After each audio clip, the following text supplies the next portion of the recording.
Welcome everybody. We're doing a chill stream today. Obviously, you know, we are also doing a giveaway. As you know, as anybody who is a regular here knows, there is a giveaway, a match giveaway going on as well in the show. But we're going to chill out, play a little bit more New World. I've done a little bit of grinding offline to kind of spare you guys from the tedium of doing a shitload of grinding on the actual show, which kind of is not the best thing. But at the moment, we are... I'll show you actually. We are at armoring level 36. Yes, 36. Kind of means that we're actually we're getting there. Like, we're on tier 3. There's a degree of tier 4 stuff that we can do. We're just getting into tier 4 kind of like stuff at the moment. With armoring level 35. We should be getting into more of the tier 4 stuff. But with tier 4 comes the inevitable requirement for tier 4 or like tier, is it tier 3 or tier 4? Tier 4 materials. And that in itself presents a bit of an issue, because we require to be able to harvest certain things, and those certain things require us certain types of gathering skills. We would require, for example, to be able to gather silkweed, which at the moment is at gatherable at 180. And in actual fact, we're not. And for a strange reason, I thought that gathering was 150, not 180. So that presents a bit of an issue. Sorry about that, guys. But I've been doing a degree of trying to push that that skill up quite considerably. I think personally 180 for silkweed is like a bit much. So, you know, hemp is gatherable at nothing, 0, right? And you essentially go through the crafting sort of the crafting mechanic of basically sort of like going through tier 2 using linen, and then going through tier 3 using sateen, right? And the usual kind of things. Like, I'm just using this as an example. To craft linen, you don't need anything. To craft sateen, you only need solvent. You don't need, like, you need a bit of weaving skill. Yeah, fair enough. And that's only level 20. Like, but it's in order to craft sateen, you don't need a gathering, like a high level of gathering skill, right? But then when you get to silk, you need silk threads, and that only comes from silkweed. But you need that gathering skill at 180. So, like, it's the first step up is 180, which to me is a bit much. I don't know about you guys. I find that a bit excessive. Like, when you look at the other kind of stuff, like you know, you're crafting, like, if you are inclined to craft steel, you need oil, right? And in order to mine oil, right, it's only gatherable at 20, right? Yeah, fair enough. Gathering, you know, gathering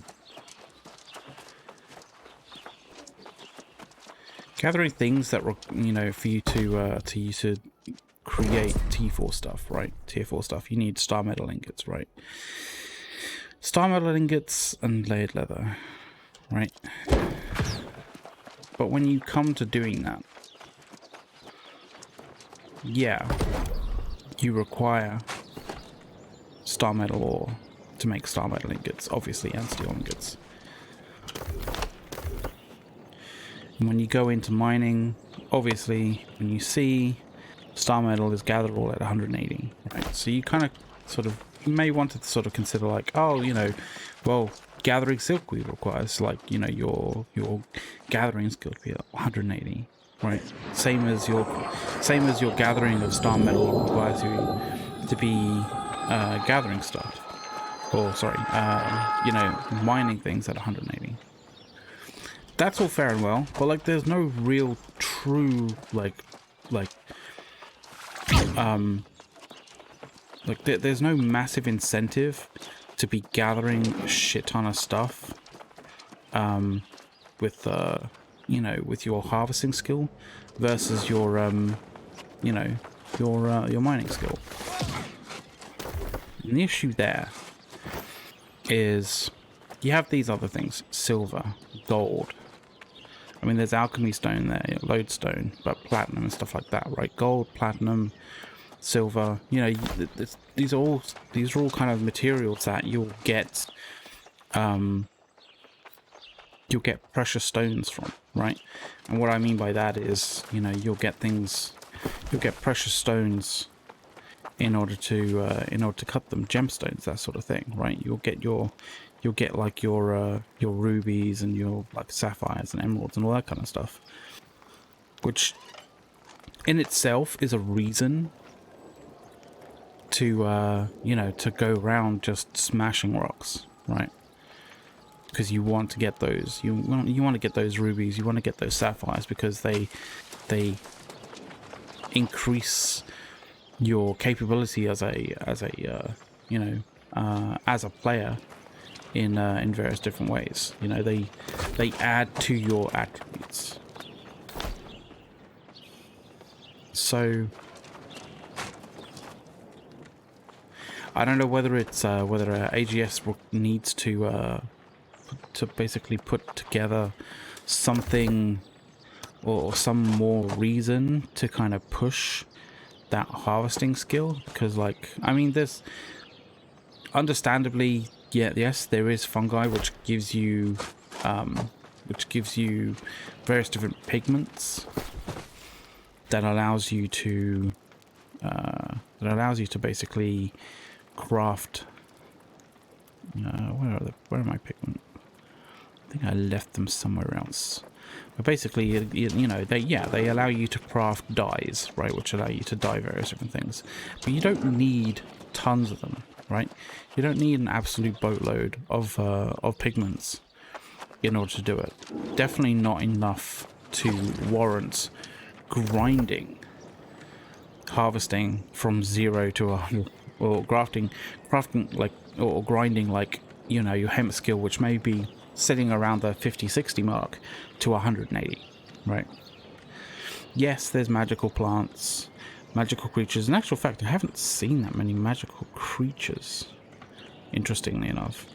They could be nice if they were actually like a little bit more little bit more prevalent, or you know, gave you some interesting things. But like, let me show you how much shit I have gathered in the past 24 to 48 hours. I'm gonna have to go to a different place because the sheer amount is quite a lot, and it does get fairly tedious. That was the wrong one. That was the right key. And that's what I was meant to have done. Hey, Nathaniel. Hey, Nathaniel. No worries, dude. Thank you very much for dropping in, saying hi, dude. I hope you get that sorted soon. And congrats on the new place. I hope it's nice. If a little sort of back into the Stone Age with no internet. But as regulars may know, on this channel, we are doing a giveaway, a merch giveaway right now, and that is possible entirely due to entirely down to Amazon Games. because they are providing us with something to give away to you guys. And that is a box of merch, a box of New World merch. And if you want in on that, yeah, just put !! giveaway into the chat. It'll give you information as to what you know, what the giveaway is, and also how to get involved.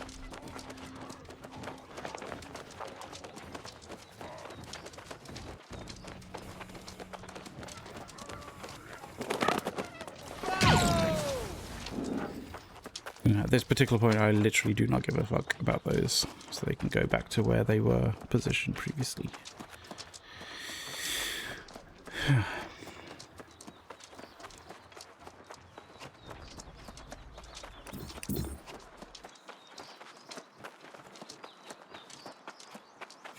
Interestingly enough, A's kind of let me know about a little reply by Play New World on Twitter, their official New World Twitter account, replying to a guy about controller support. And in actual fact, there will be controller support for New World at release. So you don't need to screw around with things like re-WASD, which, you know, at the moment I have been using in order to utilize a controller for New World.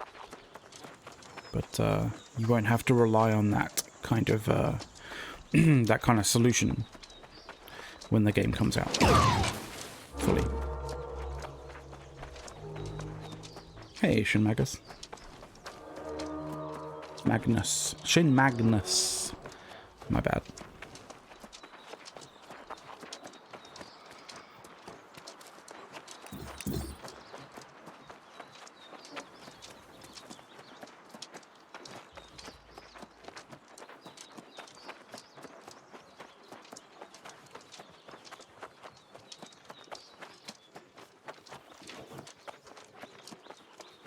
Yeah, I wanted to put up a chill stream because, like, we were kind of a lot of people don't feel the need to cover the sort of like the crafting side of things, but I think it's a very important part of the game kind of world. You know, the sort of like, you know, if you're going to create a game that is meant to be persistent, and even though it has like you know segregated or separated servers, like you still have to you know, you still have to understand and like balance an economy, and like crafting is an essential part of that. Ooh, we got lag detected. There we go. And finding those pain points, isolating those pain points, and showcasing like the reasonings why those pain points should be kind of alleviated to some degree, with some intelligent kind of thinking behind it, I think is very, very critical. You know, there's many reasons why people would or could potentially leave a server. You know, but let's not make you know, the available, like the extreme availability of resources, or like scarcity of resources, or the kind of numbing grindingness of a particular grind be a reason for them to leave, right? And so this is all, you know, we're partially doing this to showcase New World, obviously, but we're also doing these chill streams and, you know, just general streaming and stuff like that, as a means of feedback as well for New World, for Amazon Games.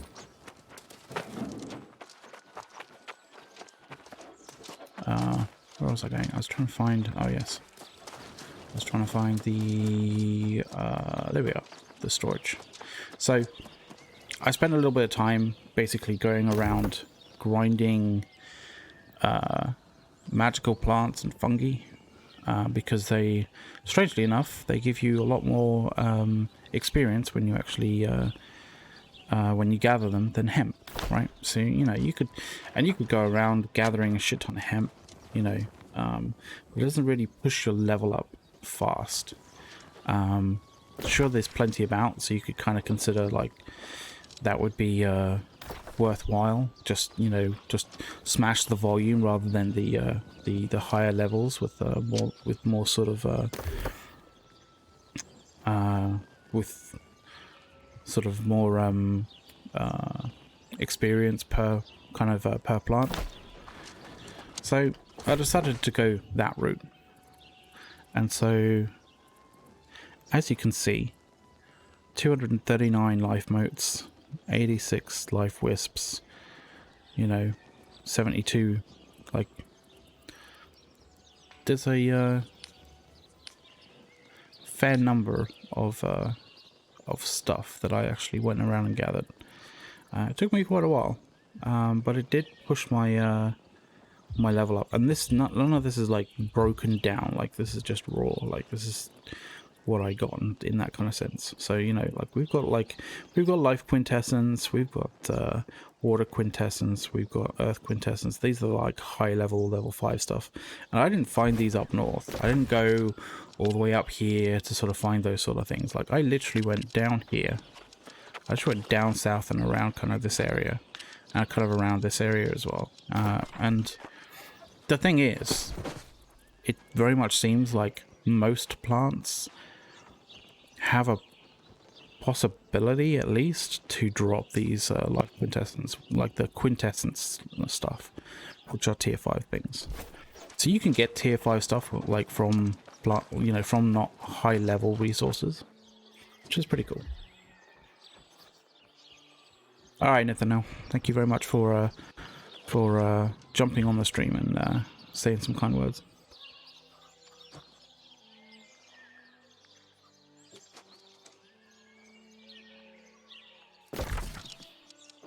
I mean, the map's pretty fucking good. Not gonna lie, like it's. I wish there was a way to sort of basically turn off the sort of like color, like the colorings, the territorial sort of like governance colorings, so we can kind of utilize the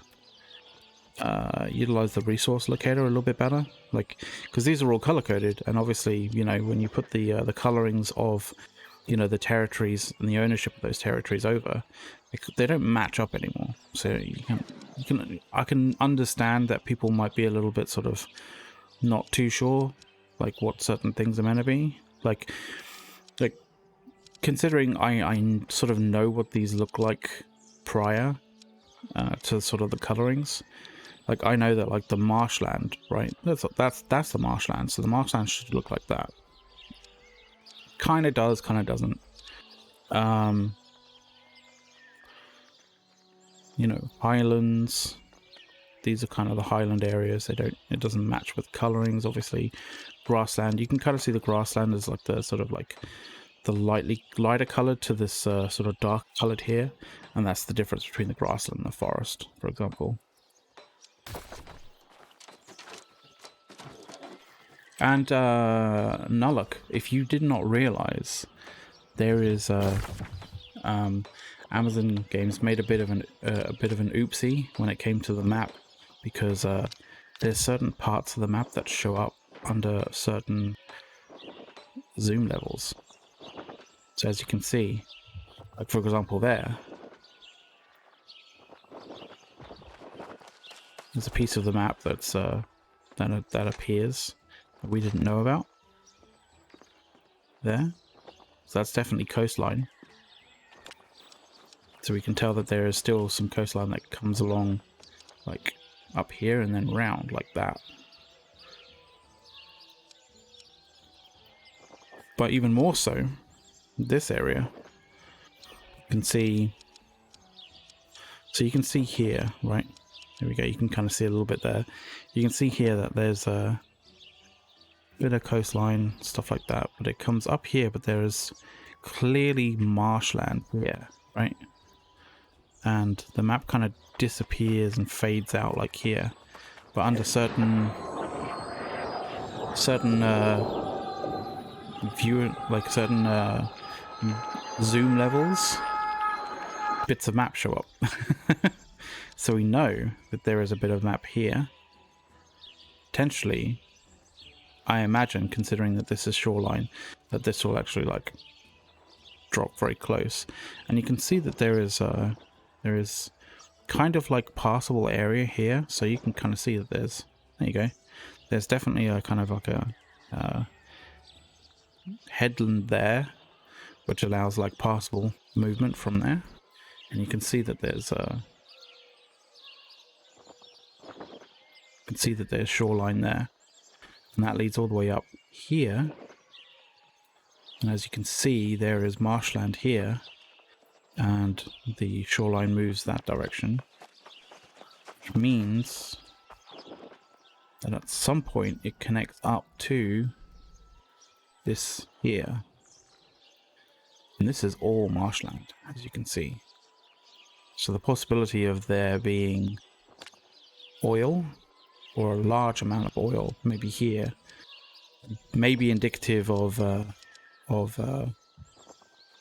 you know, the oil kind of situation basically being not too much of an issue when they add this part of the map at some point. Which would be good. Yes, we do mean Freedom Country. good old like either good old Texas or definite reason to invade an area. Just put my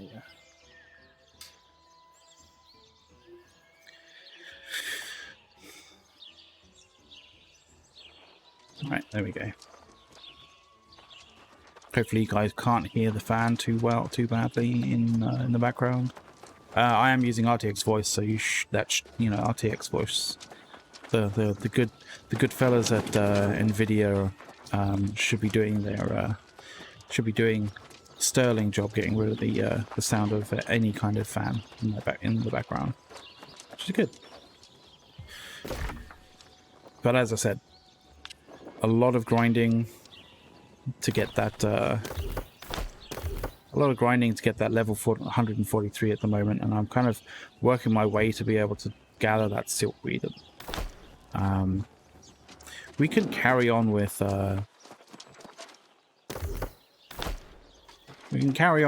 tier 3, but tier 4 gives you like a beautiful amount of just a glorious amount of experience comparatively. So we were looking at how much like last time when we were doing a chill stream and showcasing the crafting, we were looking at how much experience certain things got us, right? And I think we were showcasing like basically making tier 3 and T2 and tier 3 like pants. I think it's worthwhile going. Like you guys, where's some? I need to find some hemp to show you the difference between like doing those and doing hemp.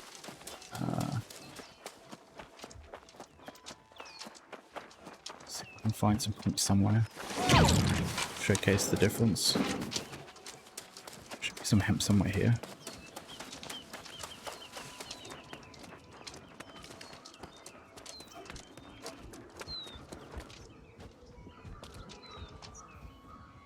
If anybody in the chat can spot hemp before I can, please let me know.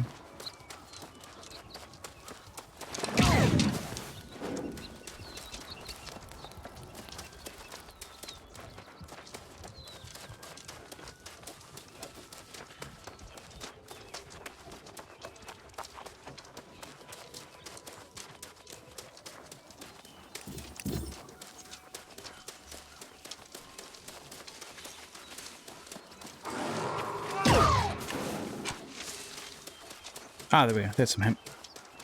Right, so I'll show you. I'll show you what I mean in terms of like the difference between the kind of the amount of experience points that you get when doing hemp versus doing some of the higher level stuff. right? So obviously, you know, here's a hemp plant, like a small clump of hemp plants. So that's basically 1, 2, 3, 4. So four bits of hemp, right? Let's see what we get out of this. So that's 75, 5, and 50. It's actually doing pretty good, to be completely honest. And this is 250. Nice.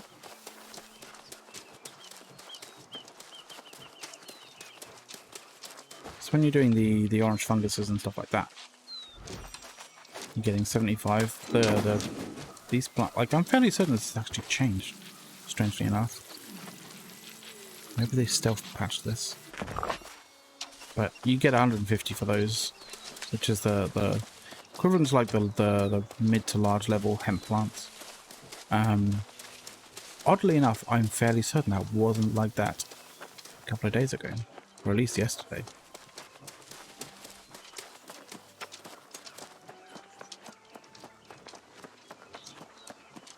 It's all about like smashing that experience points, like, you know, maximizing your efficiency when it comes to experience points. And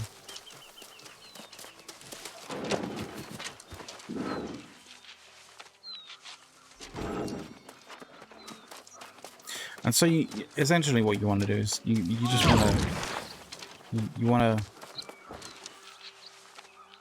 even if you're not going to use it, right? Even if you're not going to use these green pigments or you know, orange pigments or whatever, like, you know, kind of grinding for that level 180, right? So you just want to, you know, during your travels, just, you know, smash it, just, you know, smash that out, you know, while you're doing other things. That's probably the best way without it feeling like a grind. You know.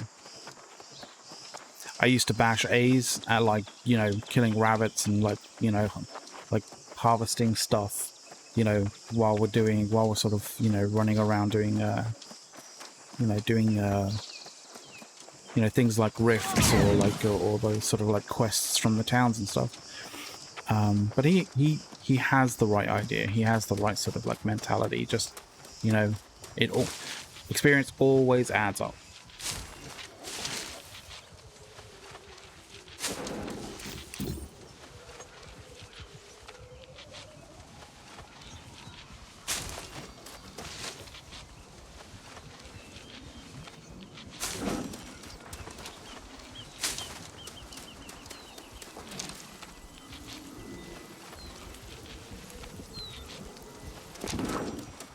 See, there we go. 4 life quintessence from a, you know, one of those. It does happen.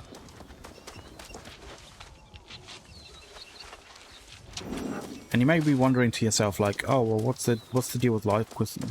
Like, you know, what's the deal with the quintessence kind of stuff, right? You know, why, you know, if you can't use it, if you can't use the, if you're not at the level to use it, like, why even worry about it? Well, the nice thing is, with at least with the alchemy kind of like stuff, you can take, say, something like life quintessence, right? These are tier 5s.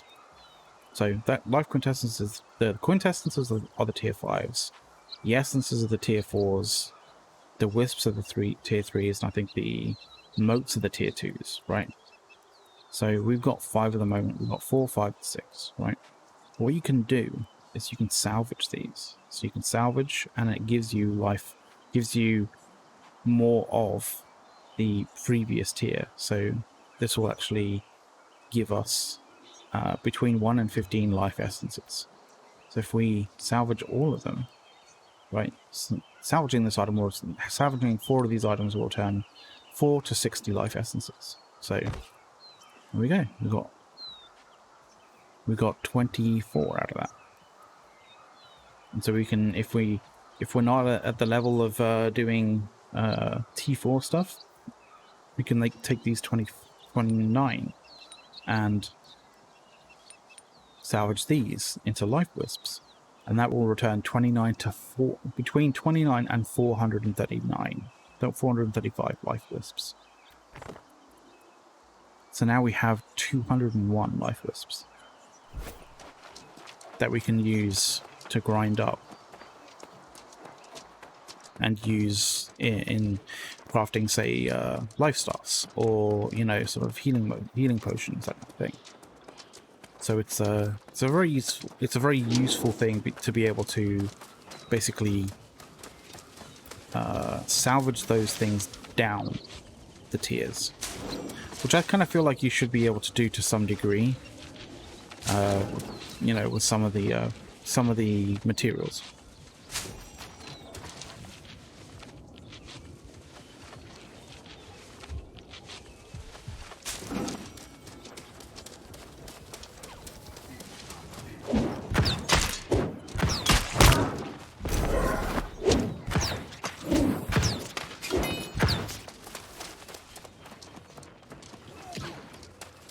I mean, I know that fucking psycho, like, corrupted witch kind of person, like, floated around and whatever, but, like,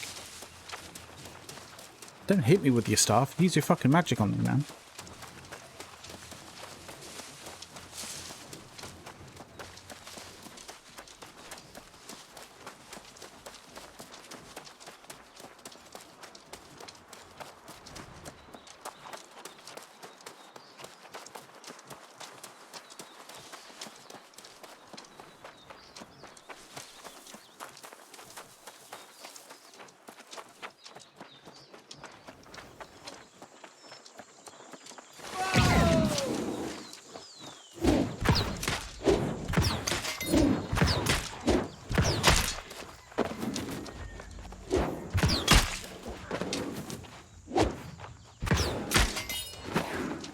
Drop something probably pretty terrible.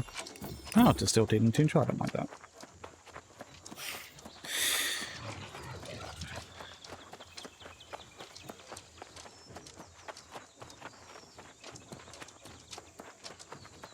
The sound of Eternum regenerating a corrupted.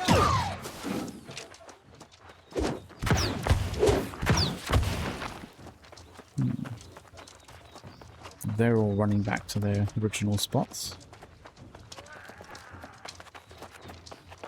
Was already there. Boom, level 43. Thank you very much.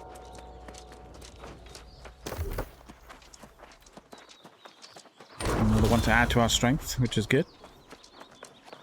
We're hit 700 in terms of damage on our legendary tier 4 hatchet. Hatchet's good.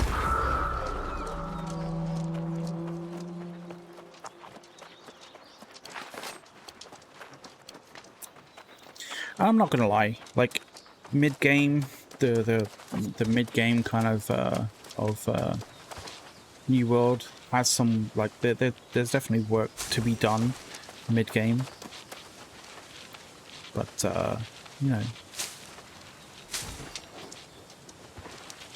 I kind of feel like if you're that well inclined, you can definitely smash your way through mid game.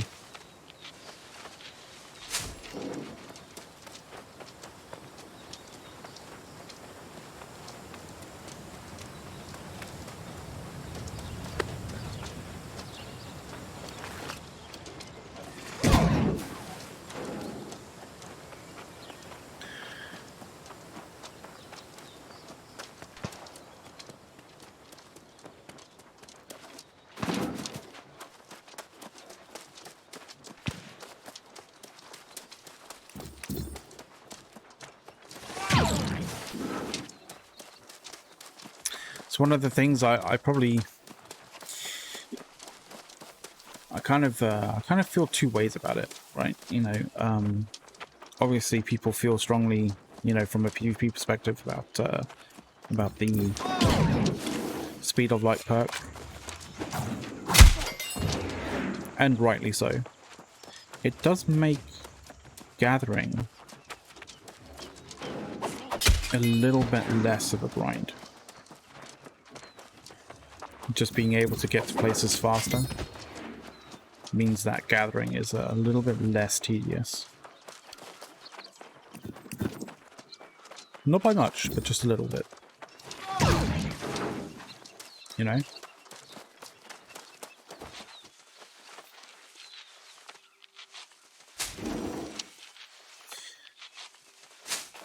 But in looking at, you know, the trade skills, the harvesting skills, the magical plants that you can harvest versus the hemp, like I do kind of feel, looking at how it is at the moment with regards to how much, you know, how much you get in terms of experience harvesting hemp versus harvesting something that's higher level.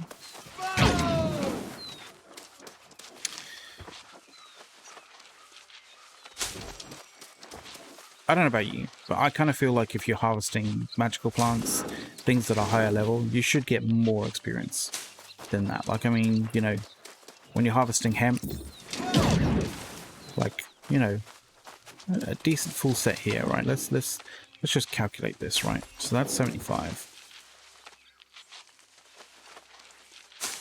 It's 150, so we're at 225 in terms of total. So that's 375.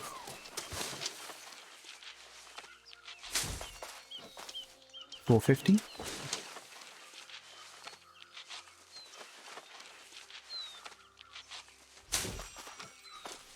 5, 6, 700. So that kind of group of hemp basically netted us 750 experience points to harvesting. I kind of feel like the higher level plants, considering that they don't come in clumps like hemp does, they should give you at least 750, if not more. Maybe 1,000. Like, if it gave you 1,000, like, per plant, you know, the life blooms, the, you know, sort of like soul sprouts, that kind of stuff, you know, those sorts of things. If it gave you a decent chunk of XP in comparison, like comparative to a group of plants like this and a little bit more, I think that'd be worthwhile. I think that'd be a worthwhile improvement to the general kind of gathering, at least from a plant, at least from a gathering perspective, rather than mining perspective. I kind of feel like that would be a good quality of life change.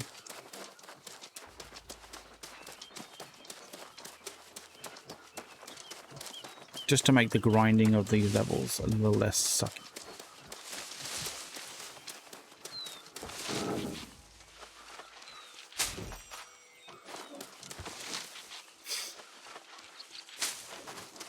But I hope you guys are out there are all pretty good. You're having a good day. I had some internet issues, which is why the live stream is why the chill stream is up late rather than earlier on. ISP is doing ISP things.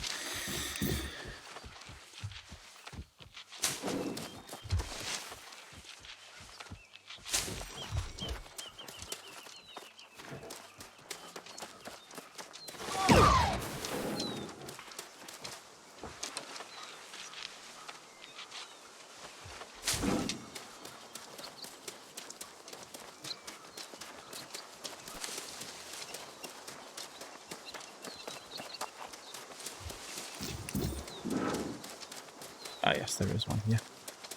I was wondering whether there was still stuff here or whether someone had grabbed it previously.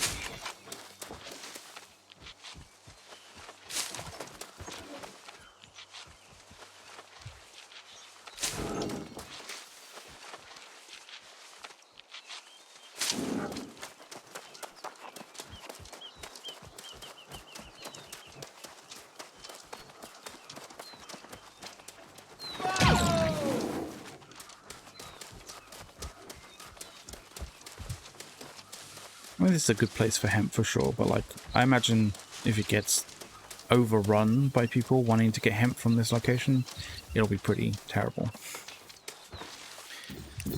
But as it stands right now, it's not bad.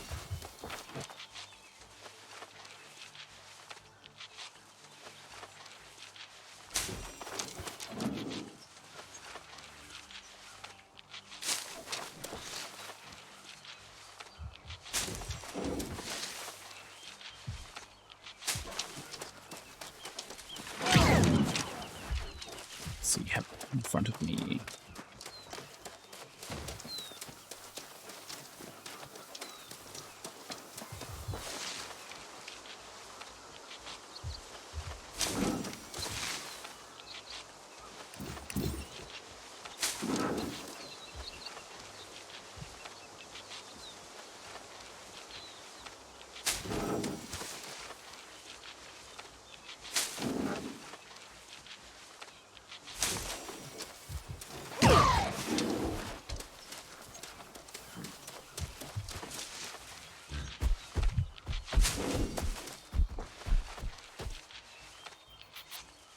Yes, I have run this, you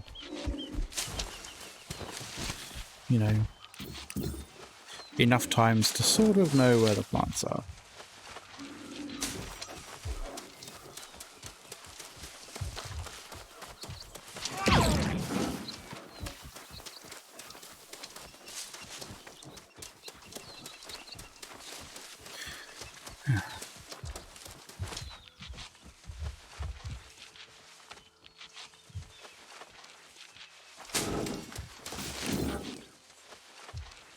But, if you have any questions about the world, or, like, you know, want to know my opinion on anything, like, just, you know, throw me a question into the chat. You know, don't be shy. We're all friends here.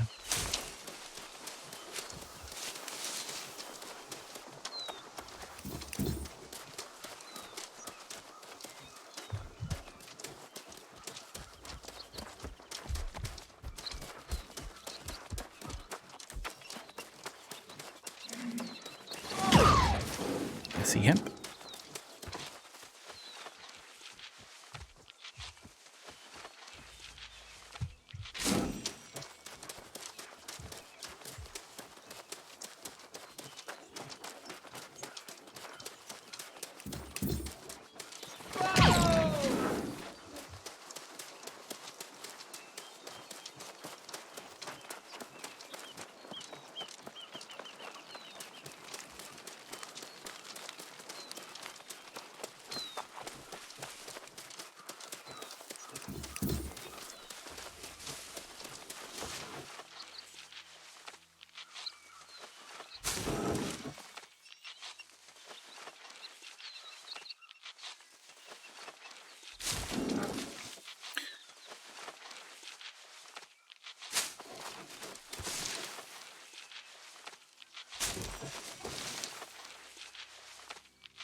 I don't know about you guys in chat, but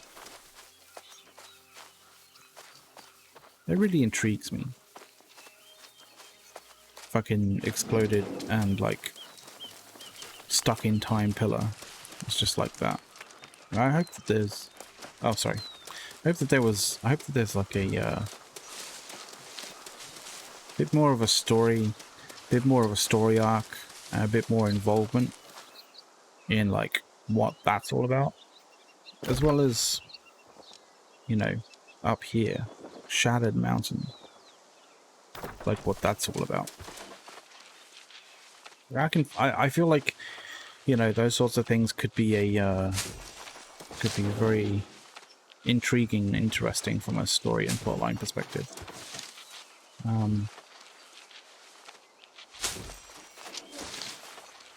You know, that's kind of like some PvE thinking, and a lot of people would be like not really that concerned or that interested, considering, you know, the amount of PvP and the sort of like the territory control and stuff like that that you have in this game. But, like, I kind of feel like there should be a degree of interesting plotline in this in this game. Way more than it is at the moment. Like, way more than it is right now. Plotline elements, aside from the intro video to the when you start the game, is kind of thin on the ground. The intro video, though, there is like definitely definitely the kind of feel and the kind of like sort of immersiveness that I hope this game has a lot more of when it comes out next year. I'd love to provide my input in that regard, because I kind of feel like there's I'm a bit of a sci-fi nerd, not gonna lie, but I have a bit of some interesting sort of ideas as to what all of that should be, or could be, or where that could go.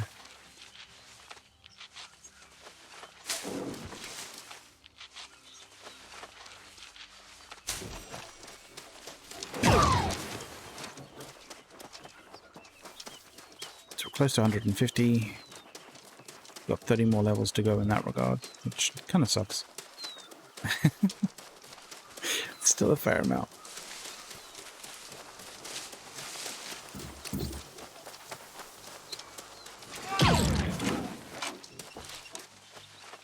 That's what I mean regarding the speed of light perk being a little easier on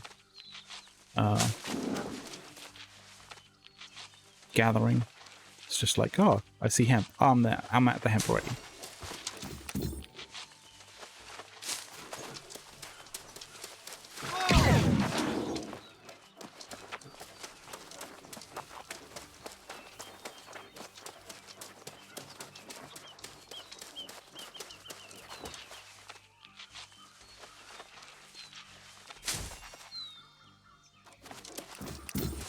That would be nice, actually, Shin Magus. Like, you know, you aside from the, you know, defending your kind of location, you know, your territory, or like winning the territory, like from on a per person basis, yeah, and there probably could be a little bit more incentive. You have to be a little cautious when it comes to incentives. Only a little cautious, though, because sometimes, you know, big groups with big, you know, with you know, the collective brain thrust of big groups can see opportunity to game and to take something to the extreme in a far crazier way than a lot of people presume you could take it, right? I've seen it in other games, but yeah, there should be a degree of incentives, additional incentives for like holding your territory or invading a territory, other than just like, you know, the spoils of getting that territory or spoils of keeping that territory, which normally amounts to nothing really from a sort of like or seemingly near nothing on an individual level, to you know, obviously a fair amount of coin, fair amount of gold from the, you know, for the you know, the company that actually holds the territory. You know, whether they win it or whether they defend it. Like, yeah, you get money, you know, from the taxes and from, you know, from people utilizing the various different services and stuff at the place. But you don't feel that. You don't feel that as a member of a company. You don't really feel that in any way, shape, or form. Like, you know, it just, you know, it only really sort of rears its head a little bit when, you know, when it comes to a company wanting to do something specifically that requires a lot of money, right? Like, say, you know, declaring war on another company on another territory. Like, you know, you're going to be spending up to, like, you know, 15,000 gold to do that in the most effective way possible. But what company out there can't do that by just, you know, donations from their members, right? Like, I mean, I'm here sitting pretty on 12k. Like, you know, I could, if we had like, say, you know, 20, 30, 40 people in our company, like, you know, like 1,000 each from each person is like nothing. And, you know, there we are. We've got enough for, you know, we'll have enough for 2 or 3 wars, right? 2 or 3 declarations of war. So it doesn't really, that kind of like the money that you get by owning areas is nice, and it adds, you know, adds to your kind of like, it adds to your company's ability to do things, but it's not at this particular moment like that level of or that amount of money isn't really. There's no real like use for it at this particular point. Like, yeah, you could splash out and buy, like, you know, your guys, you know, some very expensive stuff, say, on the market, but like, I think at that particular point you're probably like getting that kind of stuff for free anyway, and like those sort of expensive things on the market are probably your members putting stuff up on the market to make money. So, you know, if by an ironic set of circumstances, you know, your members are putting up T4 or maybe T5 gear on the market, and you're like, oh, I know what I can do with this money. I will buy a bunch of T5 stuff to give to my members, and you basically buy the stuff and give it back to them. I mean, sure, they'll be happy that they got the sale, but like, I think if the information came back that like essentially you just bought like your own members' stuff and gave it back to them, like, it might be like a bit of a disincentive to do anything with that money. I know I'd be like, oh, for fuck's sake.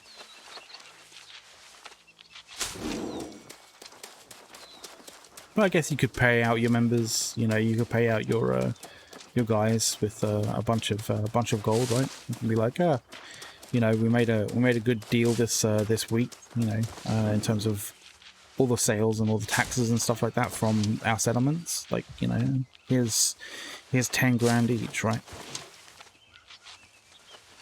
I guess that'd be good, but like, I mean, fuck it. I've got 10 grand right now, and like, I don't have an itching like desire to fucking use it in any particular way.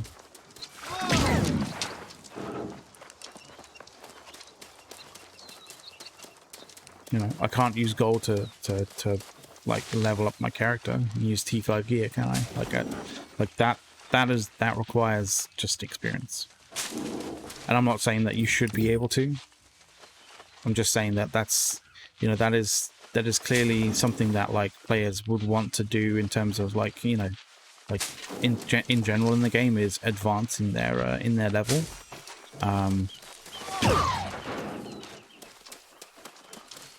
But I think paying gold to advance in your level would be colossally broken.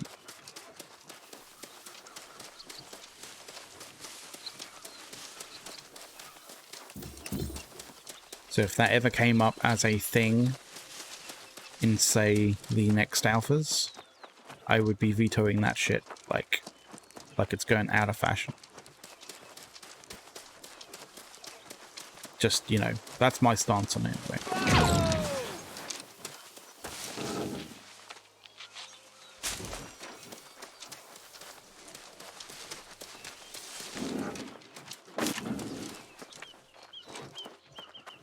Thought for a moment that was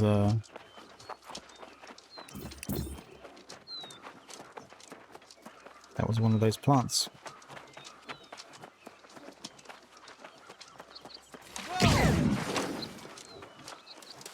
Oh, there's another one there.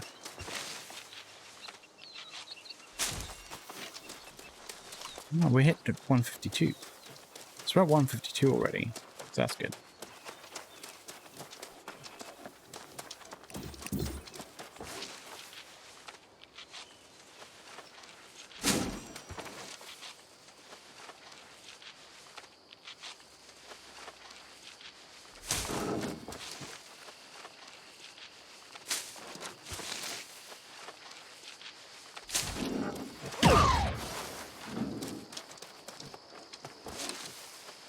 some hemp respawning in this area. Okay.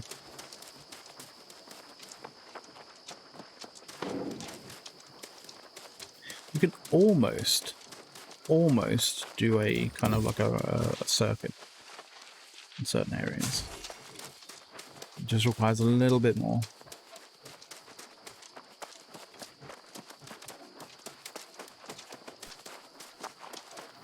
But we're going to smash this. We're getting close to being full, actually. So let's quickly go back to town and smash this stuff into some linen, maybe into some sateen if we've got the mats for it. If we don't, then there's another place that we can go that we can get some mats, some additional mats that we're going to be building.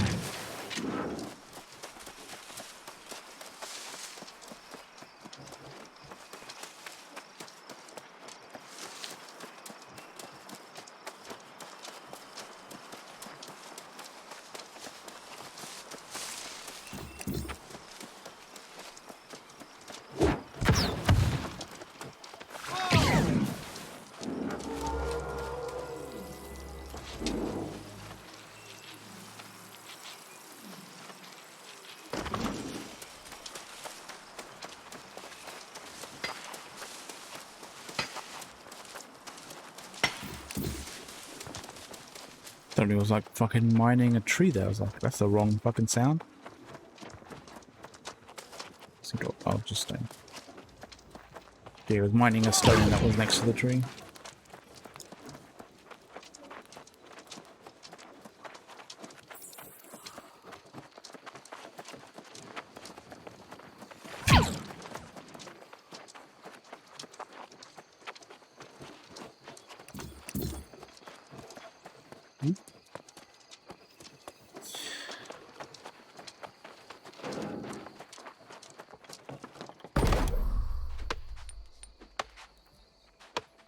$5,000 fibers. Let's make 1,300 fucking linen.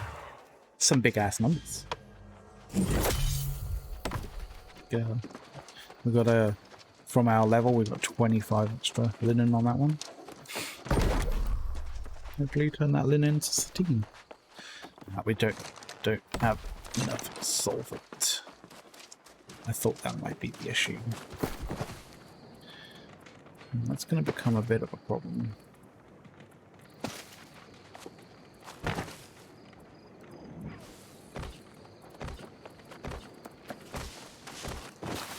Become more and more of a problem, I think.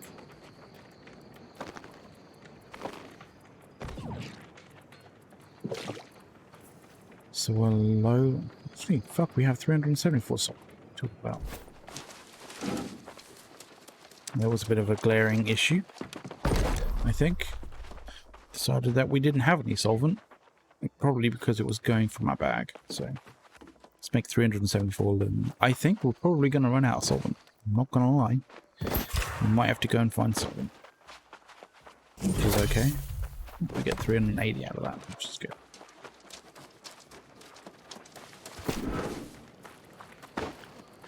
So we are rocking 435 steel ingots, about close to 1,200 sateen. How much?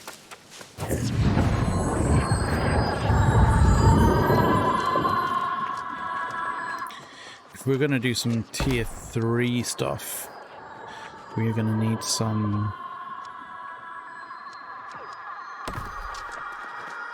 other stuff.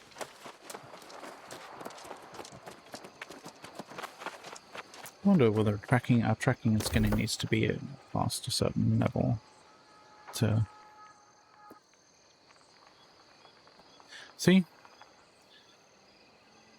This is one of the sort of inconsistencies that I'm thinking, like, you know, tracking and scanning, gatherable, everything's gatherable at 0, tracked at a different rate, but everything is gatherable at 0. Which I think is... I don't know whether I would prefer everything to be like that, or whether I'd like the tracking and scanning to be kind of more similar to mining and gathering.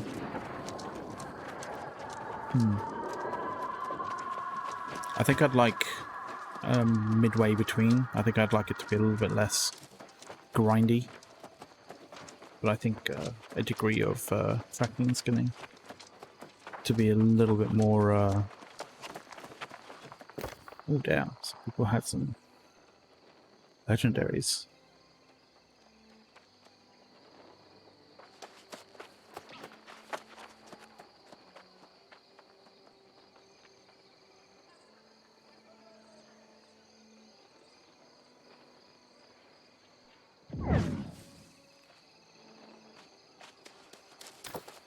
Some nice stuff there.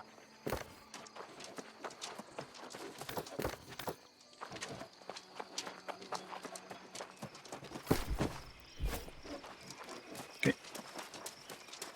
think we're just gonna like smash that kind of area that we were at previously, but we're also gonna fuck up some bison there, so we get so we can get some rawhide and turn that into some layered leather.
I like the fact that it remembers how far you progressed on the when it comes to the gathering.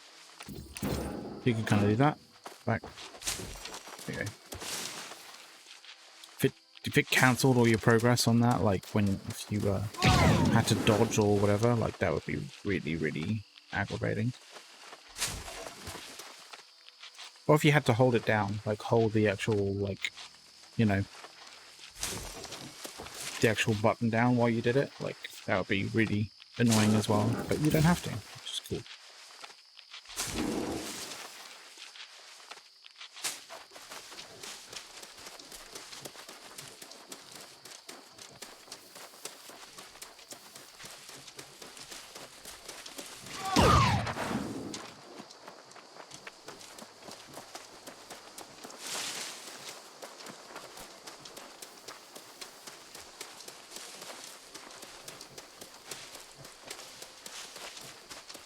Grab this hemp before going over to that point.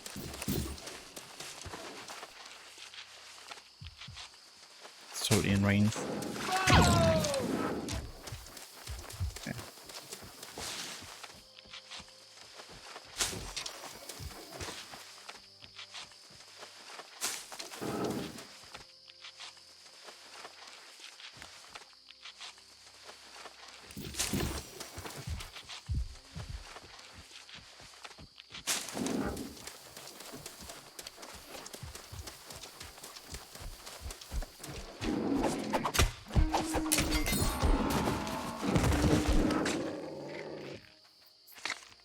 Sorry, Bison, but you're made of stuff that I need.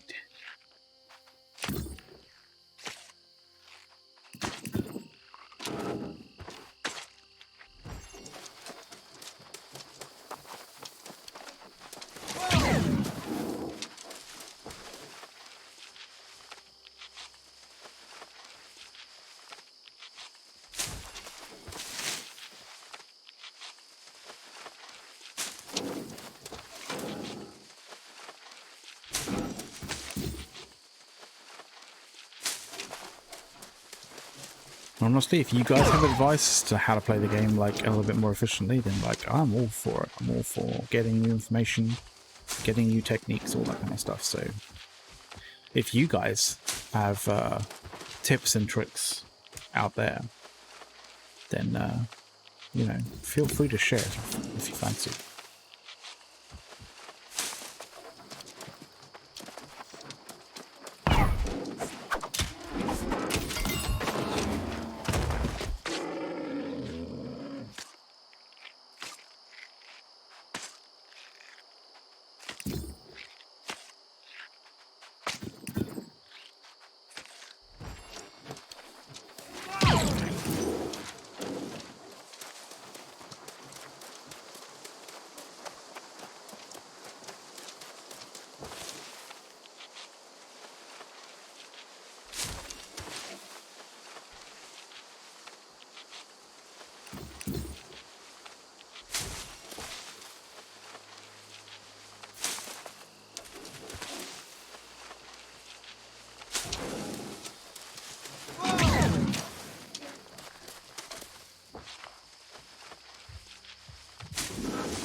Seeing A's like fail at typing giveaway.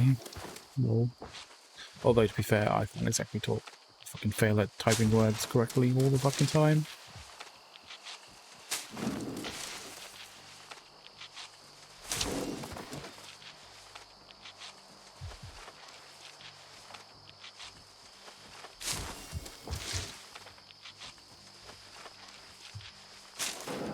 My excuse though is that I'm British and I'm allowed to, because, you know,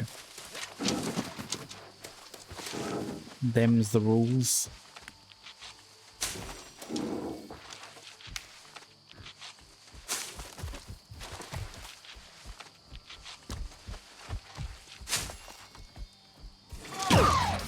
Oops. That was the wrong button.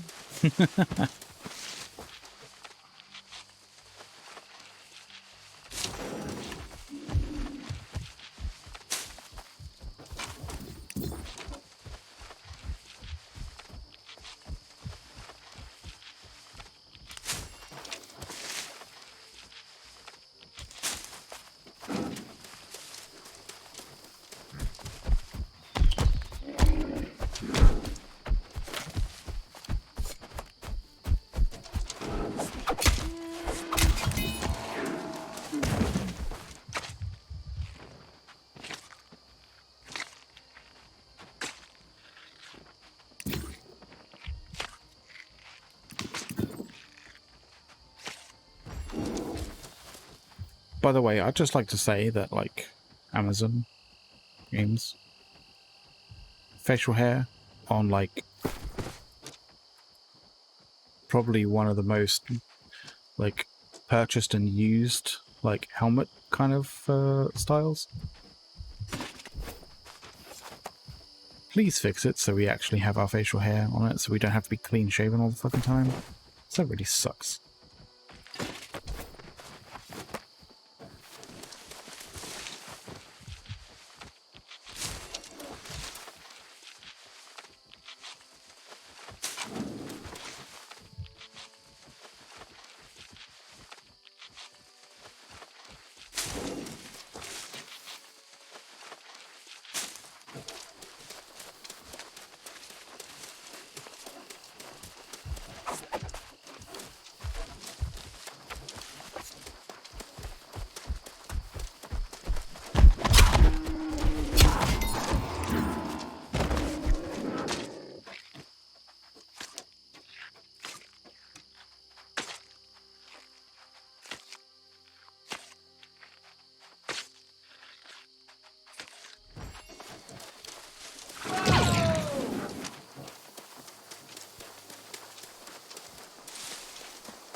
smashing through these levels. Should be at 180 soon, in actual fact.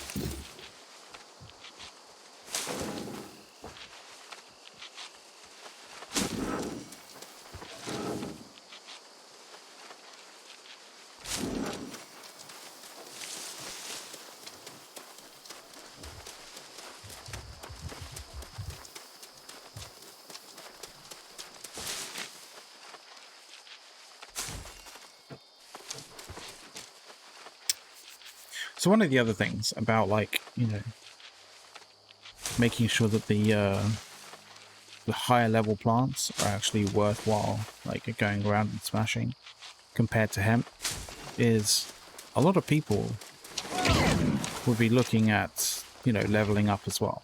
And if you have higher levels, basically, you know, smashing these hemp plants like I'm doing right now, it does deny lower levels.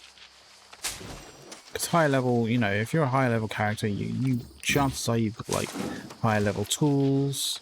You know, you've got your speed of light perk like maxed out, so you can speed of light perk maxed out, and maybe even have, like, you know, some points in focus, so you've got a slightly slower, slightly faster cooldown to utilize.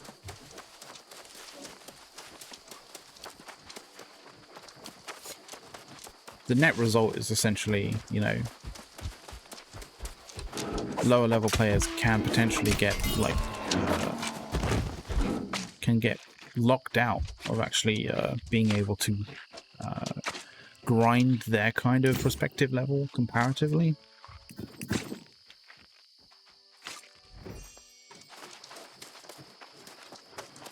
I would like there to be. I'm not sure whether there's been... I can't talk as to what's been said previously in the previous alphas about it. But let's just say that the majority of talking points that people have, you know, said regarding, you know, say for example, like farming, like growing your own food kind of thing, like, it has been discussed.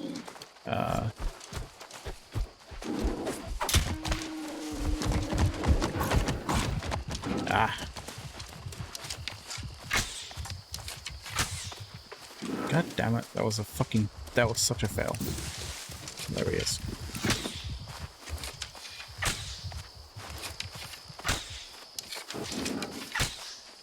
Okay.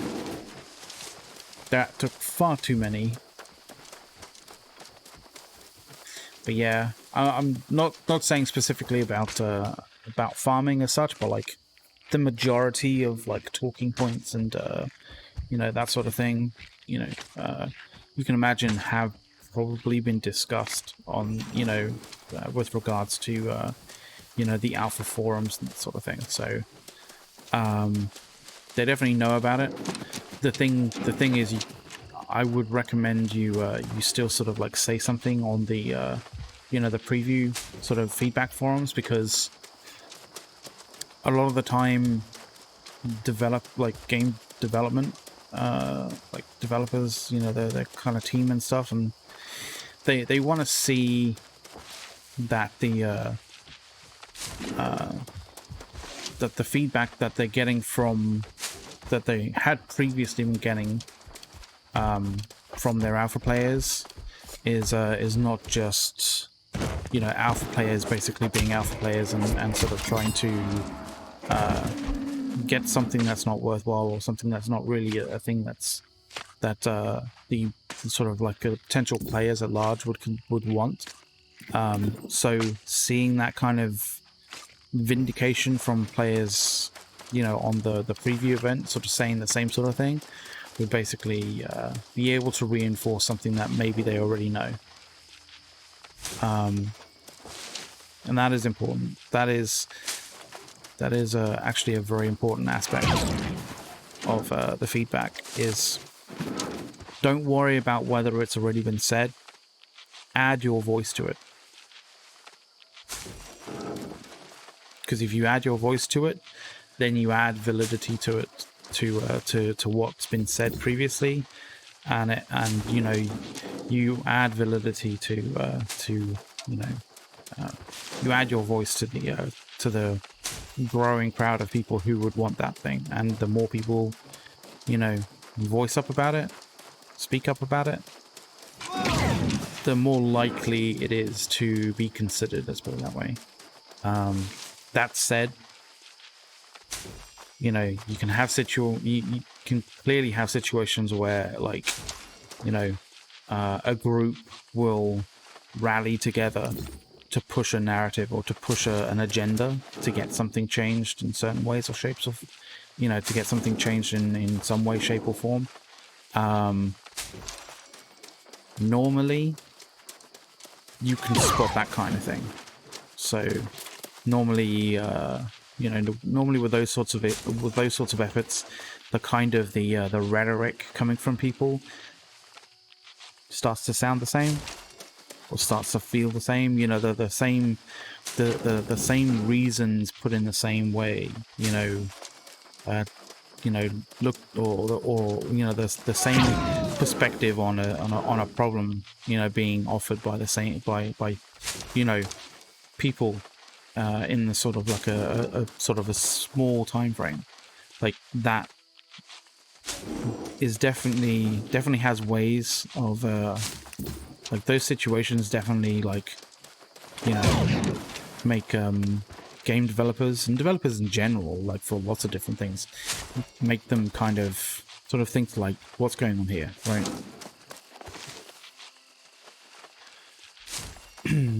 Yeah, well, I mean, I'm building a list for sure. I haven't put anything in the forums yet because I kind of feel like that's what I will be doing after the preview event, and hopefully, like, actually, I probably should double check this. I should double check that, like, the forums will stay open for an extended period of time after the preview event, so that they can capture, you know, everyone's opinion, even the people who are, you know, not forming those opinions, or not like putting those opinions down onto paper, you know, while the event is going on. So I don't know. Ace, you there, mate? Do you know whether the feedback forums are going to be open, like, for an extended period after the preview event?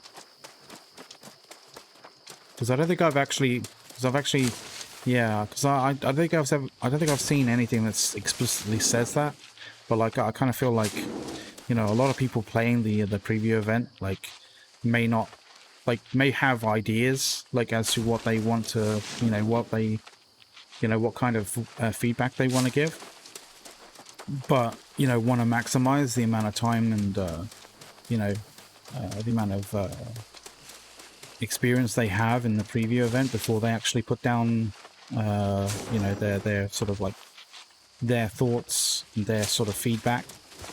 So, like, if the feedback forum is, like, basically closed at the same time as the preview event ended, like, that would suck. I don't think I've actually heard anything that specifically states that the forums will be open and live, like, wait, like, for a good period after the actual preview event finishes.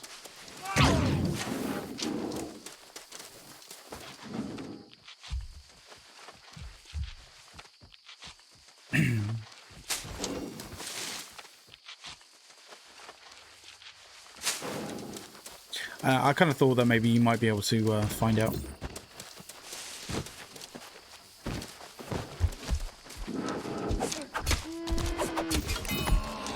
You might know a guy. So I was hoping.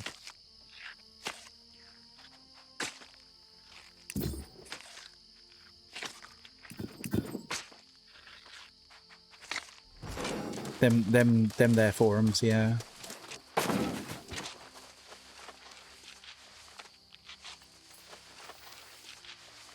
Or maybe just subtly let them know. Yeah, maybe just subtly let them know, like, you know, maybe there's people who want to add their feedback, like, later on, not while the actual thing's going on.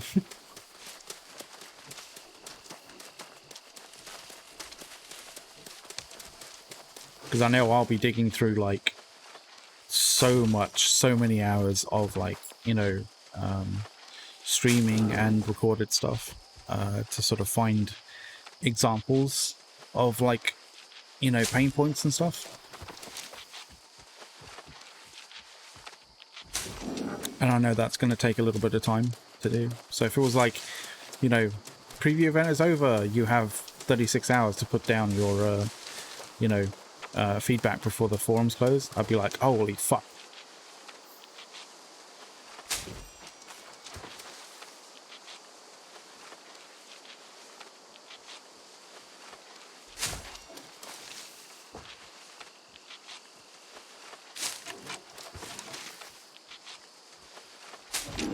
$36 to go through like 11 days worth of recorded content.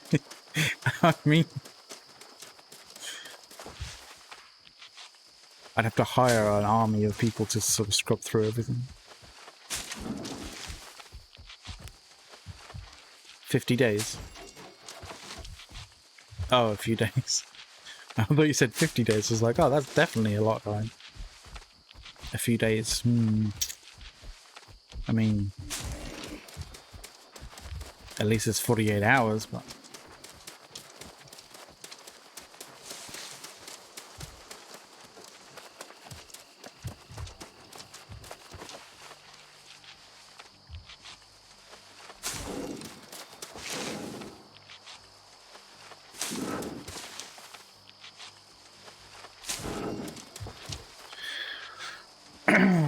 Well, if I can't, if time expires by, you know, before I get all my feedback onto the forums that I wish, like, I imagine we'll probably be doing feedback in other forms.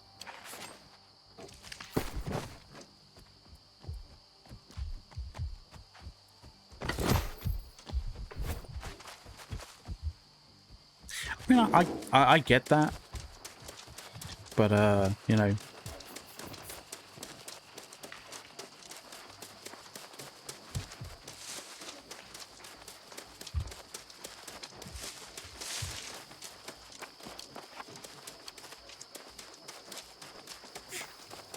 Yeah.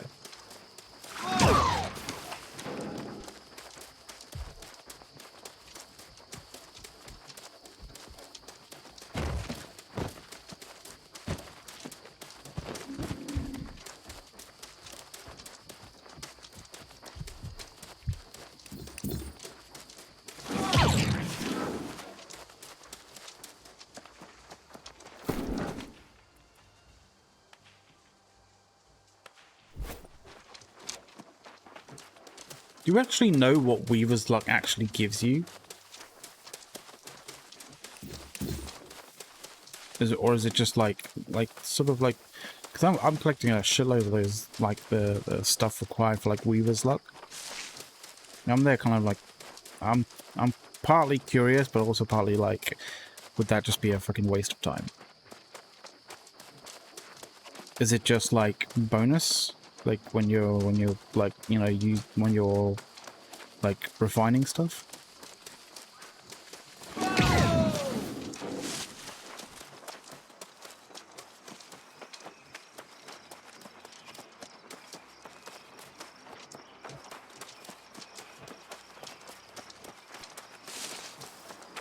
Because it's not a gathering trait. Like it's not. It doesn't specifically say gathering.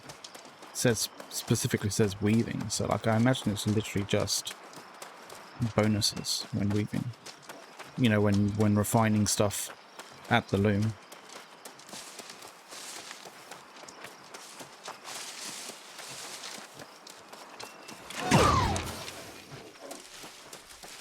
I mean, that's my that's my like educated guess.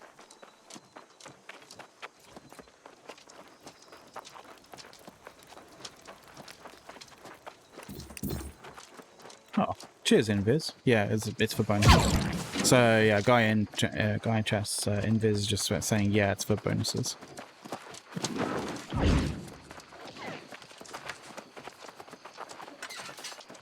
Oh, it's good to know actually, because I'm kind of racking up those.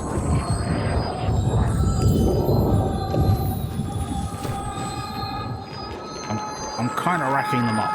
Like, I literally don't need those. I'm gonna literally just chuck those on the ground.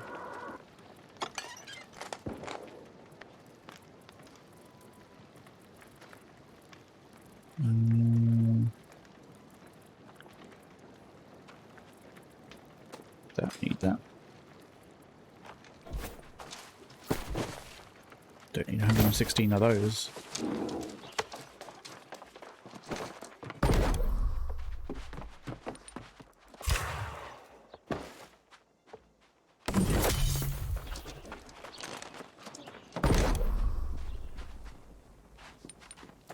No, nope, not rugged leather. Fucking hell, I almost did it again.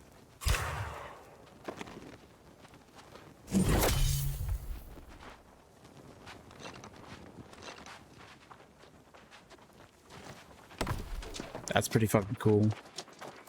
Yeah, I should probably craft those sorts of things. But, I'm just being... I guess I'm just being lazy. Fuck, I can't fit that. Yeah. Need to get rid of some shit.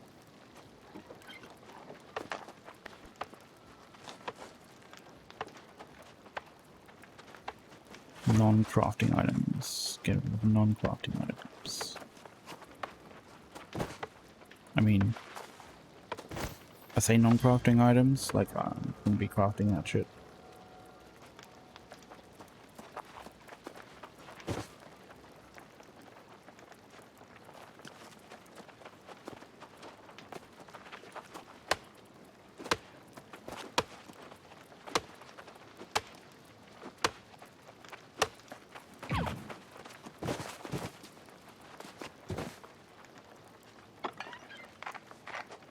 Good to know, Invis. Thank you very much for that information. I should get on that, to be completely honest. I really, really should.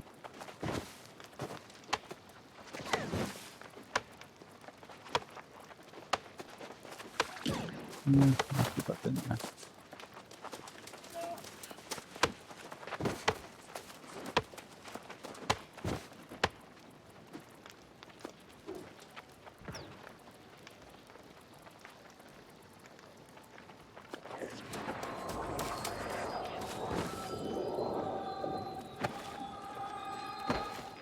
There we go.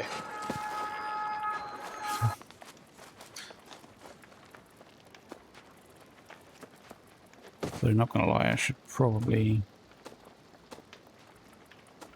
move some of this shit.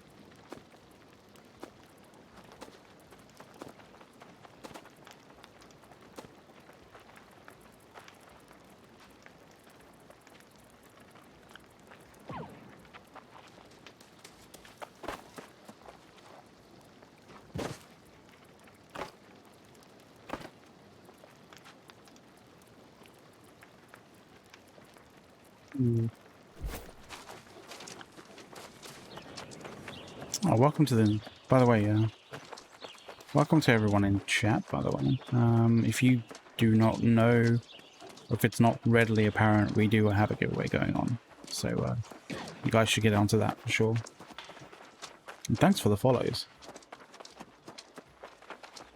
Yeah, the giveaways, you know, you if you follow the channel, you can basically buy one of the tickets, one of up to 10 tickets, like straight away.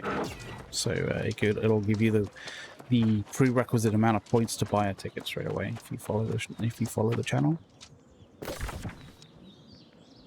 And yes, it is for actual physical items, the New World swag, and it's stuff that you can't actually get.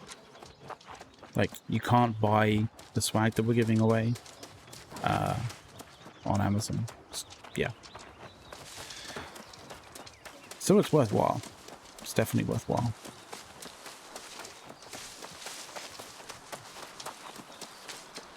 I think we're going to move some stuff around. How much? We're kind of close to our Azoth cap, but not really that far away from it.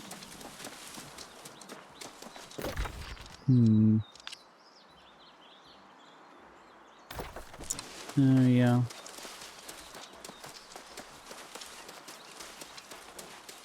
I might burn some Azoth just to sort of get to and from places a little easier, a little quicker.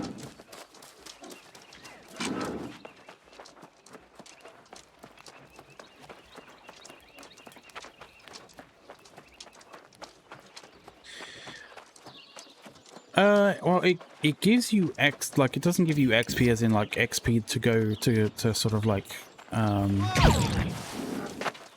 to go towards your, like, your leveling. It does give you XP in sort of, like, in your, like, crafting skills and, like, that kind of stuff. I'm gonna go...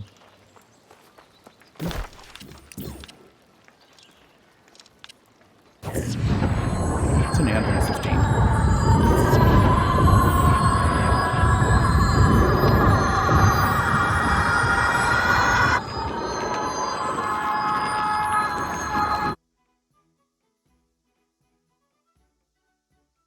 Yeah, it does give you territory standing for sure.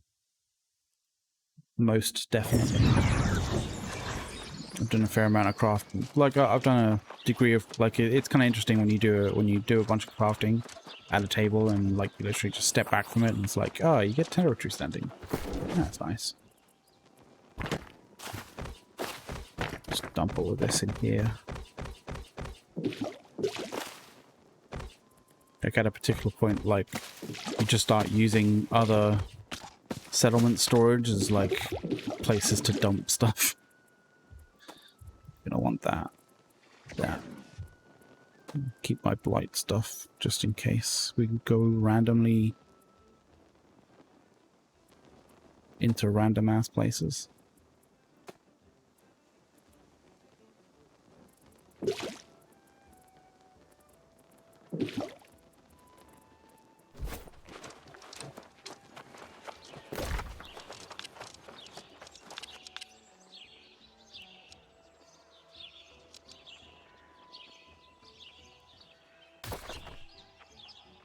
Yeah. Yeah, I can do. Hang on a second.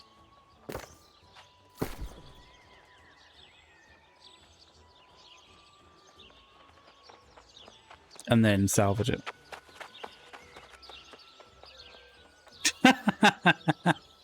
Oh, yeah. That's the thing about doing the salvaging without the, you know, without the confirmation box, dude. And I know I've done that whole thing of like accidentally swapping over some stuff. Oh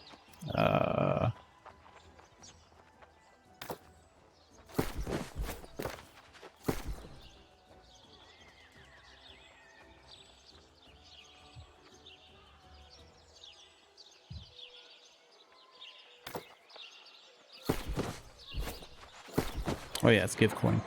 I was trying to do it like by...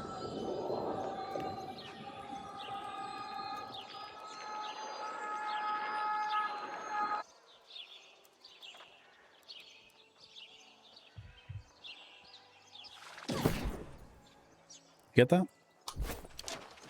Nice.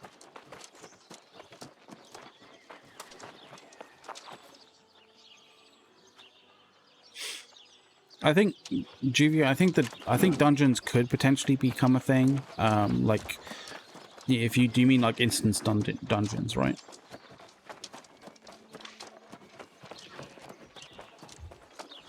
But I kind of feel like it. I feel like. Yeah, yeah.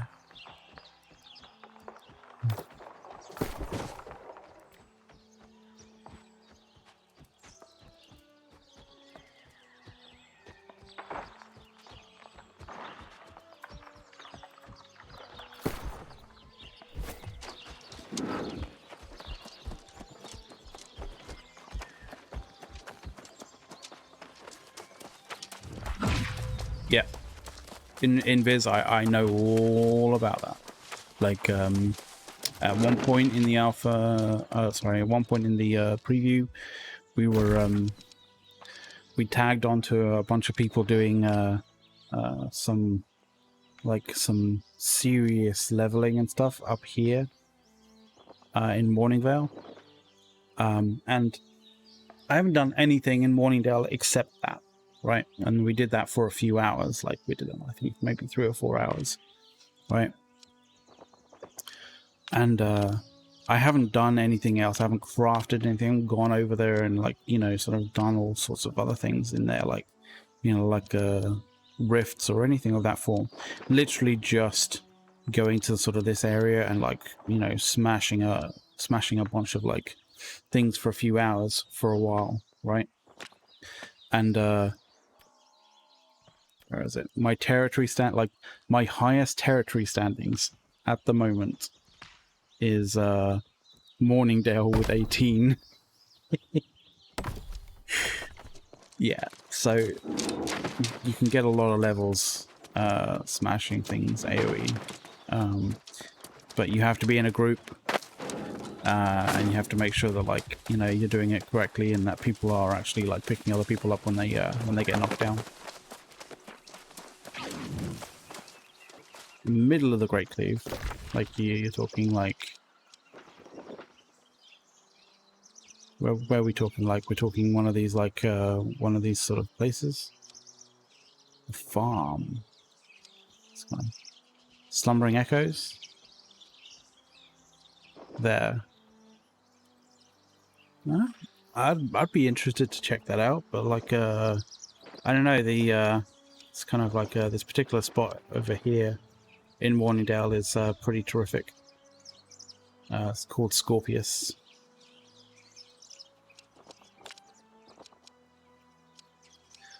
I've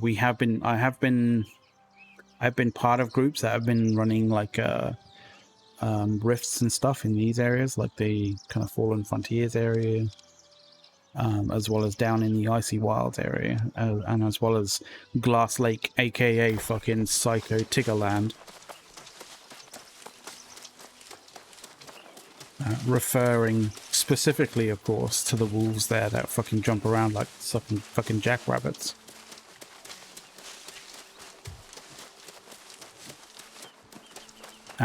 And who are also like absolute maniacs. Sorry.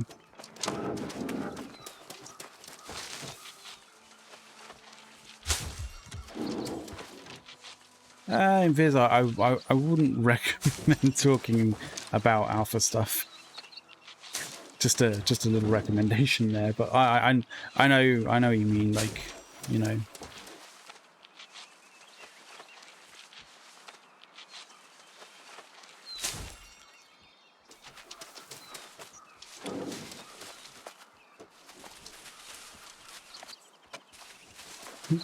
I mean, it's not that I you know, I don't want you to shut the fuck up in chat as such, but just, you know, I don't want you to get like, you know, I don't want someone to like, you know, to say, oh, this guy's fucking breaking NDA, etc, etc.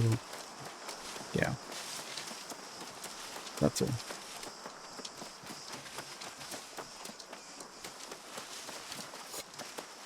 Me, I'm just I'm smashing levels in gathering and such things so I can start doing T4 stuff.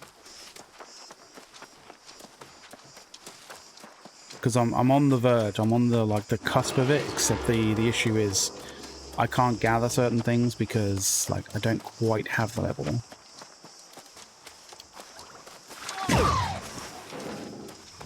Which to me is a bit of a pain in the ass because it's quite a bit of grinding just to get there. You know, and it's one of those weird things where like, oh yeah, you can skin animals for like thick hide and, you know, that kind of stuff, or like, you know, when you've got like no levels whatsoever, but you can't like pick fucking silkweave and stuff until you have like 180 levels in like gathering. I don't know how I feel about that. Kind of rubs me the wrong way a little bit.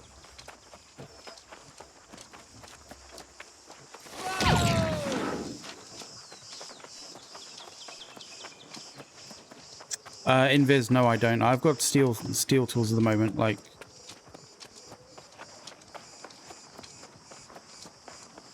yeah, starts opening up and giving you like you know, more of the material when you're gathering it or whatever. Yeah, I kind of feel like that.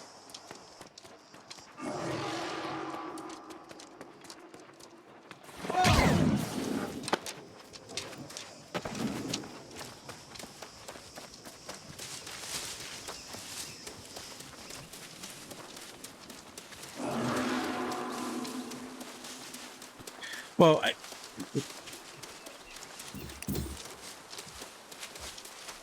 yeah, yeah, that's true.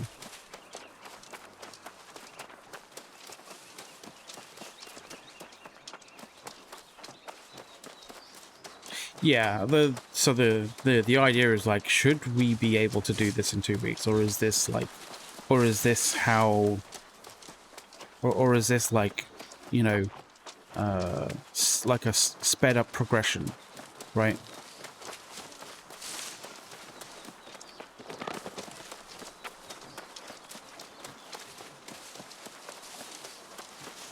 Oh yeah, like I put, how much did I put?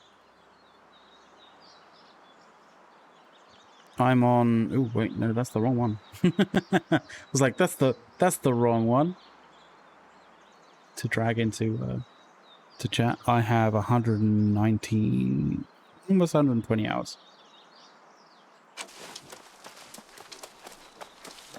Clearly, I'm not doing it efficiently because you're at 51. You're past 50, and I'm at 43.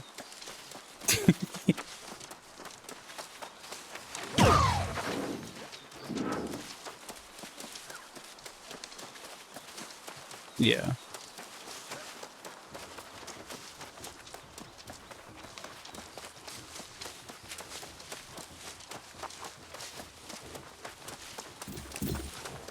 So I have to wonder, like, you know, are we experiencing the game but at like, you know, accelerated progression speeds compared to what it would be at launch?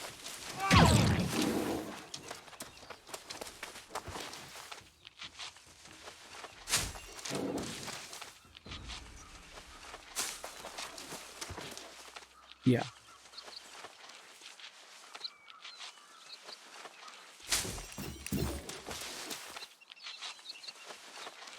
That's Odyssey, right?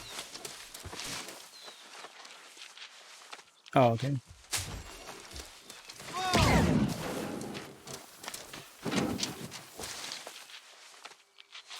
Okay.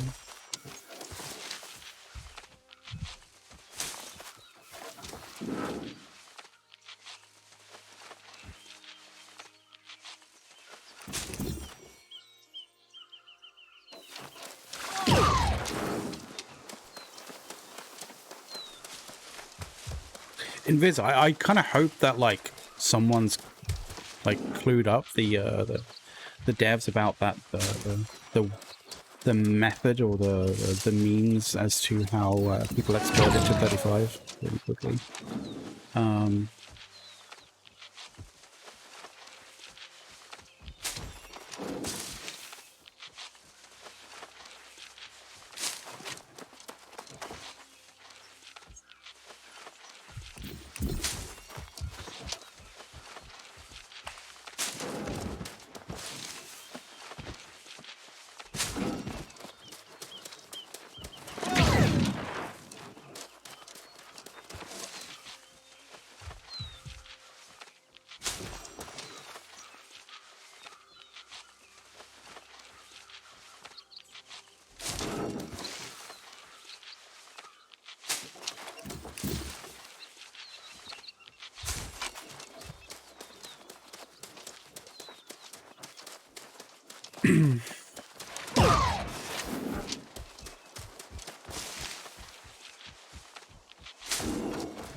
Yeah, that's true. But also in terms of like, you know, just other people's progression and the fact that like, you know, they want the servers and all that kind of thing to be persistent. Like you can't, you know, if it's a race to 60 and anything PvP that you do when you're not at 60, you're basically gonna get dunked on. Like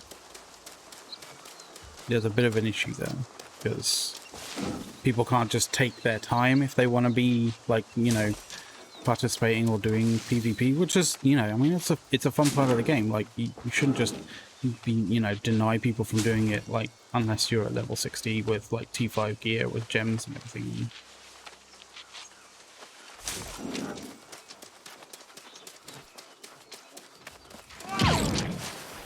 Sorry guys, I'm talking to A's on Discord as well.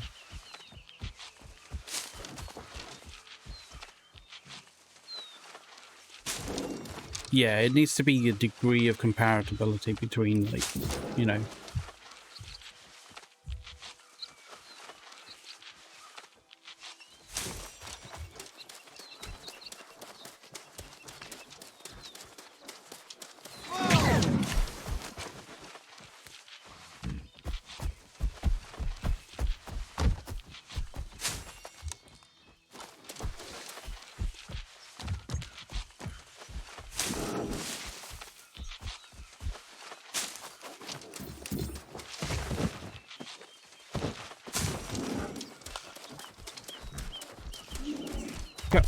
I was kind of considering that, like, you know, once you get sort of once you're getting gems, like, consistently, like good gems, like, because you know, you're not in a situation where, you know, the mechanics dictate that you can't go and visit the north to be able to, you know, get the gems from you know, higher level mining, that kind of thing. You know, there is that capacity to be able to get those gems. And I was kind of like thinking, you know, when it comes to sort of repairing gear for PvP, especially if you're going to be doing PvP quite a lot, right? If you constantly had to repair T5 gear, that's just going to be so expensive. So like, I can imagine people like basically dropping either down a tier or maybe 2 tiers and like putting in, like, you know, high level or moderately high level gems to basically be comparable, but cheaper in terms of basically just repairing your shit.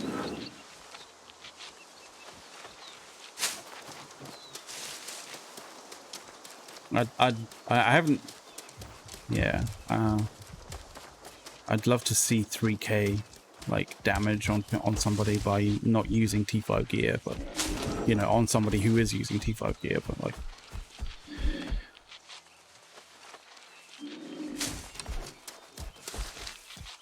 you kind of feel like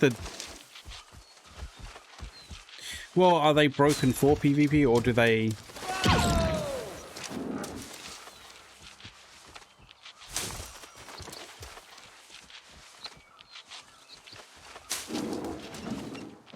Yeah, but it's also to some degree it's also a you know, it's a leveler as well, because, you know, you don't necessarily need the you know, the experience points to be able to use those gems. You can use those gems regardless of your level.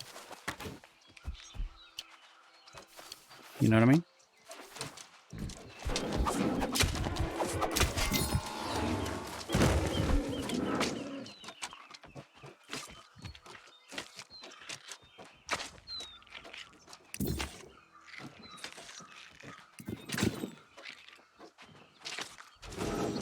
You're already at that kind of level.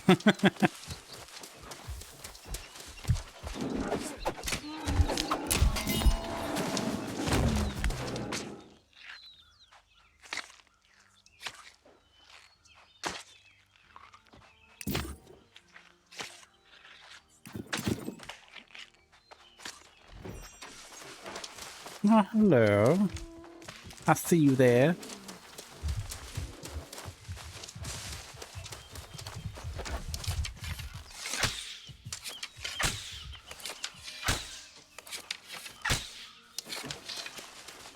He disappeared in the bush and I didn't see where he went. Okay.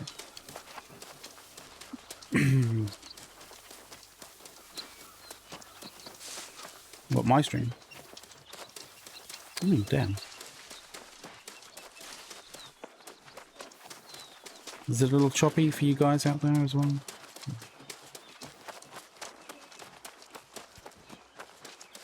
Oh, the food grind. How many potatoes have I found? Fucking, I don't know.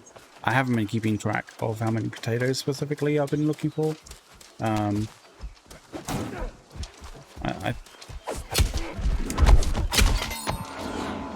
do kind of know how you mean though, because like potatoes, it's one of those things that you need in order to maximize your capacity to get, like, you know, interesting stuff from mining, right?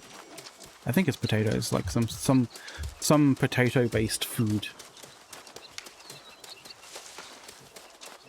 because it helps you with your chance of getting gems.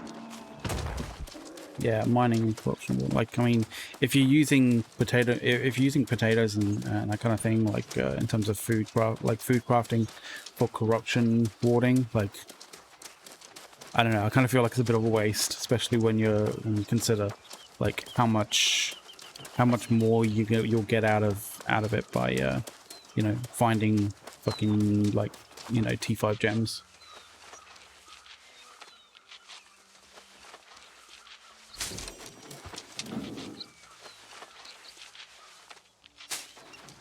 Oh, 162.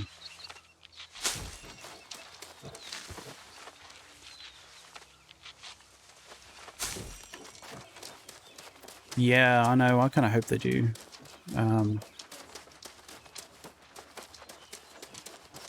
hope it's not like overpowered though. There's always a capacity for something like that to just be like, oh yeah, people aren't going to abuse the heck out of this. Oh wait, no, they are. Oh crap, the game, it's broken. That would be bad. Yeah, if people could make 20, like if the farming was like real time. Well, I mean, I don't mean like sort of like, you know, it's going to take 3 months to get a crop of stuff, but like, well, what I mean is, you know, like it's not like you know, do something, put water in, etc., get stuff out straight away. Like, but yeah, if it was something that took time, and you know, it was also something that, like, say for example, you know, maybe could be something that is affected by whether you have a settlement taken over or whether your invasion goes well or not. Like, that could be interesting as well, because then that would also give, you know, people like more reason and more you know, more reason to defend their place, rather than just be like, you know, it makes no you know, there's no incentive for me to go and defend this place, because I'm still going to do my stuff whether that happens or not. Like, or you know, oh, there's an invasion, I don't give a shit, right? You know, if there was a reason to give a shit, like for example, like your, like all the stuff that you're like farming in your in the back garden of your house, like, just basically like got dumpstered by, you know, losing, you know, by basically losing territory in that location, or basically like losing an invasion, then it would mean that people give a shit, especially because, you know, like if you're about to get a whole bunch of potatoes out of a crop from your house, right, and it was like a day to go, and you just sort of wait, you know, not waste, but you'd sort of waited for like 7 days to get it, or 6 days so far to get it, and it was like the last day, and then like an invasion came and just wiped it out. Like, you know, you'd be like, fuck, I should have given a shit about that invasion, like, you know, been a part of it. Or if you were a part of it, you'd be like, oh, I should have fucking fought harder, right?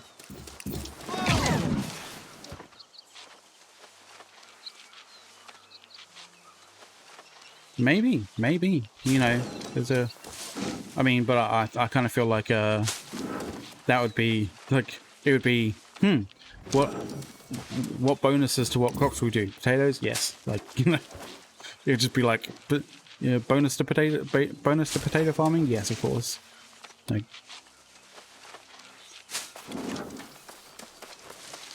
You know, more incentives for people to give a shit, but you know, without basically being a without it being an absolute necessity sort of thing. Like, you know, without it being even if you're not like buying into to the program, that you get negative, you know, like if there's a negativity to it without you even buying into the program, then that's an issue, because then that affects people regardless of whether they're actually like a part of the part of, like, you know, trying to get something out of farming. But if they're actually, yeah, if they're actually incentivized to you know, to defend their stuff from a personal level, not just from a corporate, like, you know, from a company level, then I think people would give a shit more. Yeah, exactly. Option. It's like an optional thing, but like, it'd also be good if it's actually, you know, told to people, not just something that they find out. Like, you know, oh, you know, your you know, your faction's territory is under attack. You may lose, you know, bonuses and you know, potential farming yields if you lose if you lose the territory. Then yeah, that'd be good. But like, you know, if you can you imagine that if you didn't even know, right? And you're farming stuff and you're like a day before you. My stream outfit's good, dude. Like, I literally have 0 drop frames, 0%, 0.0% drop frames, and it's all green my end.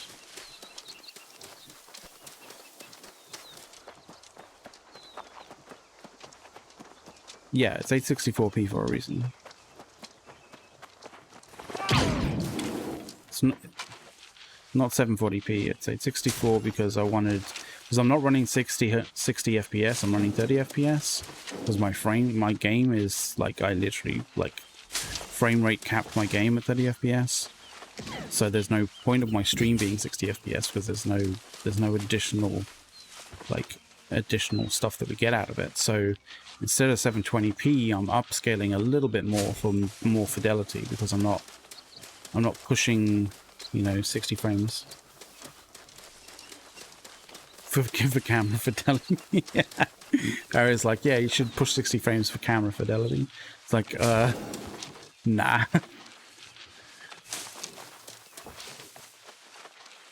No, it's just you know, I've got room for a little bit more fidelity in the in visual kind of aspects, rather than, you know, frames per second. So I went a little higher than 720. That was my thought anyway, with regards to stream quality.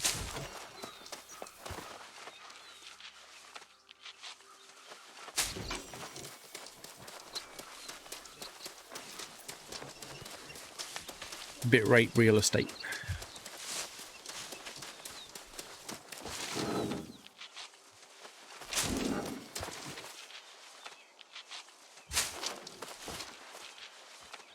I mean, the only reason why I did...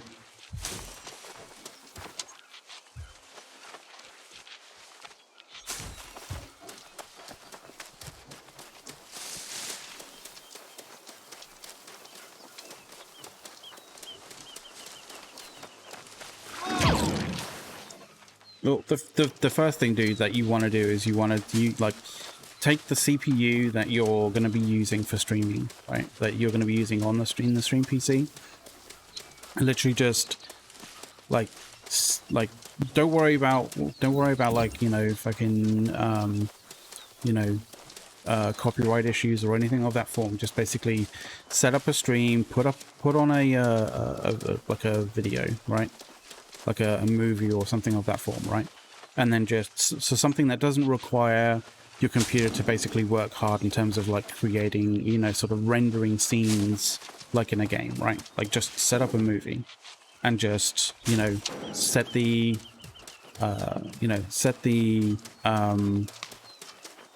the render to X264, and the preset to medium. I think it's medium, and then see whether it would work.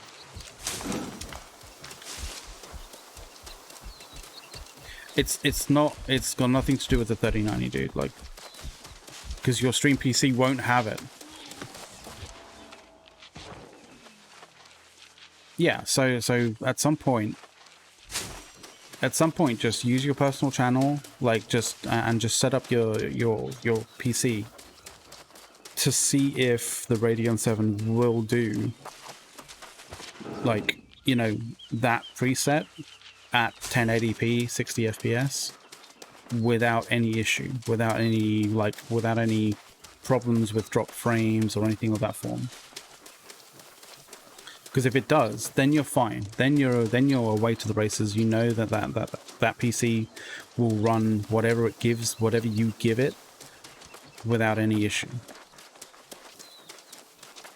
But that's the first thing you have to do first. Is just, you know, just run it to your personal stream.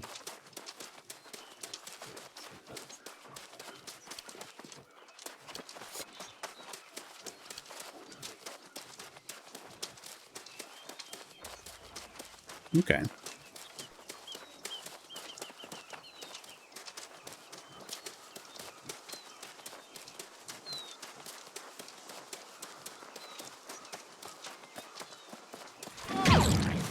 Yeah, that's some nice RAM package there.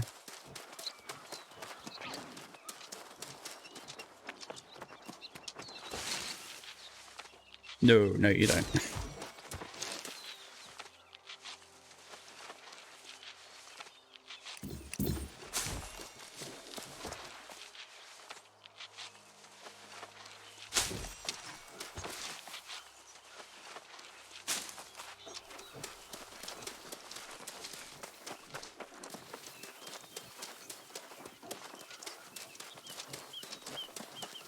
Yeah, that'll keep it running like nice, and yeah, keep it purring nicely.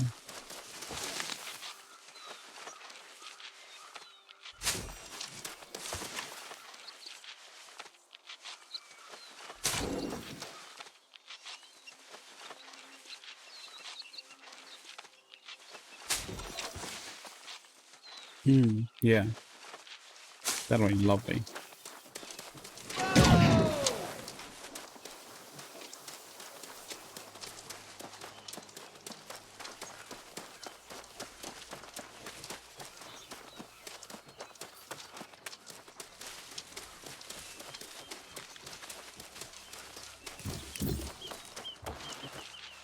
Yeah, you obviously want one to pass through there.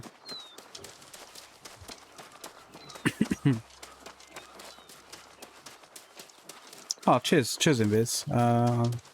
Hope to see you back soon. Thank you very much for the kind words. Okay. I mean, that sounds good, dude. That definitely sounds good.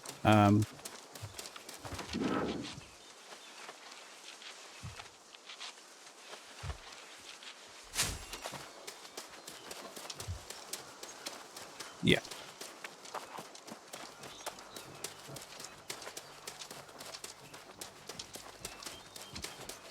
Well, yeah, that 3090 will do it. Like, I mean, if it's pushing 60 FPS in 8K, like that'll do 4K without a sweat. Oh, that Nvidia stream. Oh, Jesus. Oof. I mean, it could probably run. It would probably push for some things, probably 144, which means it could probably, like, I mean, I'm not saying it's necessary, especially in something like New World, but like FPS titles, like, you know, getting 144 hertz monitor with 4K monitor, like, whoa, oh, that would be beautiful.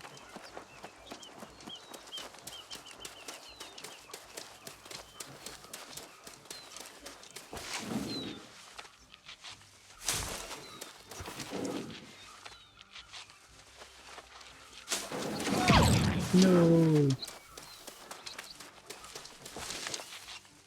feel like I'm gonna break my yeah, I'm close to breaking my my sickle at the moment.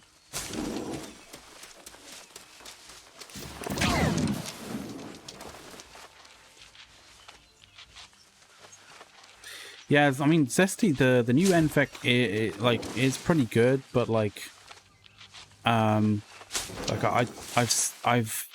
literally seen like a report. Like I know it kind of like from a casual kind of eyes perspective, it does look really good. I would say like I've tried it on my 1070, and it's like,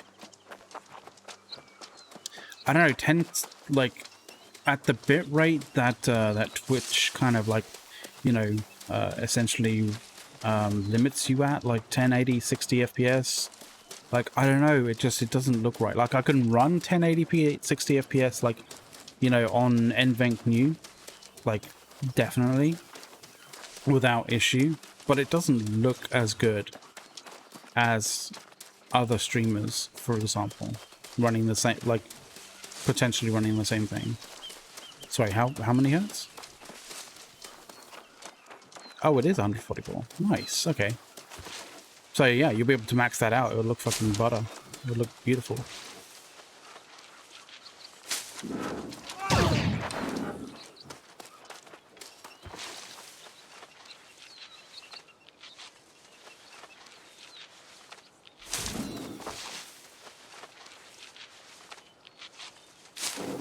And so, yeah. The lowest, yeah. Yeah, I see. And so you'd free it.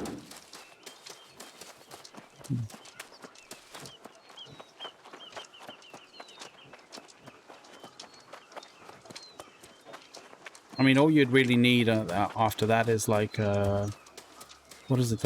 Those programs that basically allow you to control both like two PCs with just like one keyboard and mouse. That's all you need after that. Synergy, yeah, that's the one. Yeah. Oh, good. Okay, fair enough. Well, there you go. Oh yeah, because you probably have Synergy set up on your laptop and stuff as well, right?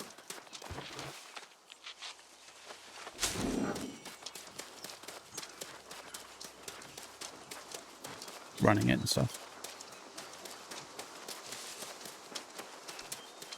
Okay.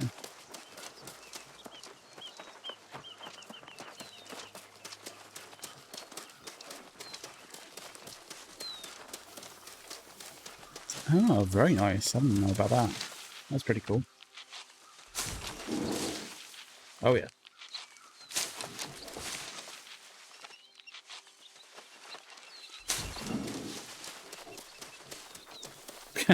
I mean, that's the dream, right? Where it all just works.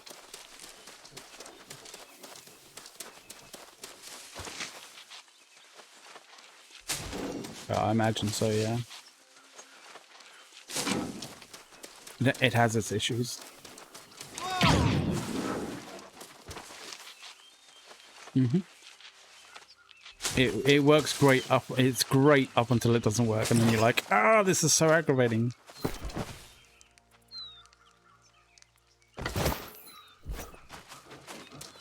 No, they can't.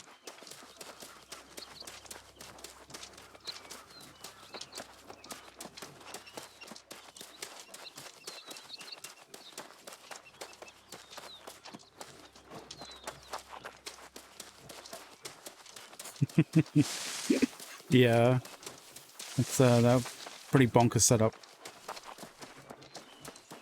Yeah, exactly.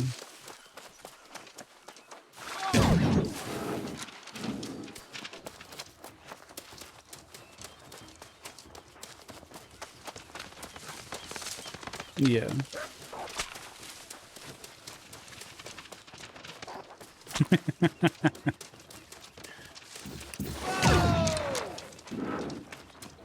That time. Yeah, it's time. Treat yourself, bitch. Yeah.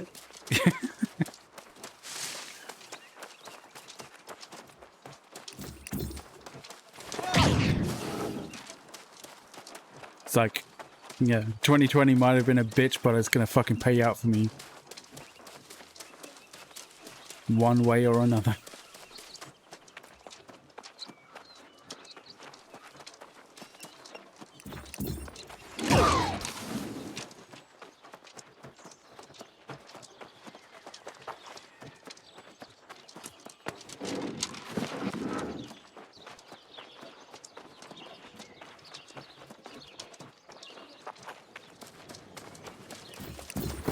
And you'll be like, ah, get fucked. I've got the best of all.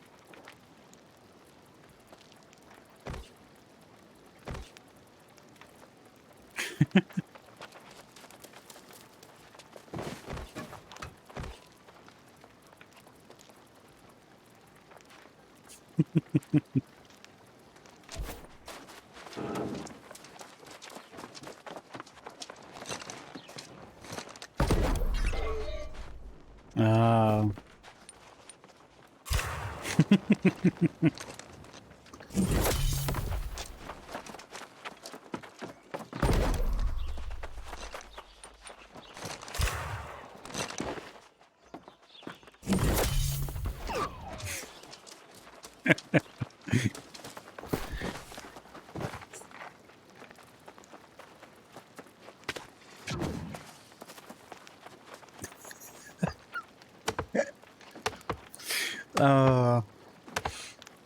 There's something wrong up there. There's something so wrong about that. Yeah, yeah.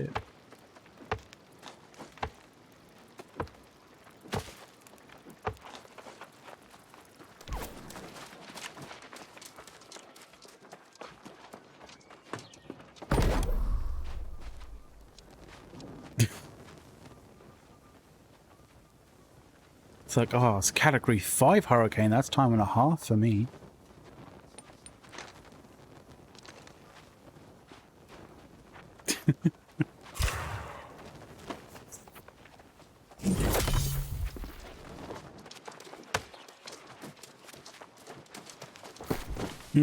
Yeah.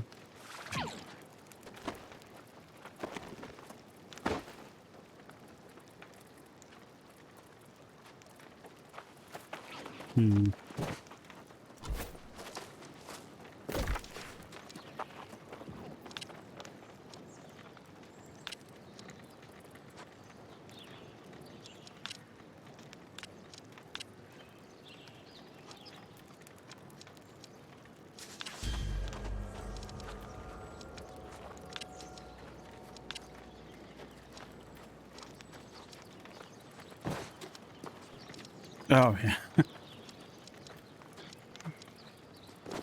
Oh.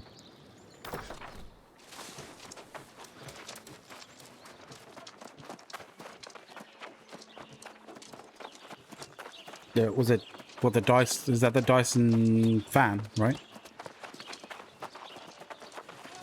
Oh man, that thing's so like, that thing's super lush. Yeah, yeah. Because it's both a cooler and heater as well, right? Oh, what are you doing, man? What are you doing?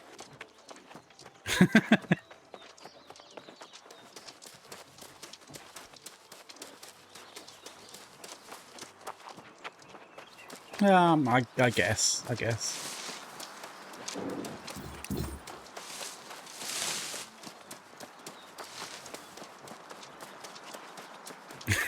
I guess at that point you're like, I'm paying $500 for a fan. Like, do I really want to pay $700 for a fan and a heater? Like 200 for it just to heat.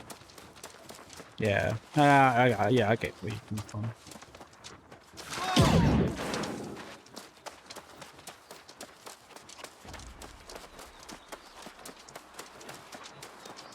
I mean, I guess my reasoning on that regard would be I'm already paying 500 for a fan. Might as well go to and get the full experience. But like, I guess there was a competing sort of frame of mind there as well, saying like I'm paying 500 for a fucking fan. Let's cut our losses.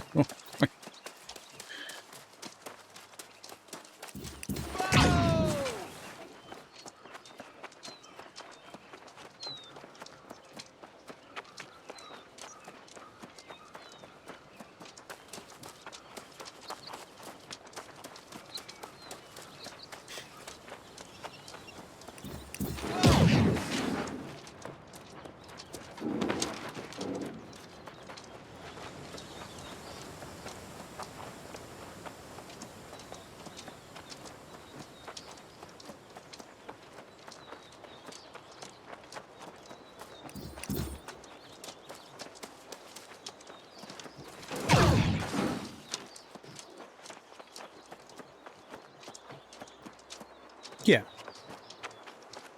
I mean, I've invested hardware to some degree. But, you know, had some of it paid back in terms of, you know, the time invested and, you know, sort of monetary sort of like just failing at words today. Reimbursement, that's what I'm talking about. Like getting some of that reimbursed back, which is nice. Like, you know, having us paying out for a stream deck and other things like that.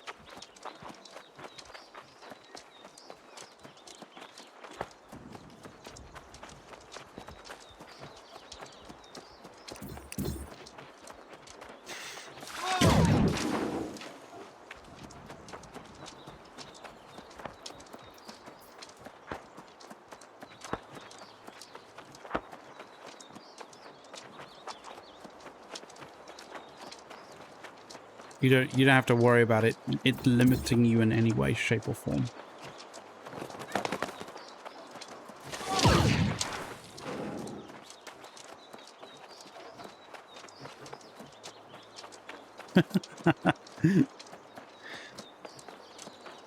The running simulator 2020 era.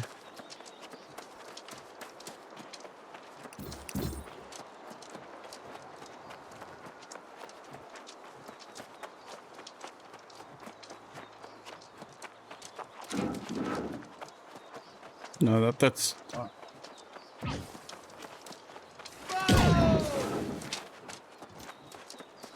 yeah, exactly.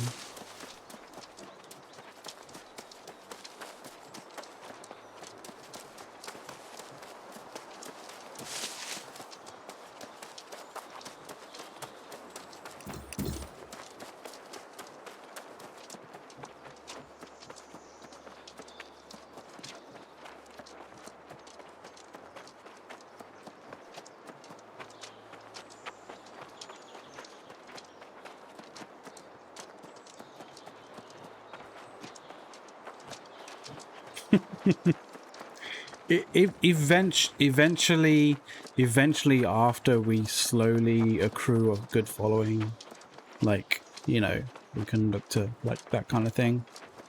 You know, like, yeah. I mean, I'm probably gonna upgrade. I'm eyeing that 3070. Like, let's just put it that way. That way I can sell the 1070 that I have. You know, but that is a massive upgrade going from Pascal to oh, what is it now? Because we're on touring. We're on touring at the moment with the 2070s. Ampere, yeah, that's the one. Like literally, I'll be literally jumping from Pascal to Ampere. Like if I go to the 3070, so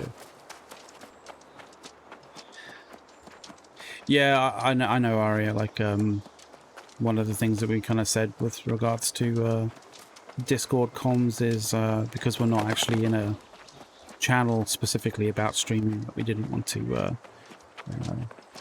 have people jumping on to the Discord without realizing that they're actually on stream.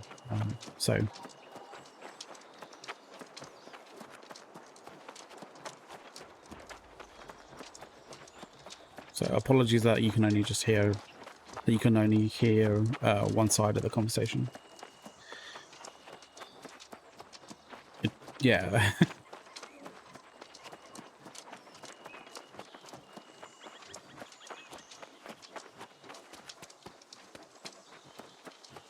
Yeah, it's quite a leap.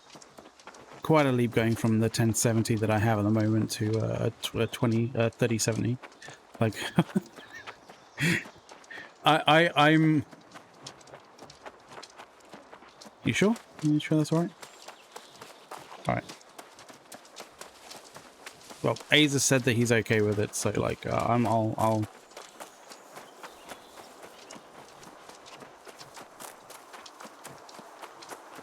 Okay. we just sort out some okay. While I'm running through like dodgy places.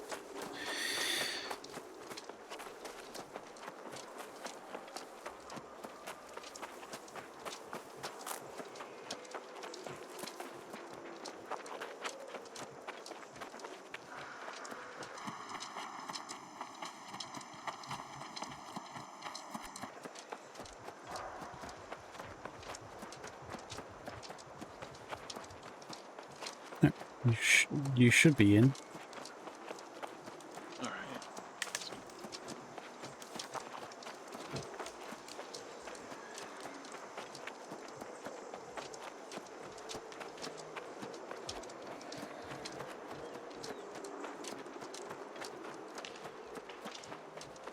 So,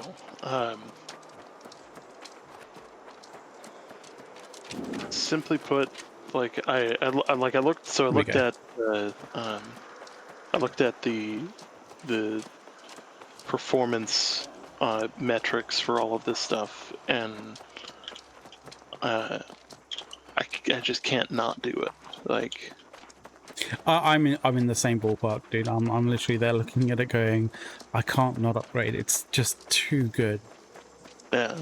And Like the reference they hit cards, the price point on the nose. They hit the price, or they hit the performance on the nose. Like, you know. the other thing is the founders edition cards, basically the stock ones that Nvidia are basically selling. Like the cooling solution that they have doesn't suck compared to the 20, like the touring cards, the 20s. Like, you know, everyone bought the like everyone who knew, like, you know, what they were getting into with the aftermarkets, like with the touring stuff, like they saw the cooling solution that they had with the blower style stuff on the founders edition 20 series cards, and were like, yeah, this one sucks. I'm gonna wait for the aftermarket ones that will have much better cooling solutions. And clearly Nvidia saw that, and clearly Nvidia noticed it, because like the cooling solution that they have on these newer cards are just like so much better. Oh yeah. Like, I know some people are like kind of saying, "Oh, rip CPU fans," like, but yeah, but like if you're not water cooling, if you're buying a 30 series card, like the new cards, like, and you're not water cooling your CPU, like there's something wrong with you. Yeah.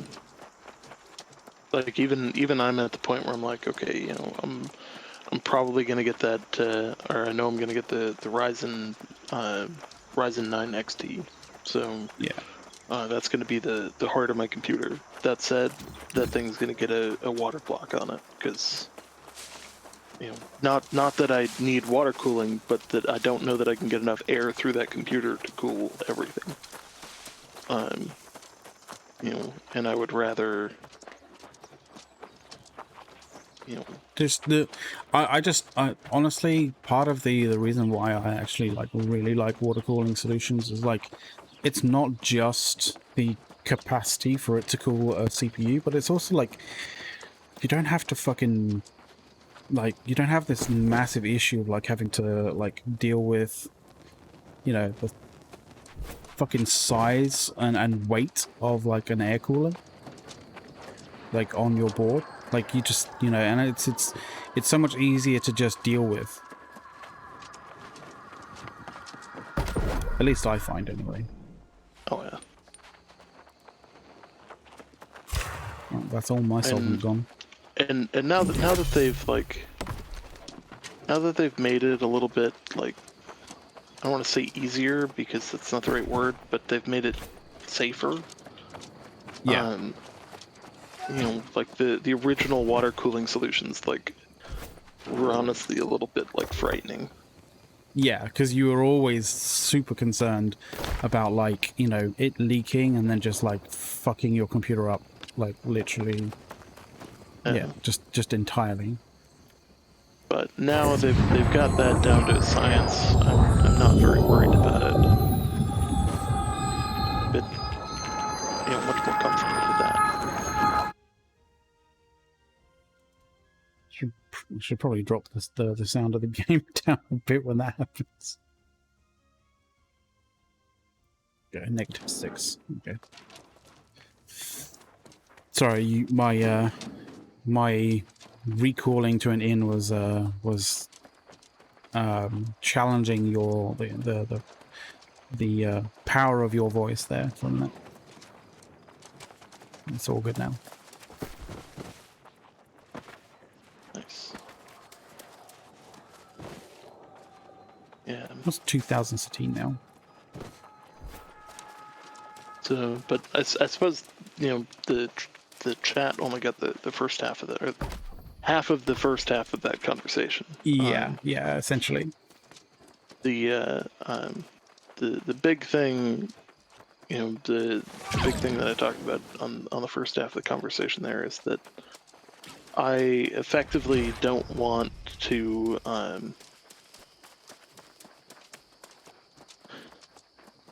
there's some stuff that I want to do and that I really feel that I need to do. Not necessarily just for the stream itself, but for like just me enjoying your personal, like, well, that's it. I was going to say your personal time. No, your recreational time. Let's put it that way. Yeah, like if this year has taught me anything, it's that okay, hey, I've got to invest in ways to make sure that I relax. De-stress. Yeah, de-stress. And obviously one of the biggest ways for me to do that is to turn around and go, okay, hey, clearly one of my largest hobbies is swinging an axe into somebody's face. Yeah, repeatedly. So, knowing that, I want to make sure that I want to make sure that I invest in myself. So that's part of it. The other side of it is that I want to invest in the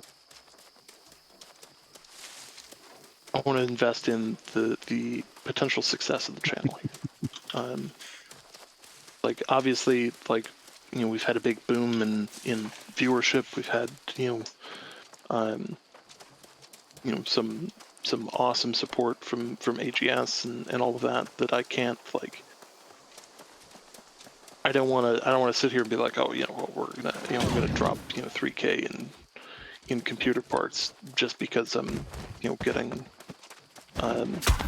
enough viewers for Twitch to actually send us money, which is a miracle in my opinion. And I do see this month as a bit of a unicorn in terms of things. I didn't think we'd be getting that check this soon. Let's put it that way. Like, I didn't think we'd get our be first getting that check from this year. Yeah, exactly. So that's a major sort of milestone. But yeah, I don't feel like it's something that we should just assume is going to happen again like this quickly. Yeah. I don't think that we're going to get another check for quite a while. So, but then again, like this isn't me trying to be like, we need to push people to donate or anything like that. That's not what I'm going for here. Like, clearly I'm not hurting for cash because I'm in the process of looking to drop 3K into computer parts and various things. So like I'm not. You're not hurting. That's not at all what I'm pushing for.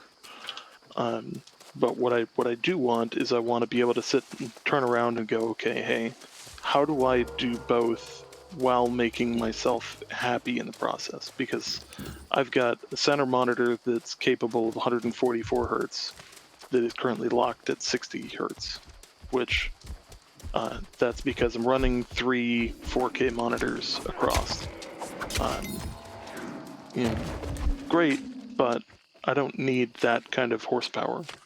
No. Or I'm not utilizing the equipment to its maximum.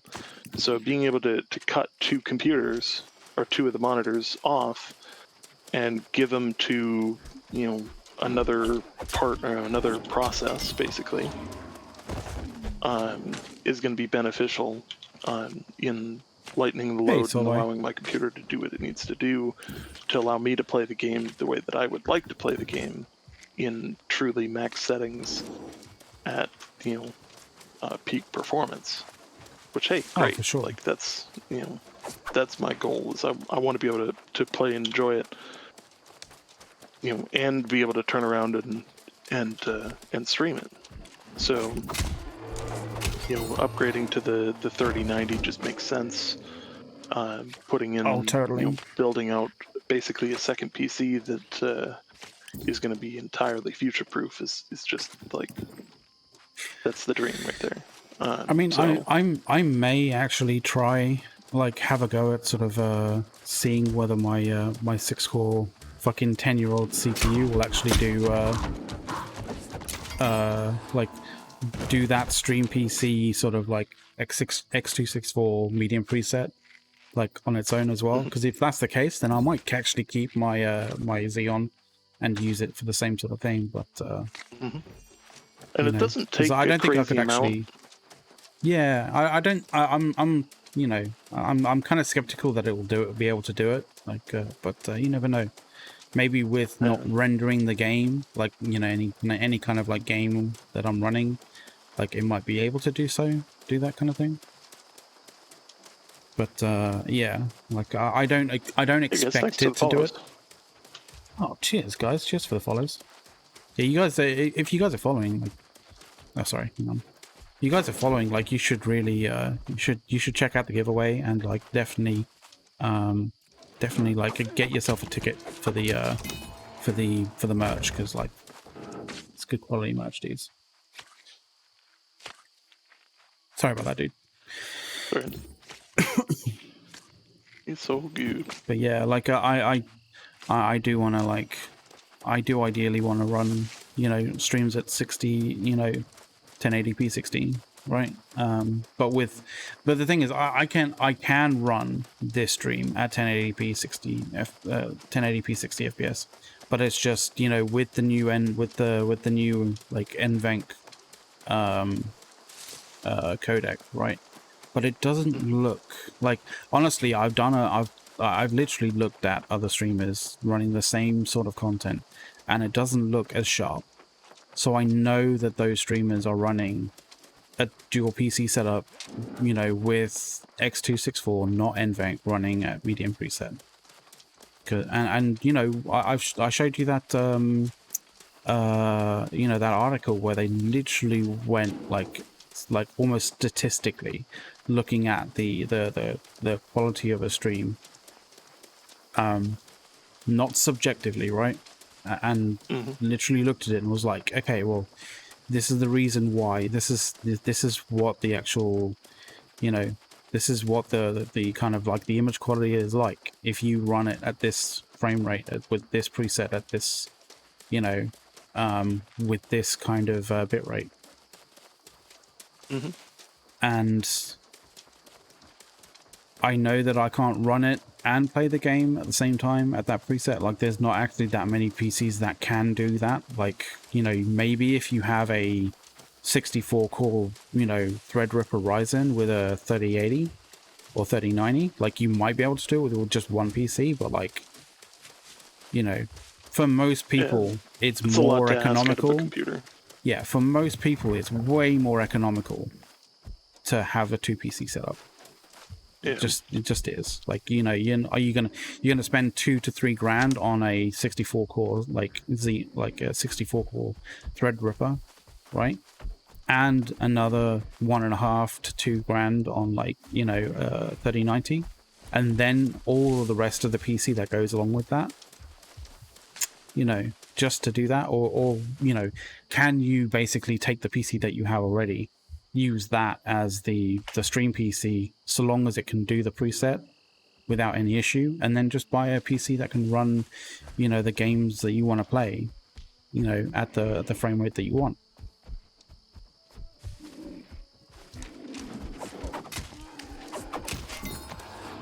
Because I can tell you that, like, that's going to cost less than buying a you know, that setup.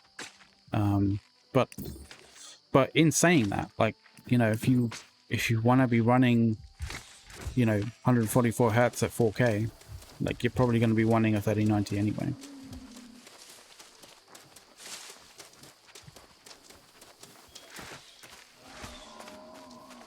Oh, okay. And yeah, it's just it makes sense to go this route. It makes sense to especially like with the performance boost that I mean, like my current card, like my Radeon 7 is a phenomenal card. It's one of the top 15 cards in existence right now in terms of performance.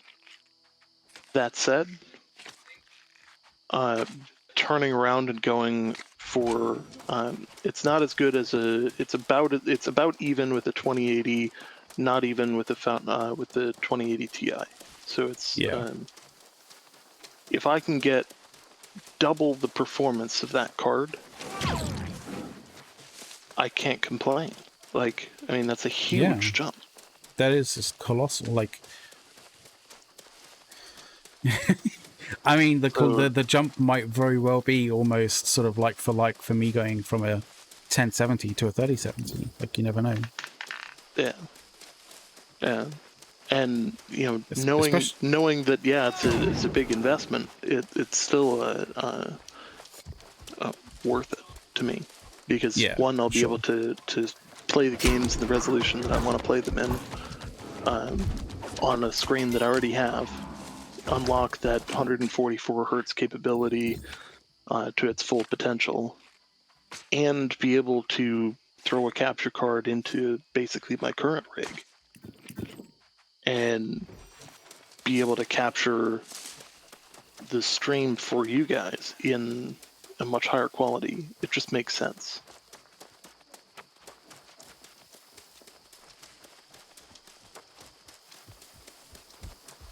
And that's my hope. Now I'm sure there would be a ton of people who would be like, well, you know, like now is not the time to invest in the stream, and you know, you should invest in other things like the stock market. You should wait until, you know, until PC parts aren't like like something that everyone is clawing at, you know, clawing to get, right? Yeah. Wait. Now, that said, like, you know, it's Is it kind of wait one of until these, like, wait until it's a buyer's market again, right? Like, you know, that's what people generally tend to say, right? yeah. And like I get the thought process with that, and why people would argue, yeah, you need to push for this Hey, Diesel Gamers, certain thing, or you need to welcome to push the stream, for dude. you need to wait for this, or you know, wait for the next generation of these to come out. We're grinding and And at a certain talking point, it's PC like tech. there's always a next generation. That's why they call it the next generation. And then once Fucking that one's good, out, man. there's the Very one that good. comes out after that. I'm Like, enjoying it. It's a bit of a grind, you know, but that's you know, the you never know. reality. And you know, at a certain point, you have to buy in, and then you get But we're into an chilling. upgrade cycle. Where you know every 3 yeah, years you get a new I've card or a new CPU combo, and you know. yeah, I've totally missed my potential for an upgrade cycle. Like, you know, when I'm rocking a Xeon card that's like, you know, 8 to 10 years old on a, you know, on a motherboard that is definitely about 10 years old. Like, I've missed I've missed the upgrade cycle. Like, I'm not going to get really that much at all for my motherboard and CPU. So, like, yeah. Can you send me another like 500 gold? I don't have enough. I don't have enough gold to reprocess the leather that I just got. You like, dude, Jesus Christ. All right, give me a second. I'm so poor. Fucking A's being the poor person on the stream is just that. It's just it's so ironic.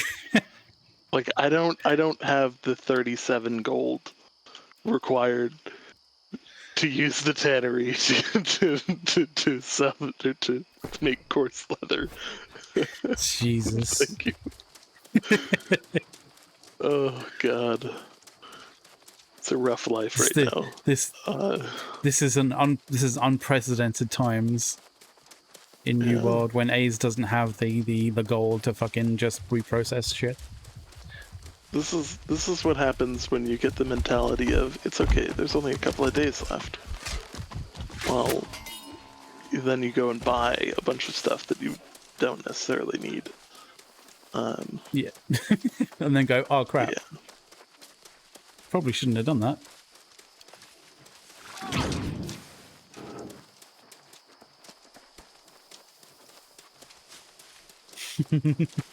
Yeah, Diesel Gamer is in the chat is basically going like, yeah, he wrecked his bank account upgrading his PC. And I feel like I'm probably going to do that at some point too, but it'll be all right. Yeah, I kind of feel like it'll be worth it, especially for a 3070.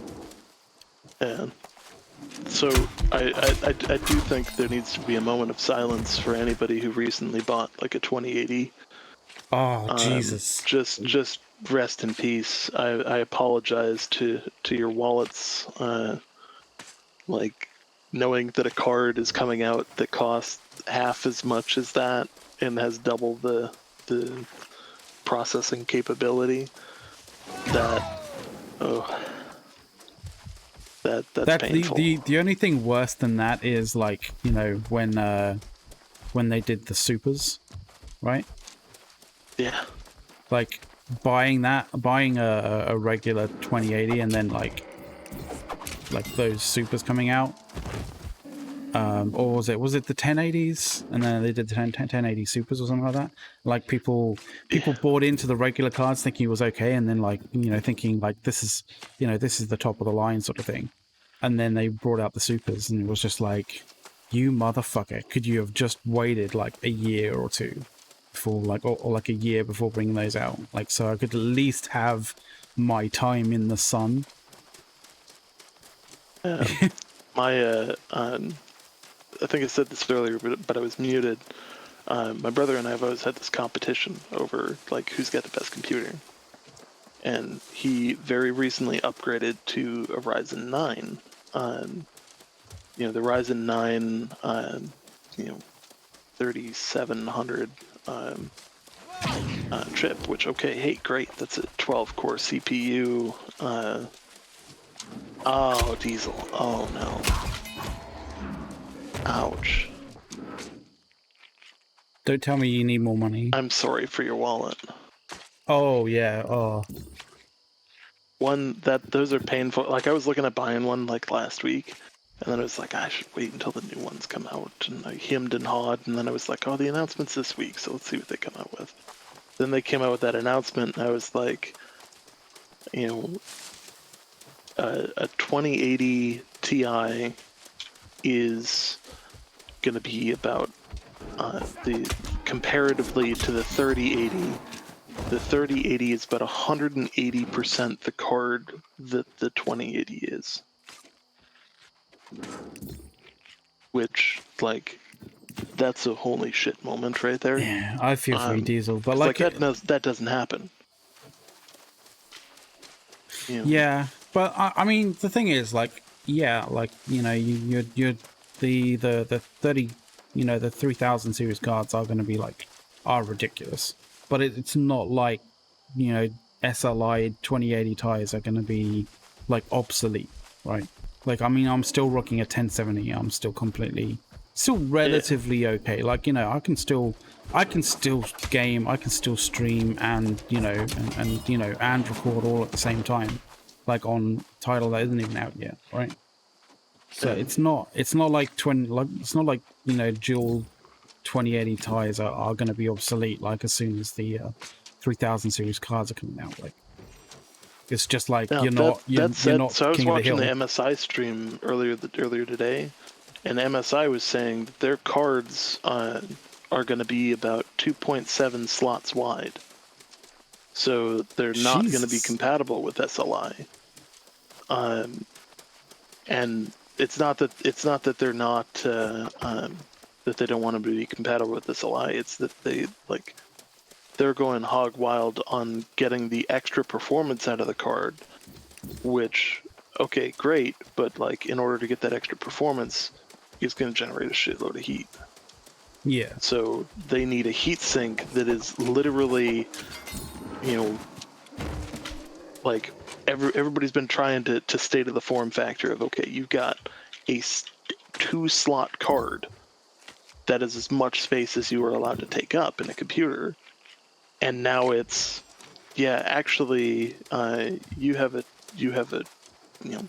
3-slot card now, basically, with just enough room for air in between, and they don't make motherboards that have a 3-slot gap in between PCI slots.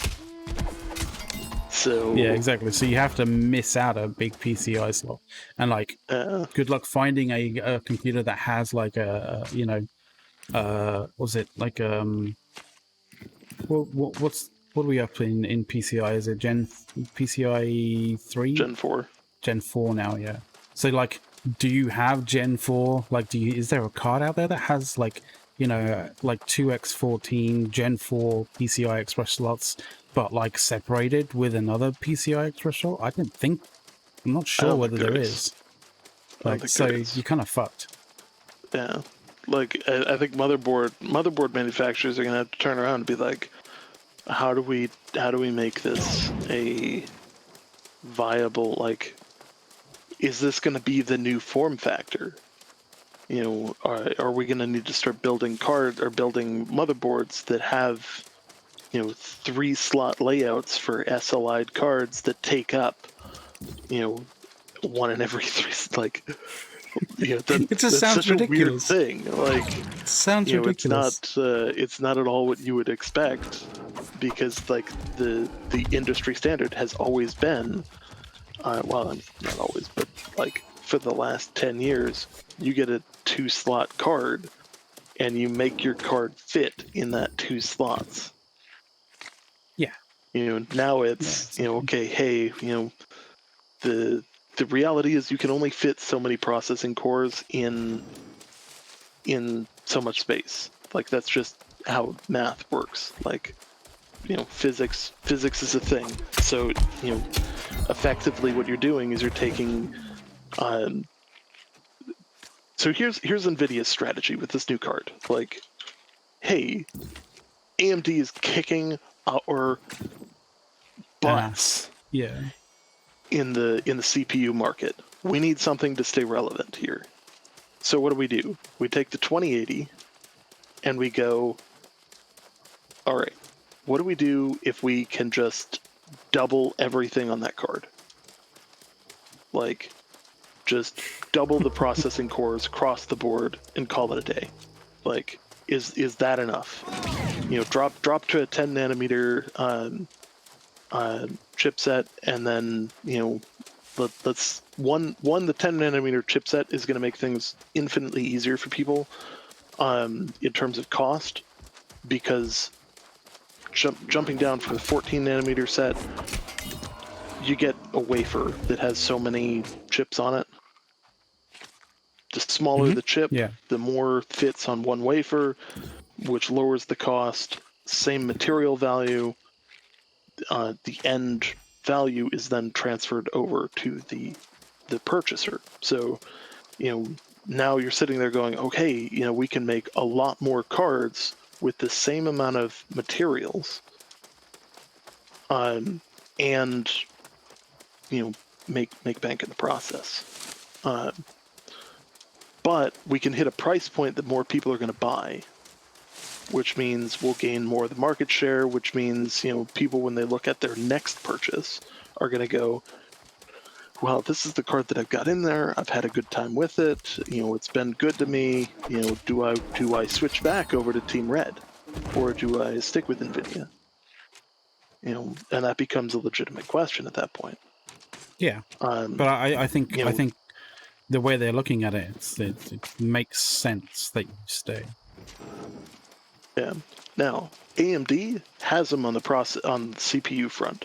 Like, they've got them on the ropes, because the chiplet design for Ryzen is Just- genius. It's absolute like next level. Yeah.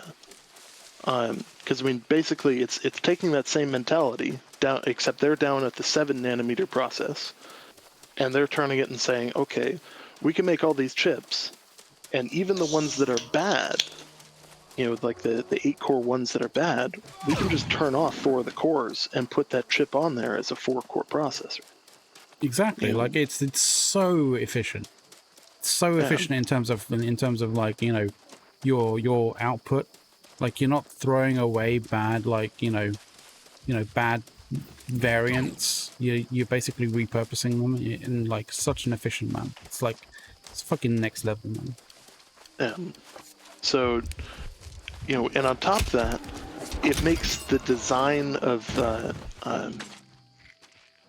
the actual chipset Cheers for the follow, guys. infinitely easier. Because basically what you're doing with the chipset then is you're just taking the chiplets, which, you get an 8-core chiplet, you put 2 of them on there, now you got 16 cores. Well, I can already tell you what the next plan is. Put another one on there. Like, Well, I think the plan after that is put another one on there. Well, yeah. You're talking about stacking, right? You're talking about 3D stacking, right? So it's not even 3D stacking. You can, they don't have to stick to the form factor because they also control the socket. That's true. You have the AM4 socket, which is eventually going to be retired in lieu of them needing a more robust form factor. They're going to need a bigger socket eventually, and it's silly in some ways because it's like, the process here is trying to get us to use less, but we end up with a larger processor in the long run. But you also need to be able to distribute heat off of the thing. So right now they run reasonably hot, but the thing is the smaller the process that you get, like the less heat is required because you're not using, the smaller process requires less, less millivolts, less like picovolts, I guess, like that they're working with at the moment. Like it requires less, which means that there's less power like draw from the card, and less power draw means less conversion of that power to heat. Exactly. So now, and where that's going to get made up in the current generations and in the future generations is when they turn around and say, okay, we've now got, a 12-core chip. Okay, well, you've got a 16-core chip too now. And from there, what's the obvious next? You just keep throwing throwing new chiplets on there. So now you're getting to the point where, okay, although you're generating less heat per core because it's a smaller thing with less power running through it, you're now increasing the number of cores, which means you need more places for that heat to go. So I think we're going to see I think the AM5 socket, I'm calling the name right now, is going to be, I think it's going to have a much larger form factor, potentially be like straight up a rectangle, which is rare for CPUs right now. I mean, because I think it's going to be designed around having to distribute heat off of a much larger chipset. Like, well, you saw how big the what was it, the heat dissipation plate is for the fucking Threadrippers, right? Like, do you remember when you first saw it? It was like, it's fucking huge. Mm-hmm. It's like, yeah, it's gonna become like that. And I honestly think that, like, moving forward, it's the Threadripper, like, where everybody was like, oh, nobody needs a 24-core processor or a 32-core processor.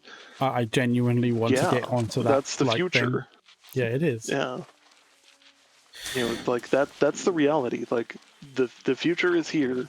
Like you've already seen, like we can't get a single processor past or much further past 5 megahertz or without, yeah, without gigahertz. really, yeah, without really kind of, using some pretty exotic shit. Yeah. So, and at that point, it's all about how many processors can you get going. And I mean, GPUs have already started that trend. Like long ago, that's how you end up with so many CUDA cores and so many Well, that's what inline stream processors. well, that's what they're doing with processors for for phones these days. Like it's a variety of cores, like, and it's just like I never thought we would. I never thought I would actually sort of like still like it's crazy like to think, but I didn't really think that like I would ever see like owning a phone that is actually more powerful than some laptops these days. Yeah. But I have one, and it cost me less than 500 quid. Like, what the fuck? I don't know if I can't. I'm probably going to slaughter your name, Delika. The one of the topics that we were talking about earlier is the 3000 series from NVIDIA that just launched. And when it comes to price, their founders cards are, oh my god, like the Fucking ridiculous. 3070 is like $400. The 3080 is $600, and the 3090 is 1,400, but is capable of 8K at 60 8K FPS. and 60 frames a second. Like It's just ridiculous. like the bottom two cards there. Hey, one. So to give metrics on this based on some other people's running down the numbers, a 2080 compared to the 3080. The 3080 is about 180% of the card of the 2080. So if you recently bought a 2080, you just got shafted because you can now buy a card that's cost half as much and is 180% better. Statistically speaking, like somebody actually ran those numbers. Yeah, it was a Digital Foundry did like like obviously they got the card to be able to run the numbers like benchmark kind of stuff before the actual before the kind of reveal happened. But like he obviously had to sit on the the video for a little bit, but he released it as like an independent working level 30. He obviously released it as a as an independent kind of benchmarking kind of thing, and yeah, that was pretty crazy. It was really quite crazy. So he definitely, and he showed a percentage difference, compared to a previous card running the same, basically the same sort of benchmark. And yeah, it's like it's like from a 2080 Ti, like with or without like all of the RTX kind of stuff, all of the ray tracing stuff, and all that kind of like it was getting to along the lines of the kind of like the same sort of thing, but like a step up to the 3000 series. He was getting anything from like 55, like 155 to 100 to almost 200%, like yeah, like depending on the increase, depending on the game, yeah, and depending on the scene. Yeah. So when it comes, so a good example for this is that like my current setup here. So I run in 4K. However, I run a 3-monitor array. My center monitor is substantially more powerful than the other ones. So I'll be upgrading to a 3090 in a new PC. that I'm going to be building specifically for gaming, and then I'll be throwing in my old PC, which runs a Radeon 7 and a Ryzen 7 second gen on top of that, and I'm going to utilize those in a way that, you know, the two side screens are going to be taken by the basically the old computer, and the new computer is going to run in 4K playing this game while sending off to a capture card on the other one. Now, do I need 60 frames in 8K? No, I don't have equipment that can do that. No. But at the same time, if I did have an 8K monitor, I could play on an 8K monitor if I went that way. I don't see myself doing that anytime soon because I'm pretty sure those monitors are really expensive. But being able to make sure that I can, you know, play a game in more, you know, in the 144 hertz that my center monitor is capable of, and hit that with frames or above that in frames, is going to be, to me, highly beneficial because, you know, hey, I'm unlocking the potential of my equipment. So that's one of the aspects of you know, why I'm looking at a major upgrade. Also because I've had a hell of a year in terms of OT and you know, want to invest in my entertainment and ensure that I have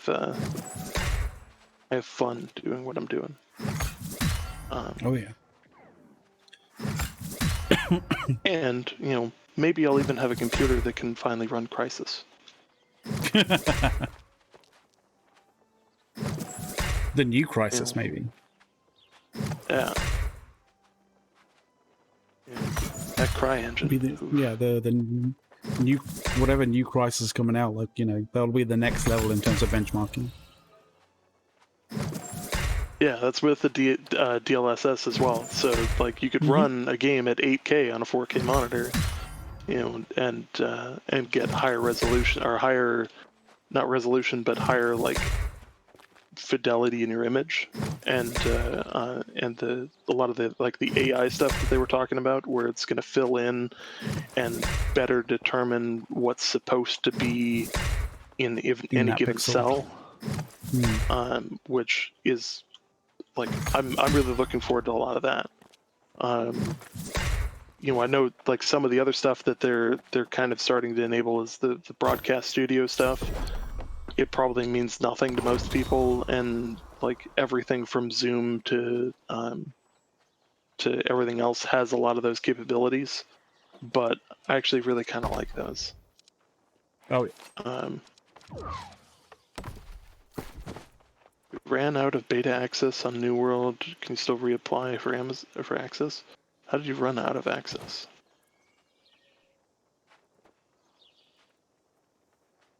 That statement is confusing to me. I mean, you can reapply for access, like, say, to the preview event by like you know, Check hidden in Steam. It should still be there under New World Preview.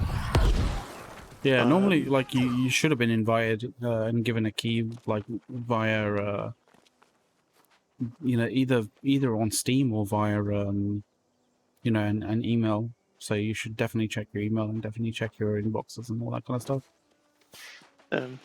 That said, there's not a lot of time left. We have today and tomorrow. Now, what we do know is that the forums. We we do. Yeah, we do. You were right. Today's Wednesday. Correct. Never mind. Yeah, we have another day. Yeah, today and tomorrow. Math is important. I thought it was Thursday. Wishful thinking on my part. Today, tomorrow, and next day. Yeah. Yeah. I would say that I would say that Friday, 3 days. Today, tomorrow, and Friday. Today, tomorrow, and Friday. Friday, and I would say that, like, Pacific time. Like Friday, round about sort of like 6 hours before the actual thing is before the preview ends, like, is when we're gonna be drawing the winner of the swag the New World merch. Yep. Looking forward to that one. Oh It's yeah. gonna be a pretty awesome stream. Really happy that Amazon Game Studios is giving us the opportunity to give that away as well. That giveaway is entirely sponsored by them. So props to them. Yeah, I mean, I'm really kind of pumped with like everything that they've done for supporting us. Like, it's They've been actually absolute been legends. Like, you know, they could have just like breezed past like, you know, like small channels like us and just like, you know, just been exclusively like, you know, supporting, you know, the big streamers and stuff. But it's nice. It's good to see them you know, not looking specifically at like, you know, just the numbers, right? you know, and I think it speaks a lot to their creator program and the goals that they have for it, where it's, you know, it doesn't mention any numbers the entire time. And I think that that's important as a program, because I think that like they don't really care about the numbers because they can get you the numbers. Like, as part of the creator program, that's their goal, is to help your content get out there. What they don't have and what they need from people, and this is what makes the program valuable. They're looking for people who give a shit. Like, you know, like if you actually give a damn about what you're doing, and you know you want to, you know, enhance your channel over time, and you know enough and have, you know, have good content, and be continually making content, then they want to help bolster that, because, you know, your content is their content, and you're helping them in a way sell the game.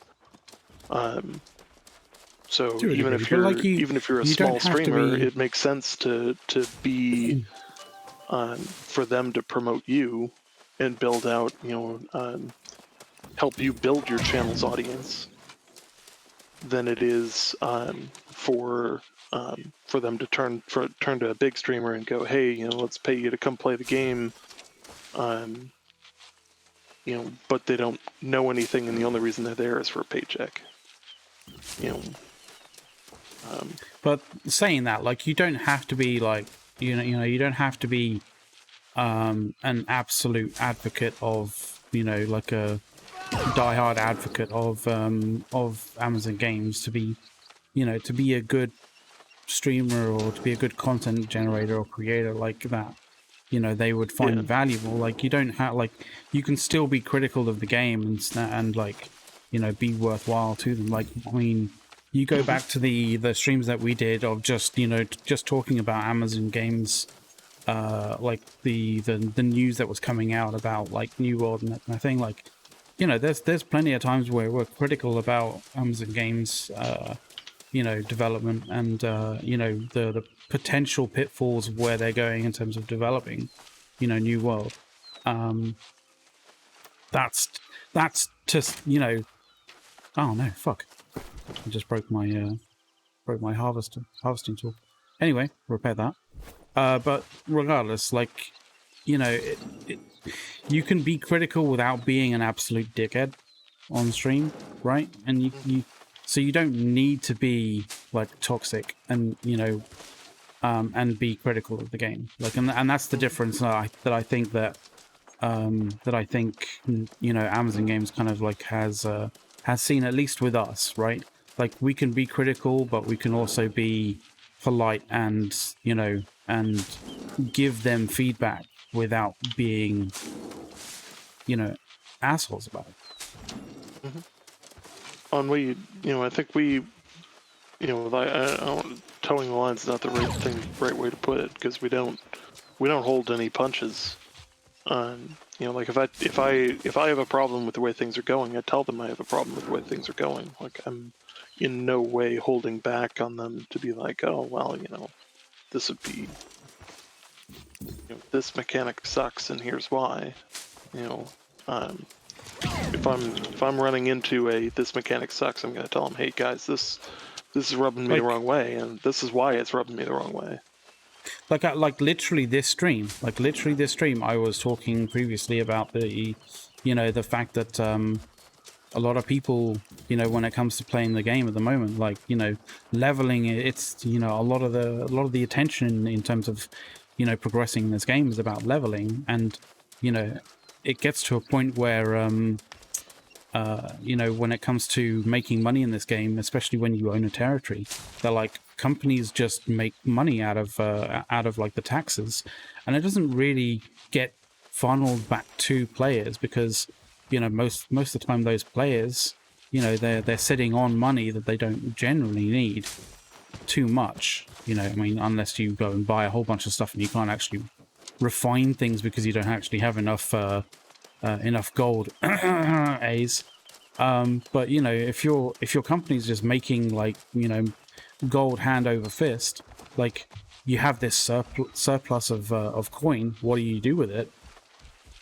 If Amazon Games turned around and, like, basically allowed people to buy levels with gold, like, I would viciously be against that, like, and I would make myself known for that, like, so if they go down that path, like, I would, I'd fucking raise hell on that one. And I mean, I was saying that, like, earlier on, and in the show today, like, and that's not a sort of like a a rarity in our shows, or in when we're talking about Amazon Games and what they could potentially do, or where what they've done so far, or where they could potentially go. Like, that's very much something that that happens fairly often in our streams. So, like, you can be negative and you can be critical about, like, about Amazon, where they're going, where they could potentially be going, without being a dick about it. And it's not about towing the line. Yeah. Like, there's a good way to tell somebody that, hey, things need to change, and I think we're pretty good at that. The array is actually, so I'm on the fence about XP boosters. So, like, obviously this game is going to survive off of its cosmetic shop and some other oddities. I have a feeling that an XP booster is probably going to be one of those things. I don't know that that's the best way to do it, because this is a game that has a substantial amount of depth to it, that I think that it would be more valuable. I think it would be more valuable long term for the player to spend the time leveling. Although there are parts of the leveling process that just suck. So there is, yeah. So there is a kind of like a sort of a, do you level with gold? Do you level with cash? And if you level with cash, no gold, does that mean that, like, it's pay to win? Because then that means, like, you could literally just jump in day zero and be like, fucking slap your credit card down and be like, give me, level 60, right? And if that's the case, then maybe. But, like, then that would be paid. Yeah. But, like, I think XP. I'm mixed on XP boosters specifically, because in part it is kind of a, like, pay to level faster, but it's also like a catch-up mechanic. Like, right off the break, if they did it, I think that it would be a little bit of a problem.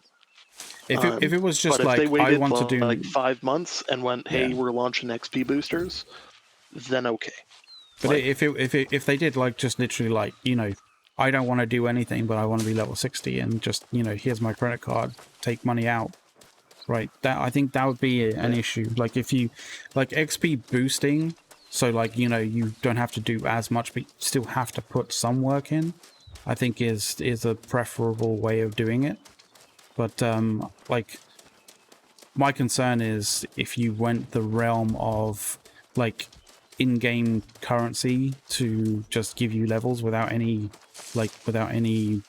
effort put in, I mean, aside from obviously the money, like, you know, aside from sort of accruing the money. But as I said, like, you know, if you had those player groups that are just accruing money not out of, you know, any work, but passively out of taxes, like, is that is that good for the game? Because then that inherently gives a lot of advantages to player groups that own territories, and you know, that just incentivizes larger player groups to own more territories and block out those territories from, you know, anyone else, really.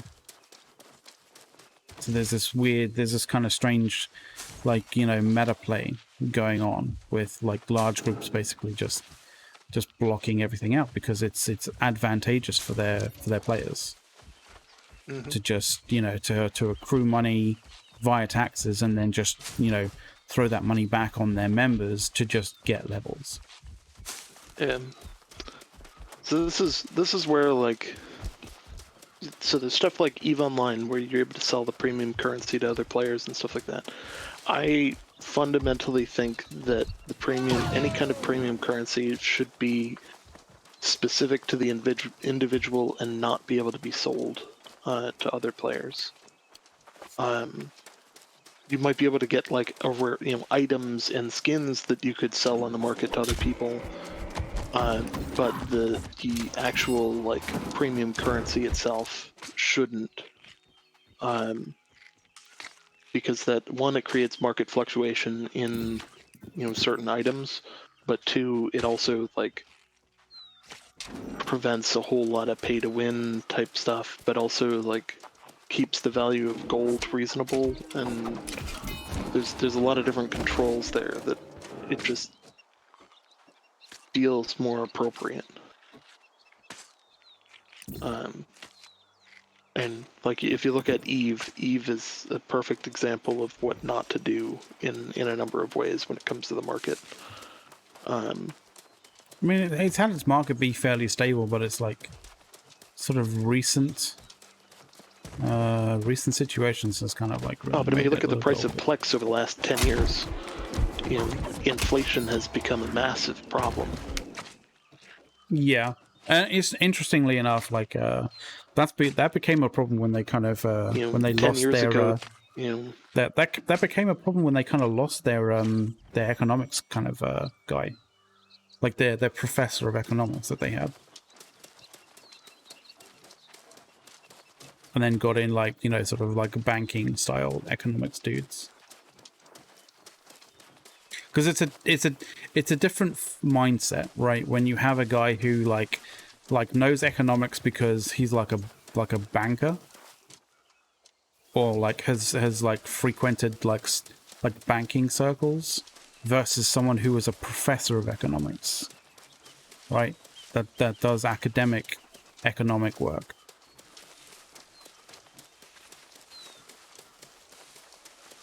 yeah.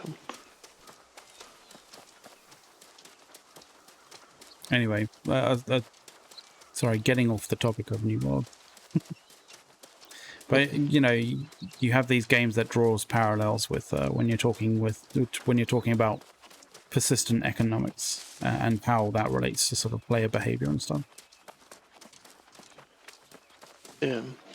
One of the things I do like about this game versus a lot of the other ones is that you don't have multiple identities. Yeah, that is true. I'm Like New World versus EVE Online. EVE Online has so many issues and different gameplay loops that just can't happen because the fact that you can be multiple people.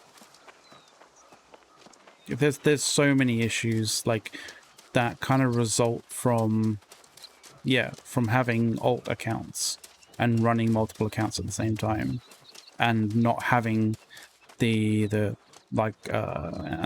parent company not having the ability to tie people's accounts together and say this is one person.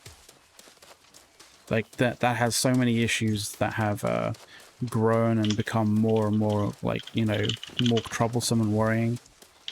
And I really hope that doesn't happen in New World, because that'll be a fucking that is its own like real fucking like like Pain Train. Yeah.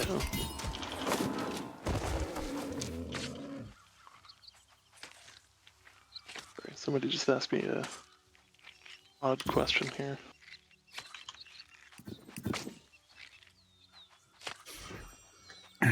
Shall we answer it live? Or is it Oh, something that's- more confidential?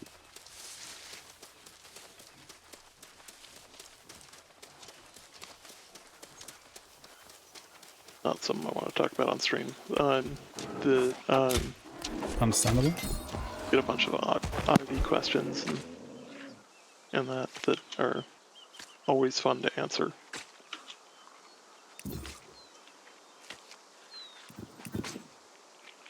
I mean, saying like, I mean, we always like we have a tendency to jump to sort of, you know, parallel Eve Online, but like, you know, when we're talking about XP boosters and stuff like that, like, I mean, you can go to PlanetSide, and to be fair, I think PlanetSide is probably a little bit better of a way to look at these things, because PlanetSide, like, you have XP boosts, but you also have the kind of like the three faction thing, right? Yes. And you have a bunch of different types of like currencies or resources, I guess, that you accrue during like your play in the game, like in Araxis, which is the land in PlanetSide 2.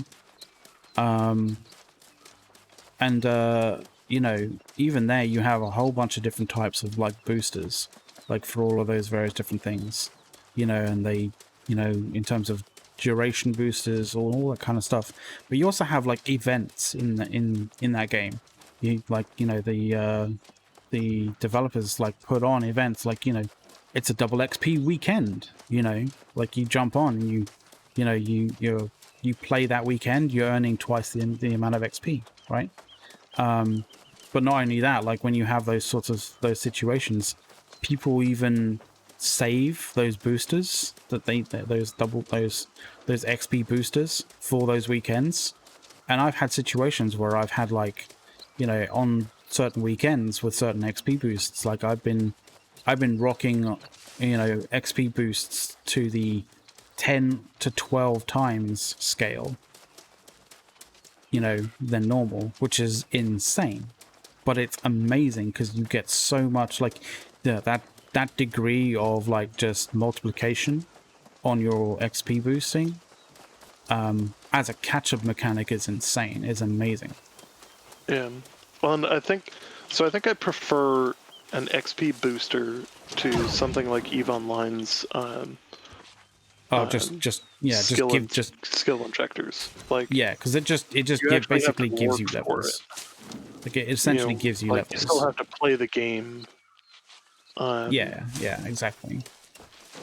Like and you I can't think just that's my delineating factor there when it comes to things. Like, you have to still be physically doing stuff in the game.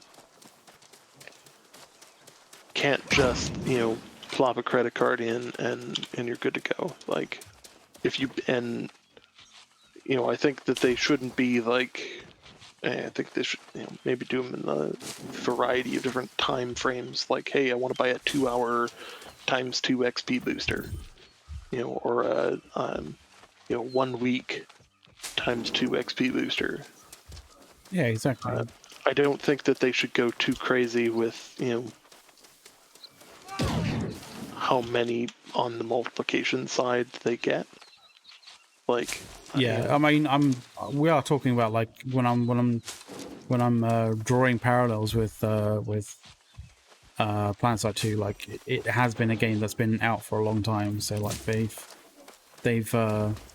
obviously, you know, they've obviously utilized a lot of various different things, and you know, for a long period of time. So yeah. they've developed that side of their game, or at least of their, in terms of their like the, what would you call it, services, like customer services for the game, like significantly. Yeah. And as long as they have, everything under control. I think it's reasonable.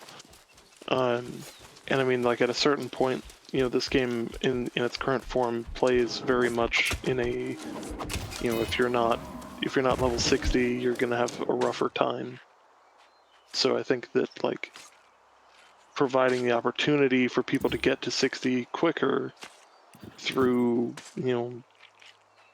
through effort still, but also an option to say, hey, if you want to do it faster and pay a little bit, and then hey, great. That said, it needs to be said that there is an appropriate level of grind already in the game. Please do not add to that so that you can increase the desire to reduce the grind through that process. Oh yeah, like don't just increase you've already the hit it on grind the nose. yeah, exactly. you've hit the grind on the Like nose. To keep it there. We It's don't still we, going to be we don't painful wanna, even at times too. we don't want a situation where this game starts to feel like it's being developed to be spun into a mobile platform. Like we don't want mobile game style microtransaction or like resource or like XP kind of boosting. Yeah. Hard no on the resource booster. Yeah. That is a absolute hard no. Also, any item that you cannot. So when it comes to like, so this goes into like gold ammo and stuff like that. Like, if you cannot get the item in game without paying for it, you should not be able to get the item Using out of game from the store. using an out of game store. Yeah, because that just leads to oh hey, if you want to be competitive, you have to buy this set of gear from the store, and that's silly. I don't think they've openly said they want to stick away from that, which I'm happy about. Yeah, and they've openly said that they don't want to go the realms of simulated gambling using loot boxes as well. Yes, which really makes me happy too.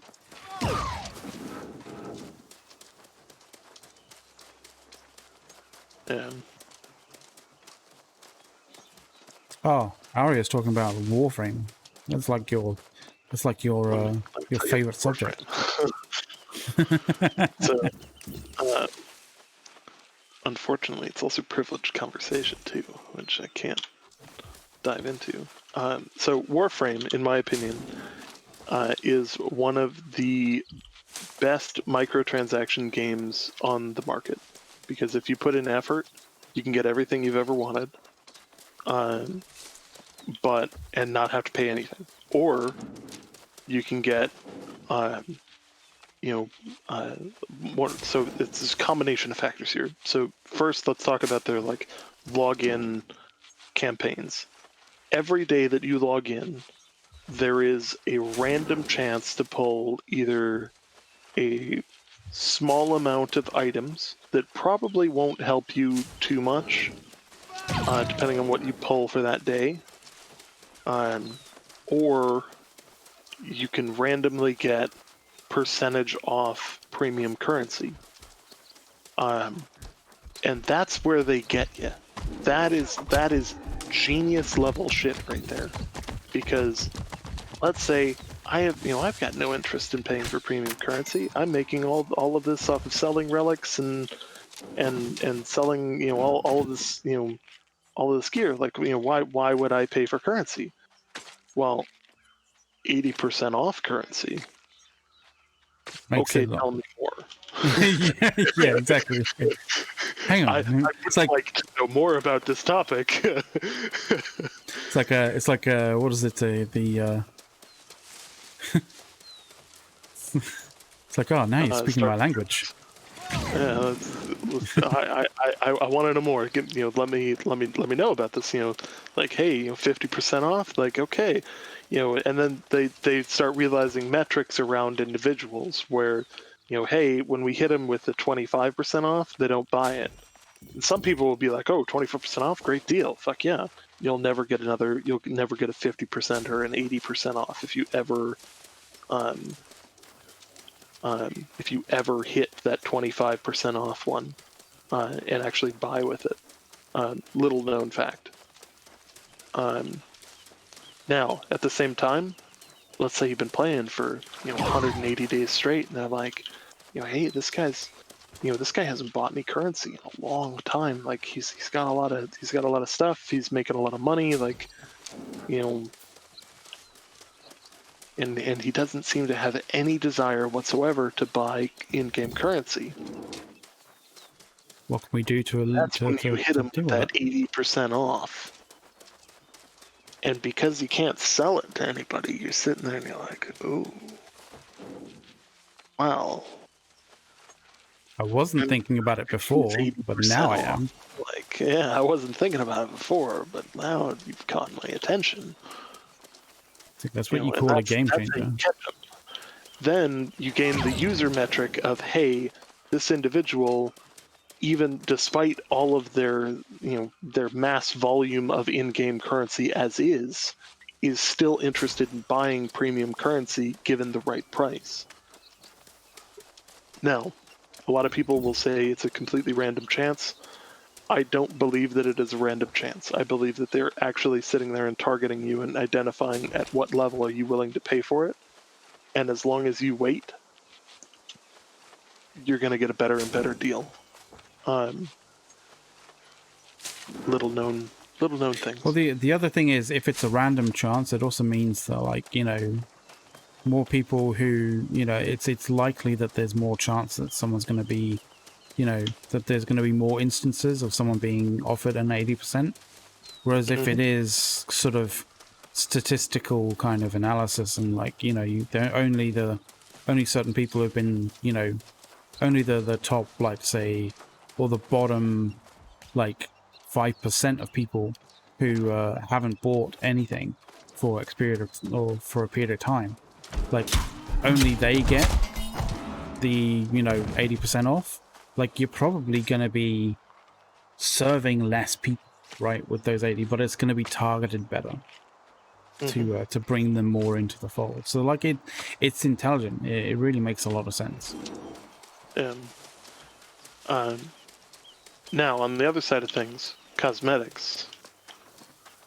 Oh, Warframe has got their shit together. Because here, like, you get a few colors that you can pick from, but they're not all that great sometimes. Like, you get, like, my armor is pretty nice. Like, I dyed the Inquisitor armor red, so, like, I've got a red cape going on and all that. Like, but I would be game to buy cosmetics. Like, where's my pink dye? Where's my where's my Roman Legionnaire outfit? But not just any Legionnaire. Like, what if I want to be a Praetorian? And I want that Praetorian purple. I was thinking that as well. Like, I was thinking, like, I want the fucking purple. So cool. Here's how Warframe does it. They will legitimately sell you a color pack to dye your armor, or change it different colors. Blue, okay. Yeah. Fucking blue. Fucking blue. Okay. How much? So, like, how much? So, like, those are a good opportunity to be something quick. That, hey, you bought this, you can now color your armor, this certain set of colors, for a small price. Nothing super substantial, but enough that it's worth doing.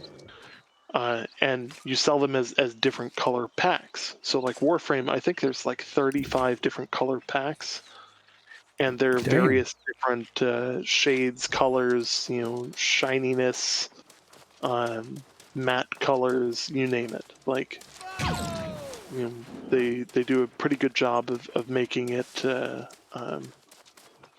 I want a pastel, Space Ninja. Yeah,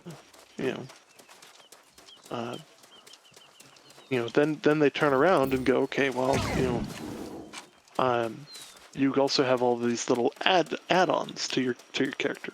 So like you can get different different things to put on your shoulders. Maybe a clan logo on your shoulder. EVE Online has not managed to figure this out in many years, but putting your Alliance logo on your ship would have been a good route for them to have gone 10 years ago. But See, the problem there is they seem to think that like it's some kind of like it's some kind of like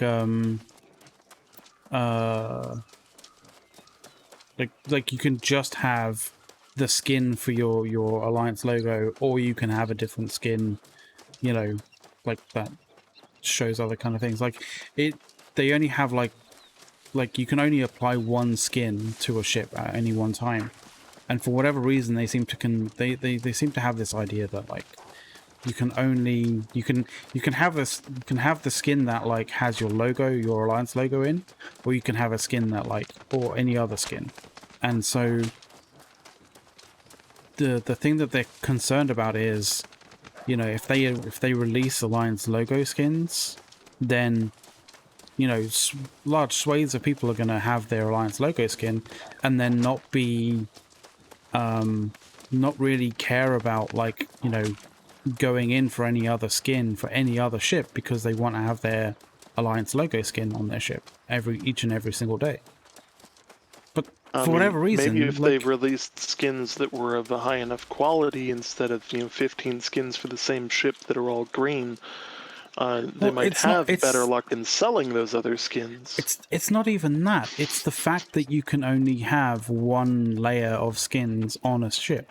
Like, if you can have multiple, you can mix it up and stuff like that. Like, have, like, areas where the skin is obviously, areas of a skin where it's transparent. So another layer of another skin can show up. Or, you can have that top layer always be your Alliance logo, and then you can put whatever other layers, whatever sort of skin underneath that. That would solve that whole situation. But for whatever reason, they're not able to sort of grasp that, which is like, I mean, there's a lot of things that CCP has been unable to grasp that has defied logic and reason for years. So it's disappointing when it's like that easy. Like, fucking, professional, like professional artists work with, with programs that use layers like hugely. Like, how many times have you seen like a professional artist using or utilizing an Adobe program that has like layers? Like, I think every single Adobe software suite has like fucking this layer kind of idea, this layer proposal, this layer kind of design, right? Mm-hmm. And yet they can't seem to think that like, oh, maybe we could take that, like that sort of, that aspect of that kind of game and like apply it to like our skins, right? Multiple skins on at one time. But they don't. Mm-hmm. And it's like, what the fuck? Like, how is this thought process like just so like breaking so terribly? Like, or just failing? Yeah, he's got some problems.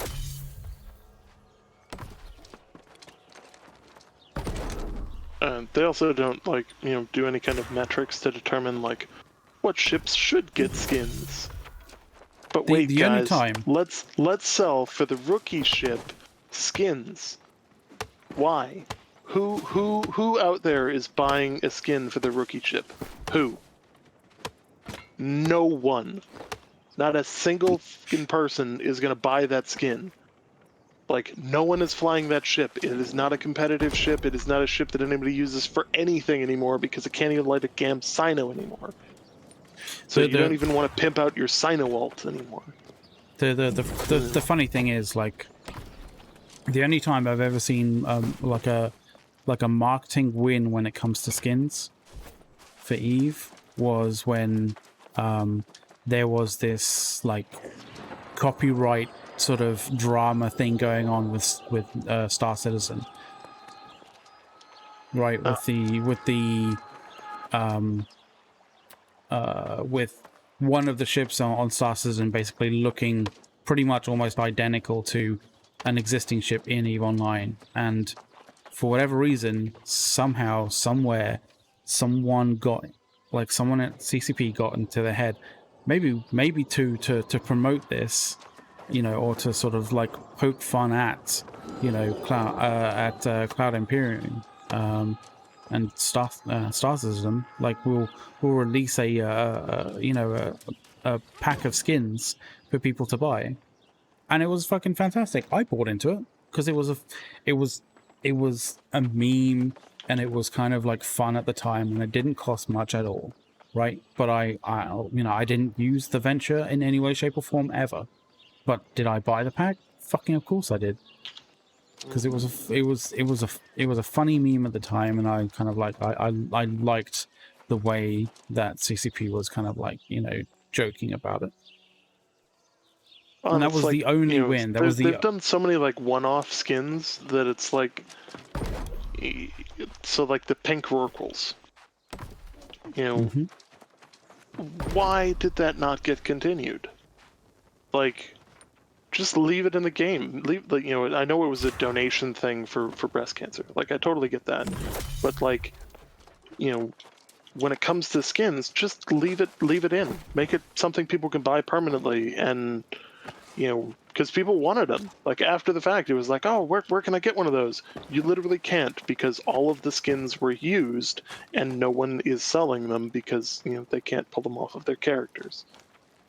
You know, and I can remember skins that I have seen that I'm like, oh, where is the skin? Like, can I purchase it, and etc. etc. Nope, it doesn't. It's not available. It's just like, no, I could have given some money to CCP there, but like, nope, they just denied it.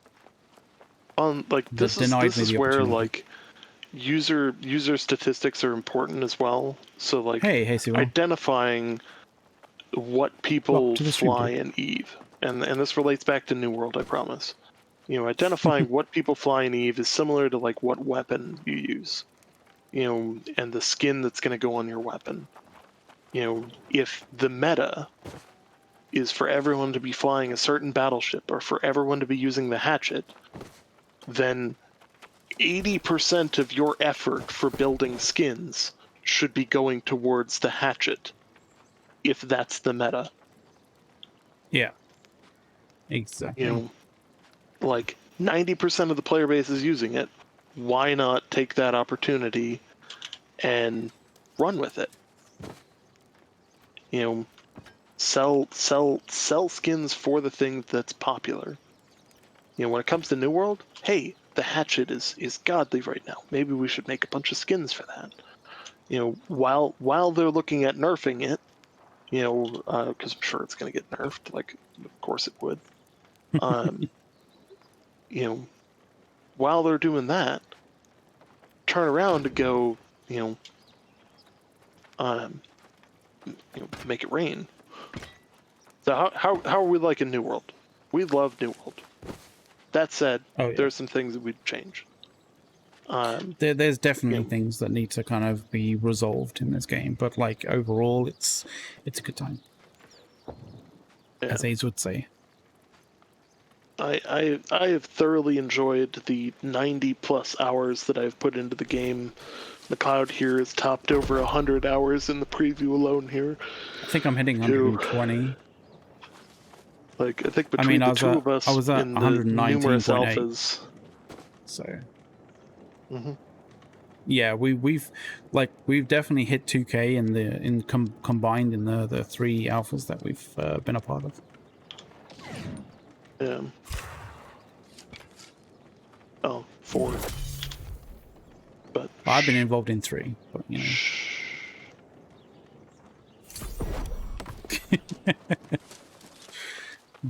It's a live stream. It's being recorded, dude. I mean, we totally were involved in none.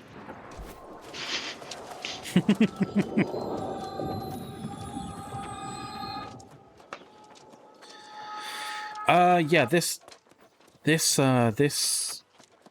kind of first look, this preview event, basically finishes at the start of Saturday, I think. So it's the end of Friday night Friday. at midnight. Yeah, so it ends at Yep. Friday night at midnight. We are doing the giveaway draw, like the merch giveaway drawing of the winner, on the Friday. So you want to check that out. You want to be around because, like, you know, the winner, like we need to be in touch with the winner on the at the time that we're drawing it. So, you know, you guys need to be around for that.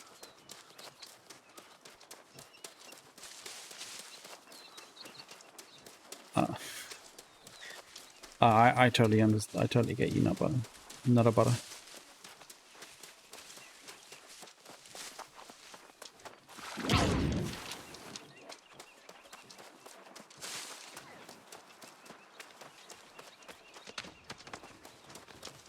Sometimes good things come to those who wait. I mean, I don't drink Guinness, but I appreciate. I understand their sentiment. Yeah. It's so there are obviously some things that should be changed between now and launch. And we know actually what a lot of their targets are because they've actually announced them. For like things that they are planning on changing. Let me get to the letter from Scott here. So we're working towards adding more in the areas of game modes, landmass, AI variety, additional weapon types, and quest variety, as well as more.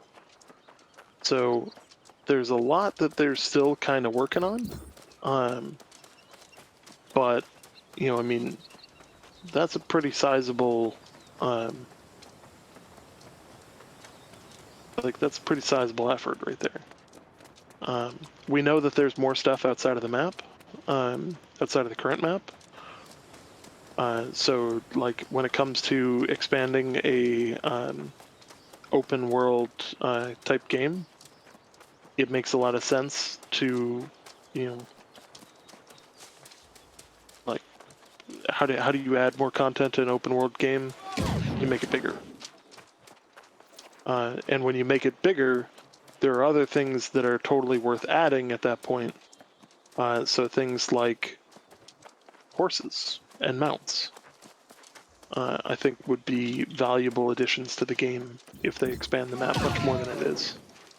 I also am of the opinion that mounts are, you know, a useful thing anyways, and in terms of like cosmetics, I think that they're like an easy thing to add to, because, you know, like let's say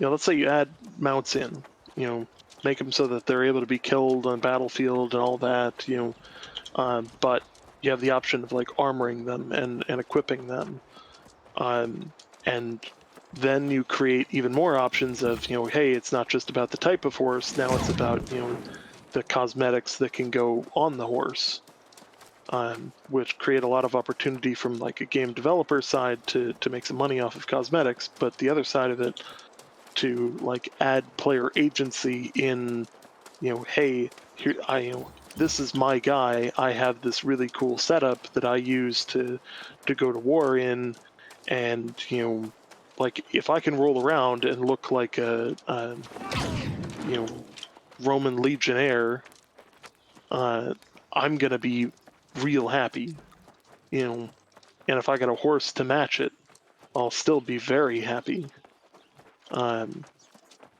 and stuff like that. Like, I'm big on consistency and like having the agency to,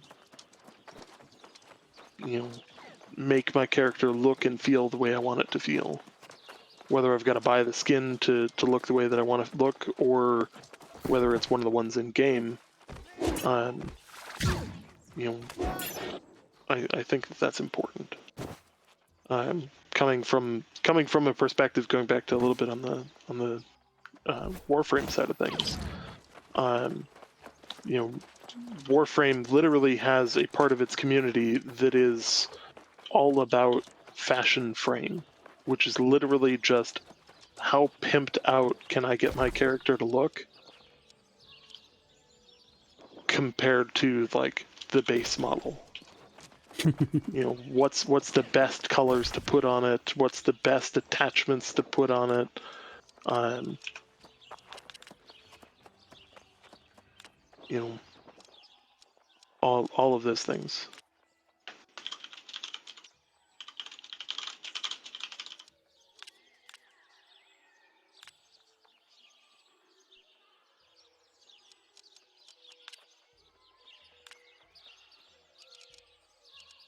Um, keep seeing this come up on the Reddit. The game is so. The reason I talk about cosmetics as much as I do is because it's an inevitability, especially with a game like this, because they're not charging a subscription. And because they're not charging a subscription, they have to make money elsewhere.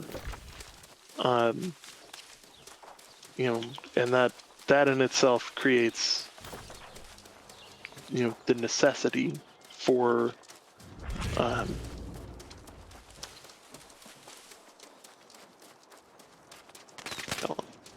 for cosmetics. Like that's just is what it is. Well, everyone loves individual, like everyone, like there's always a desire for individualization, right? Everybody wants to sort of be a little bit different in when it comes to like their character, when it comes to sort of like their in-game persona, right? Yeah. So, character customization, sort of, fashion, all that kind of stuff like that, just that all adds to it. Mm-hmm. And I think that it's, I personally think it's really valuable because, like, some people are like, I don't really care what my character looks like, just as long as the stats are good. Which, hey, you know what? Good for you. Me, like, I will more often than not run around in armor that makes me look good versus armor that has better stats, even if it's a downfall to myself. Now, that said, if I'm in like a war, like, I'm gonna wear, dress to the nines, wearing the appropriate gear because that's just what you do. Comparatively, if I'm roaming around exploring, any old T5 gear is perfectly fine. Like I'm not gonna be picky. Well, I am gonna be picky because I want to make it look good, but you're not too I'm not gonna concerned be about picky stats. about. I'm not gonna care about the stats at all. Like I'll roll around. I very often will roll around in the pirate gear, just because I think it looks cool.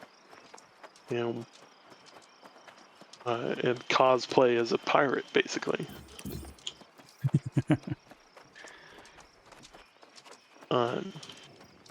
You're just rolling around because it's rocking fun. that teal colored pirate shit. Dude, that jacket was dope. Yeah, it was pretty dope, not gonna lie.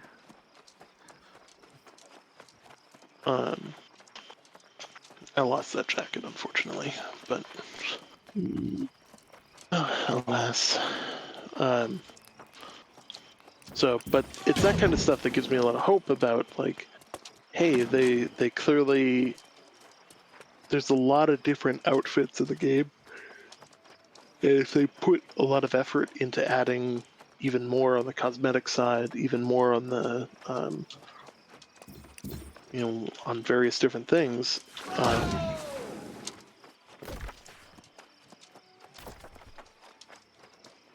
I think that they put themselves in a position where, like, they're gonna succeed on that front. Yeah, I think so.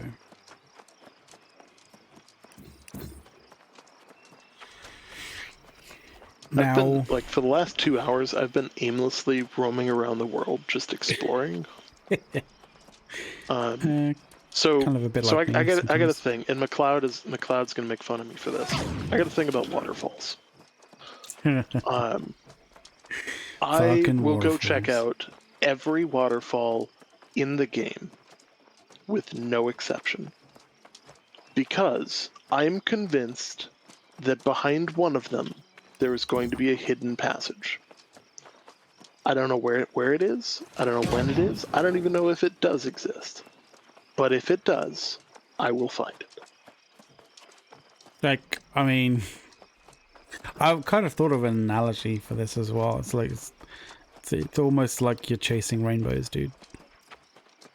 Yeah, I'm There'll looking be for stuff. there'll be a pot of gold at the end of it at the end of one sometime. Just gotta find it. Yeah, you know, like, and it's not like it's overly complex stuff either. Like, you know, and it doesn't take a whole lot. Like, it doesn't even have to be a lot in there. Like, it could be a box that just gives you a random thing that is just some trinket. You know, but that to me would be really cool. Being like, oh hey, I found this thing that is probably useless, but right? It's a missed opportunity if they didn't put in a secret, at least one secret passage behind a waterfall. Just one. That's all I want. We were talking You about know, we're talking about a massive world with like fucking demons and all that kind of shit. Like, surely there's going to be like secret passageways and stuff. Like, right? Like, you know, there's going to be different stuff that they put in like that. There's got to be different stuff that they put in like that. It's just, you know, it would just be a waste if they didn't. totally. And they could do some cool stuff with that. Like, behind the waterfall, they put in a passage to a room that in that room is a portal back to the nearest settlement. So like you find out about this shortcut that just brings you back to the nearest settlement, or it brings back to your house, or something like that. Like, just something that, like, a reward for finding just something random.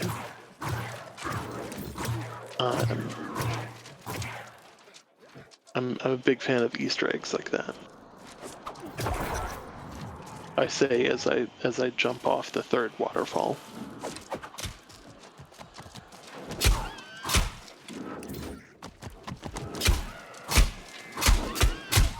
Also, props to these guys' art team. Like, shit's beautiful.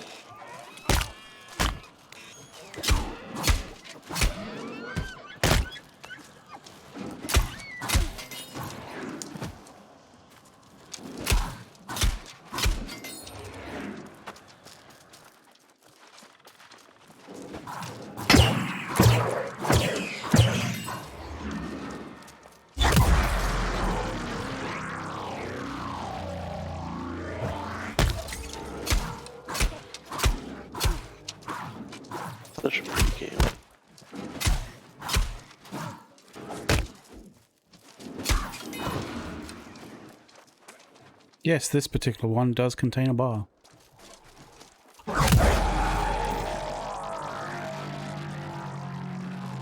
About bars? Oh, just this corrupted hive. It's kind of like part spawned into a Wait, is building. it? So it kind of looked like it had a bar. Huh.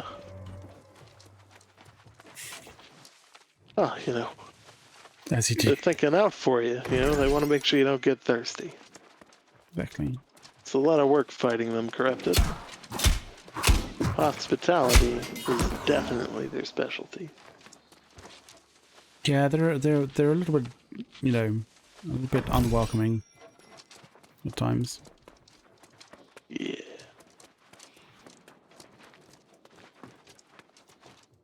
By the way, just for the stream, fucking cheat sheet right here. You know, I mean, you if you have the tools, use them, right?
Good night, sweet prince.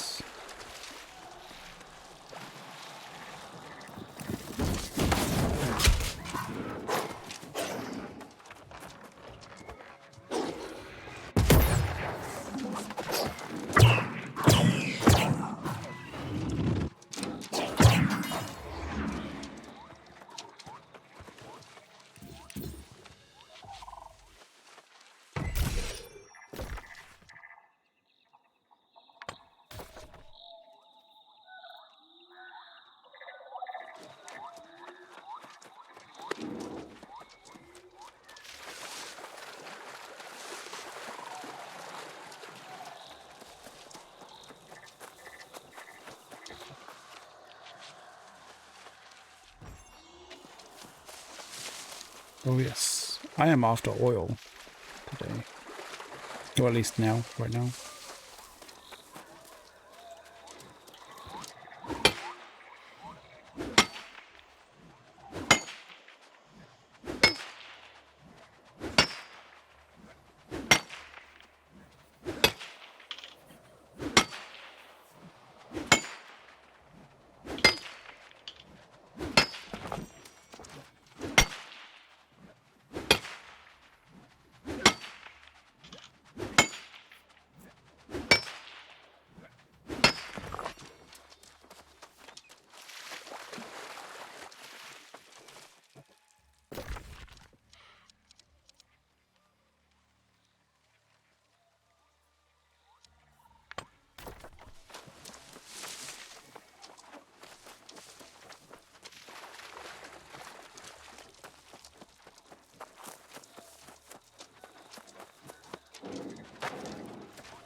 I love how they just blow up without really too much of an issue, and then you can just like get health back from the stuff that it injures.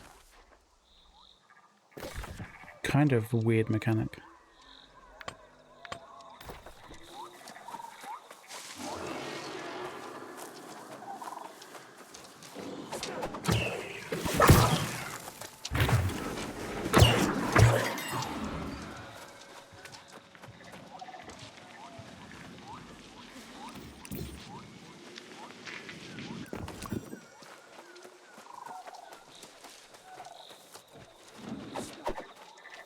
Oh, that was a fucking horrendous miss.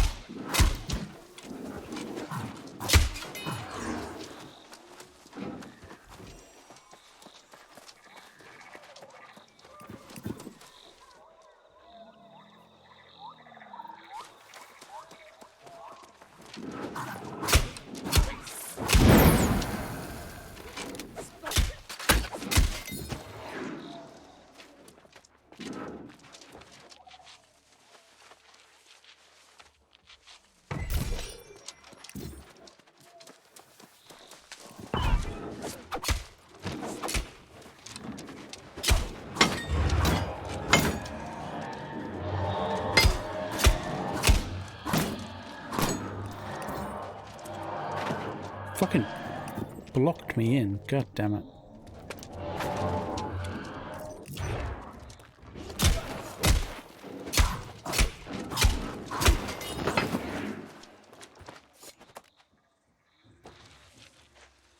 That really worked out for him.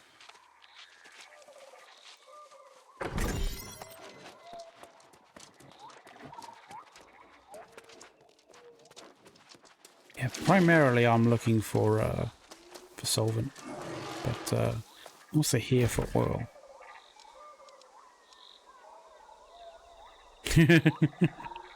I just kind of realized something.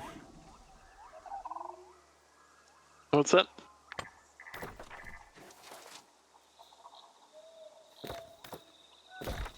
So I'm in Weaver's Fen, primarily looking for solvent, but I'm also here for oil. So like, I'm very much, you know, running the American attitude. I'm here to liberate. I mean, we're here looking we're here looking for WMDs, but you know, we'll take this oil while we're here as well. Mm-hmm.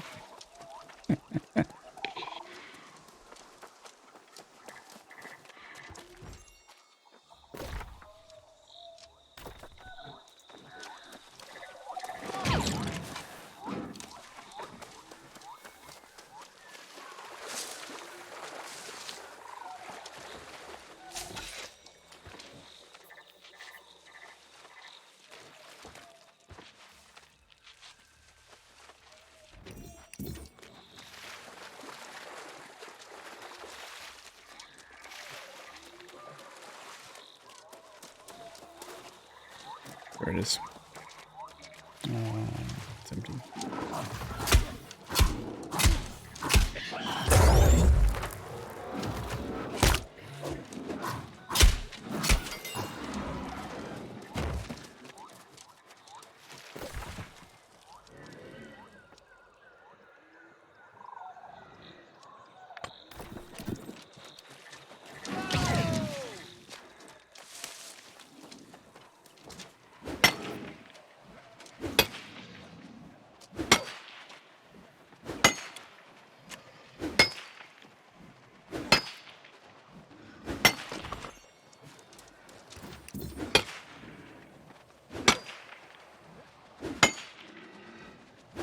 Somebody didn't pay their territory upkeep. They downloaded a repeater of some form.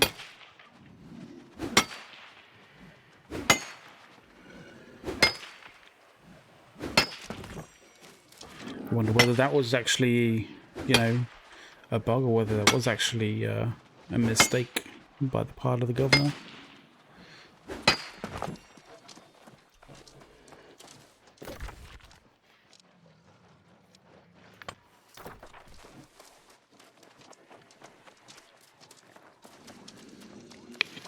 No, also missed a bag up here.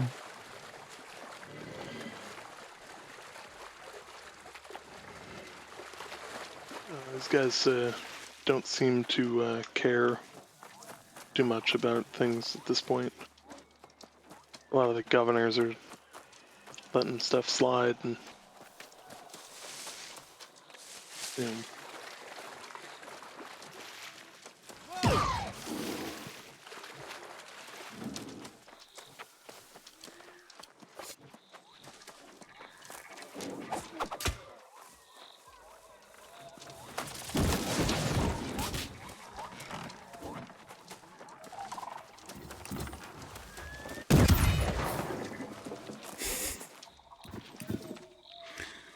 This just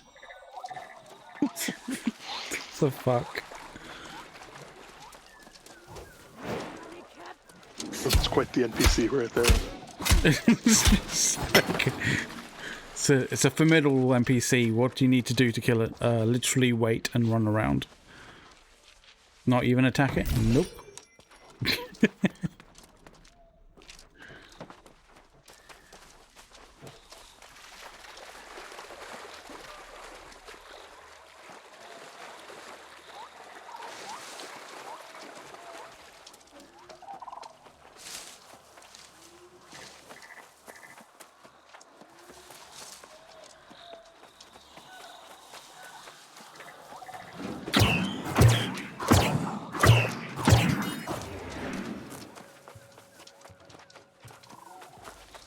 Right. Oh, there we are.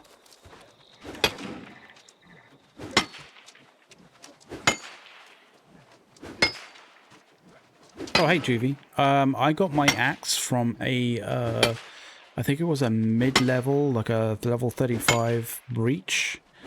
The corrupted breaches, you know, these sorts of things. It was a level 35 minor breach, I think, cache. So basically, I opened one of them, and I guess fortune smiled on me, and it gave me a legendary T4 axe, which was fucking like I was over the moon about that one. Damage and perks are pretty good. I'll show you. I'll bring it up on. So hopefully you guys can see that. It's not obscuring things. So that is an empty gem slot, Angry Earth Bane 2, Durable 2, and Abyssal 2. Damage, pretty good. I think it's nice. I think I like it. Like with my attributes, I get 700 out of it.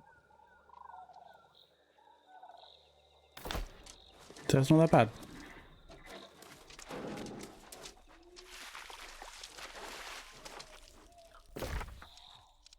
Yeah, it's pretty good. Not gonna lie.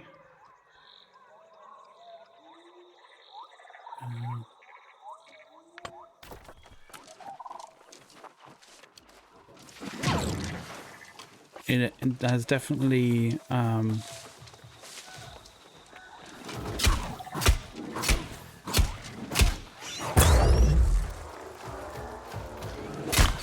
the nice thing is that, like, it's my first legendary, and like, I mean, I know that like axes have been kind of are sort of OP and a little bit like because everybody's using them. It's a little bit like, you know, it's a little bit sort of samey with a lot of people. But like, I've liked axes far longer than other people. I mean, I just like it in general. Like, I wish we could use like an axe and a shield. Like, obviously, in this particular kind of instance, in this sort of particular iteration, the axe is like hella OP. So like using it with a shield is like literally there's no point, because it's like you know, oh, you want to add some overpoweredness to the axe. Like, what are you, psychopathic or something?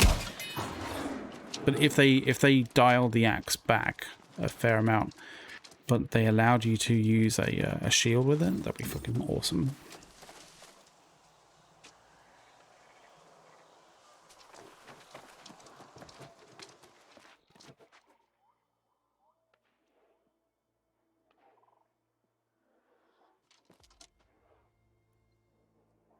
I think that I've not gonna lie, Juvie, I think that is like only relating to a very small proportion of axes.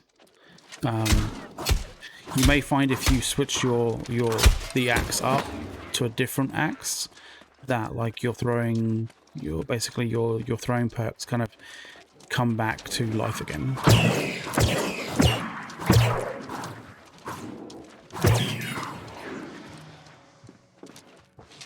Not saying that I've seen that kind of behavior from an axe before, but I've kind of seen that behavior from an axe before.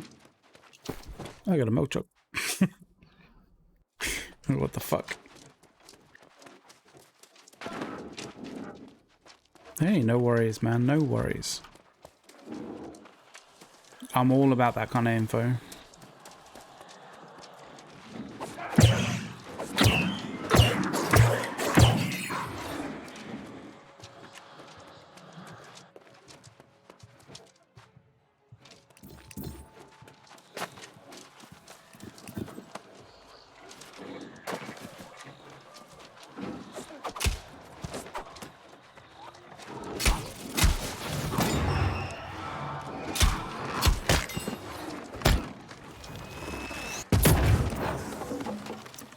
I'm gonna have to blow up, didn't he? Jesus.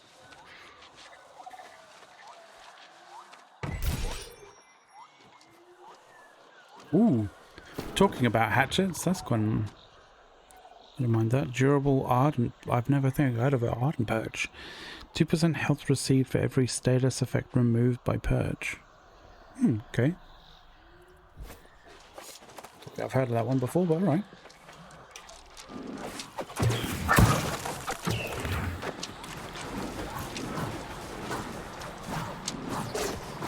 Come here, bitch.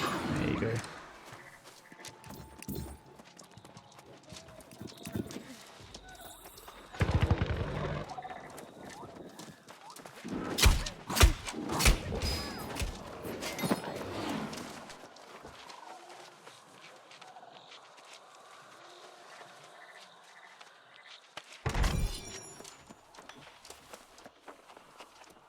Give me solvent, bitch. Come on. Give me solvent. God damn it.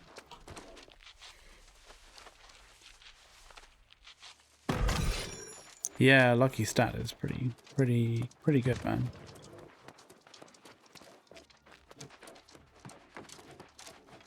Kind of luck, like, even if it's like lower level stuff, I generally tend to sort of keep hold of stats that have like luck, or, you know, sort of like, you know, increased luck in doing things, like whether it's like, you know, like miner's chance or weaver's chance or that kind of like random stuff. Like, I tend to keep those sorts of things around just in case.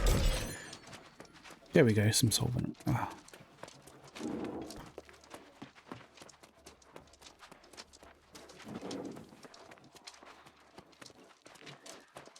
Have I been here before? I don't know. I feel like I have.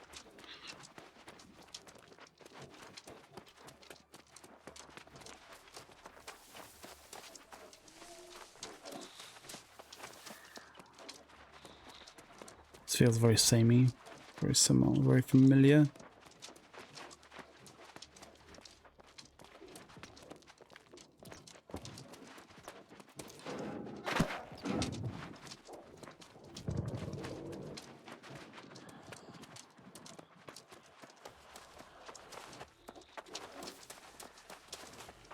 Dude, your friend's like perk sounds like a fucking A10 going off.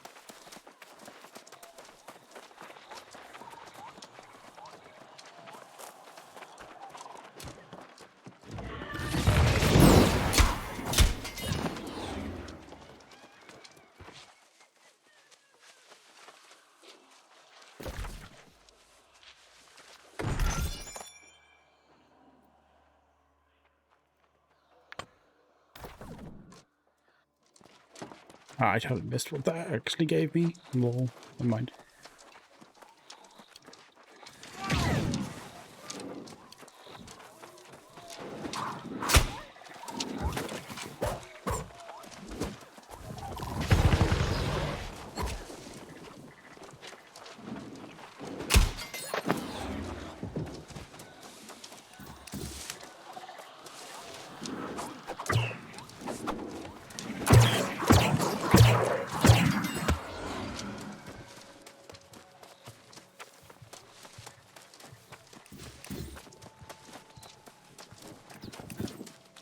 See whether there's still some oil here or not. No, it's not.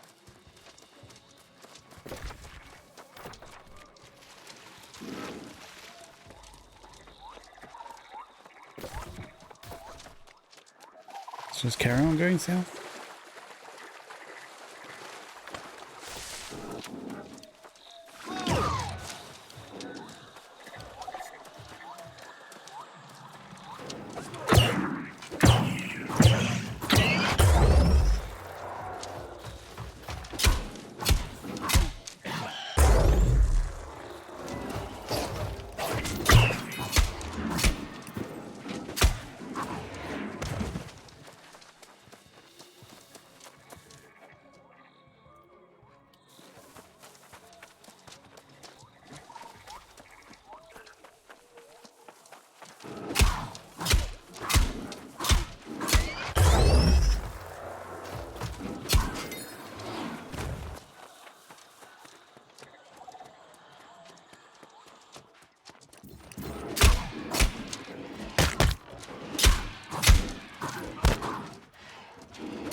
I dropped something.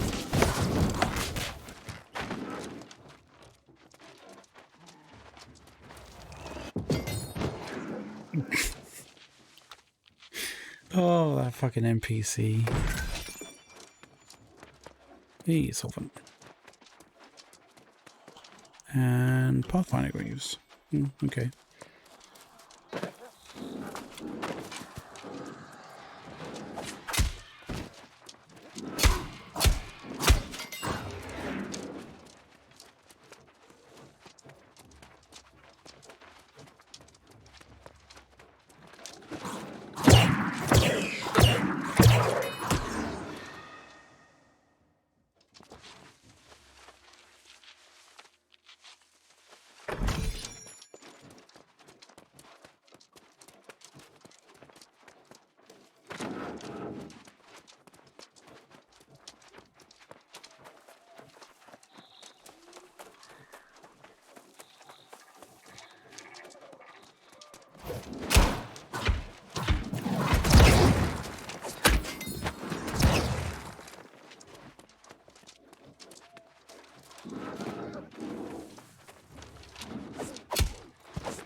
Mm-hmm.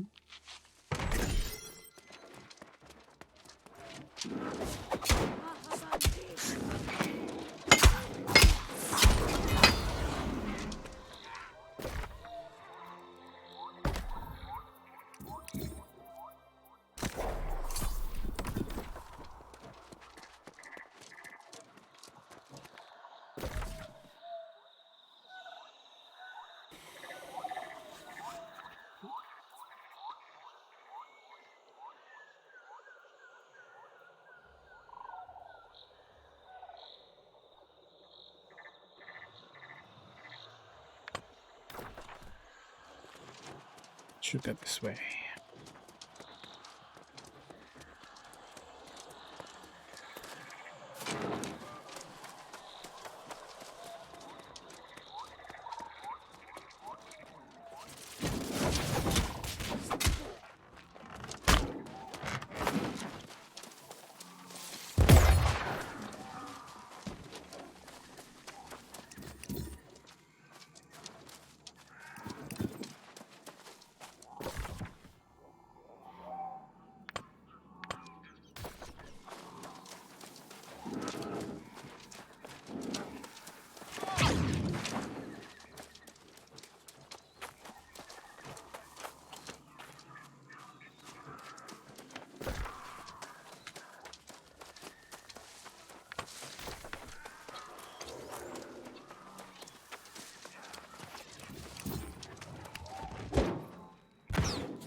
Crystalline ectoplasm. Alright, whatever.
Oh, good old crop.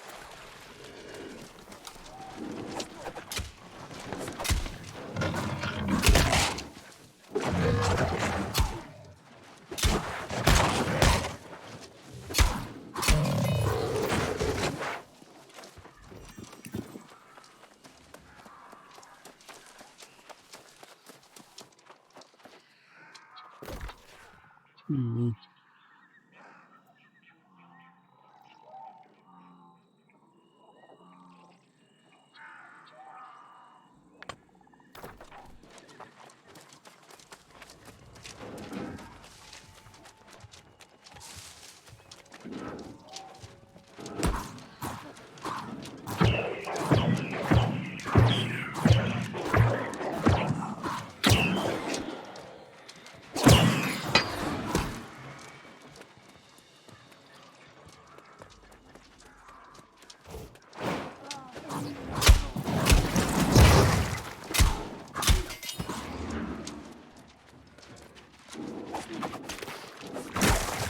You literally duck behind underneath that. It's so typical of me.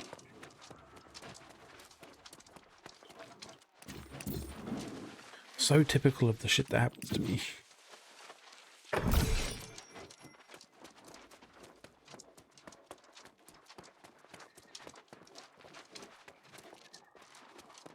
Nothing up here.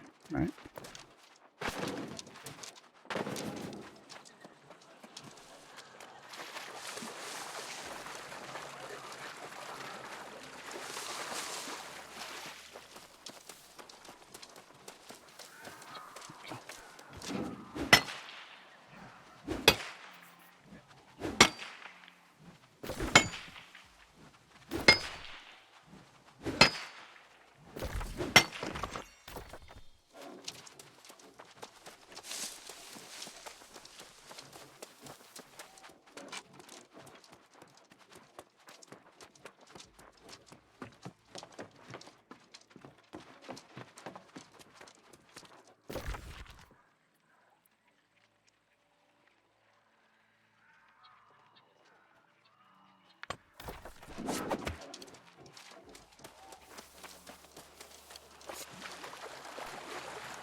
What's that?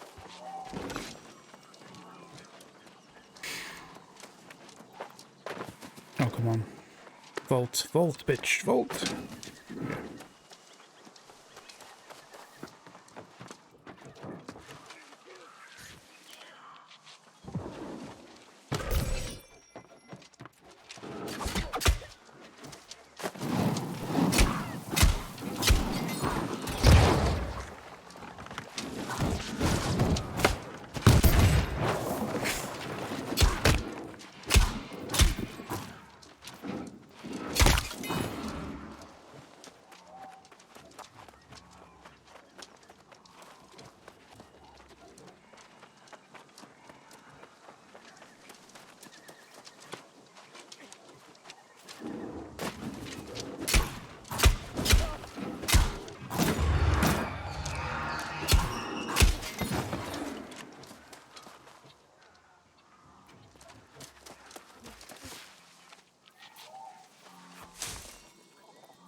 was like, what the fuck is going on in the background? And then I realised, hey, you guys probably can't hear it because of RTX voice.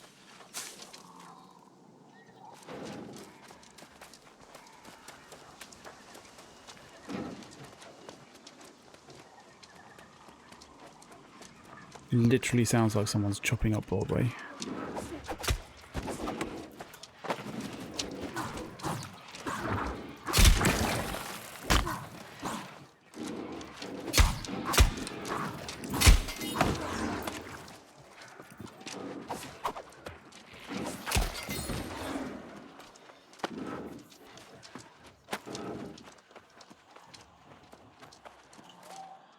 Let's go meet Hazel.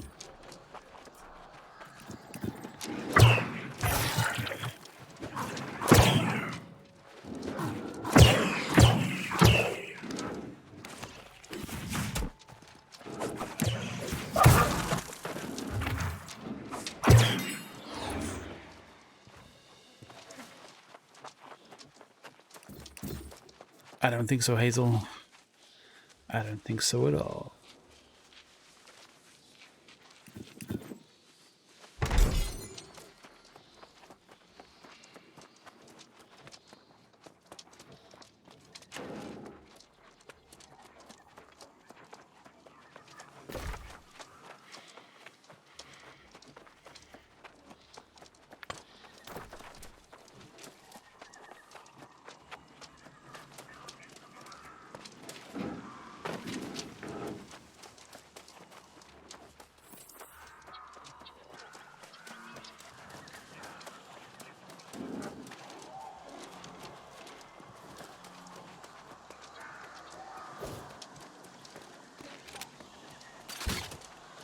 Yes.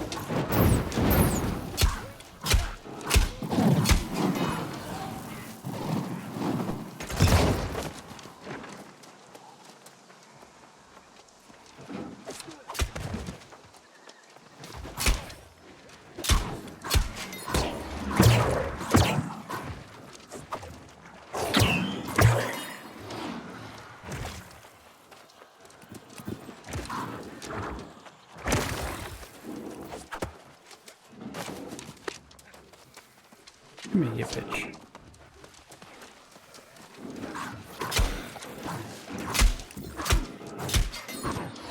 There we go.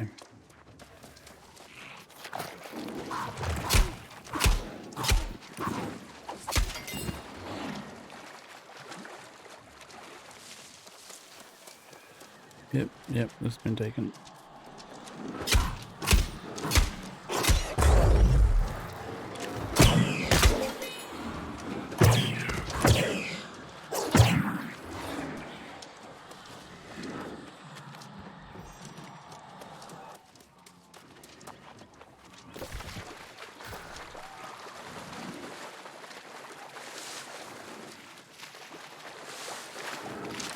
As I imagine has these ones. Oh no, there's still one there.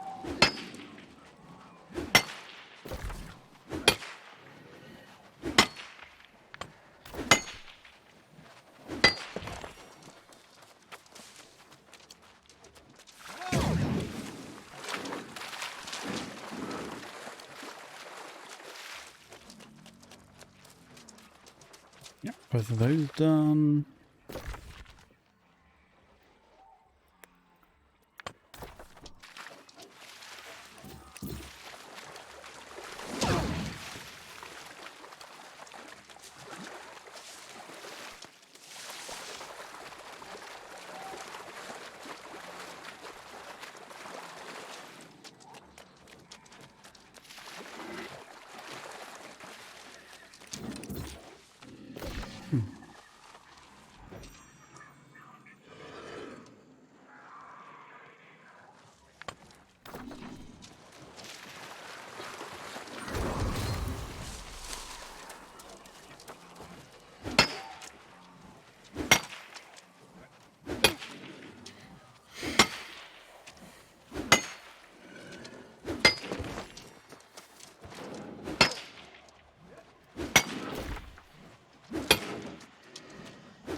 Ooh, a rare.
Ooh, fine wooden chair.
Where is it?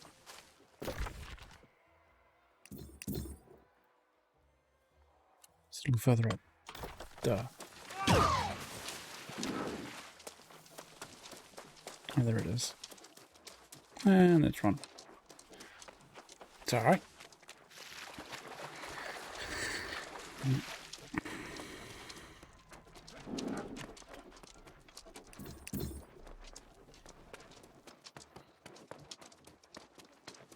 I'm going to take a bit of a break.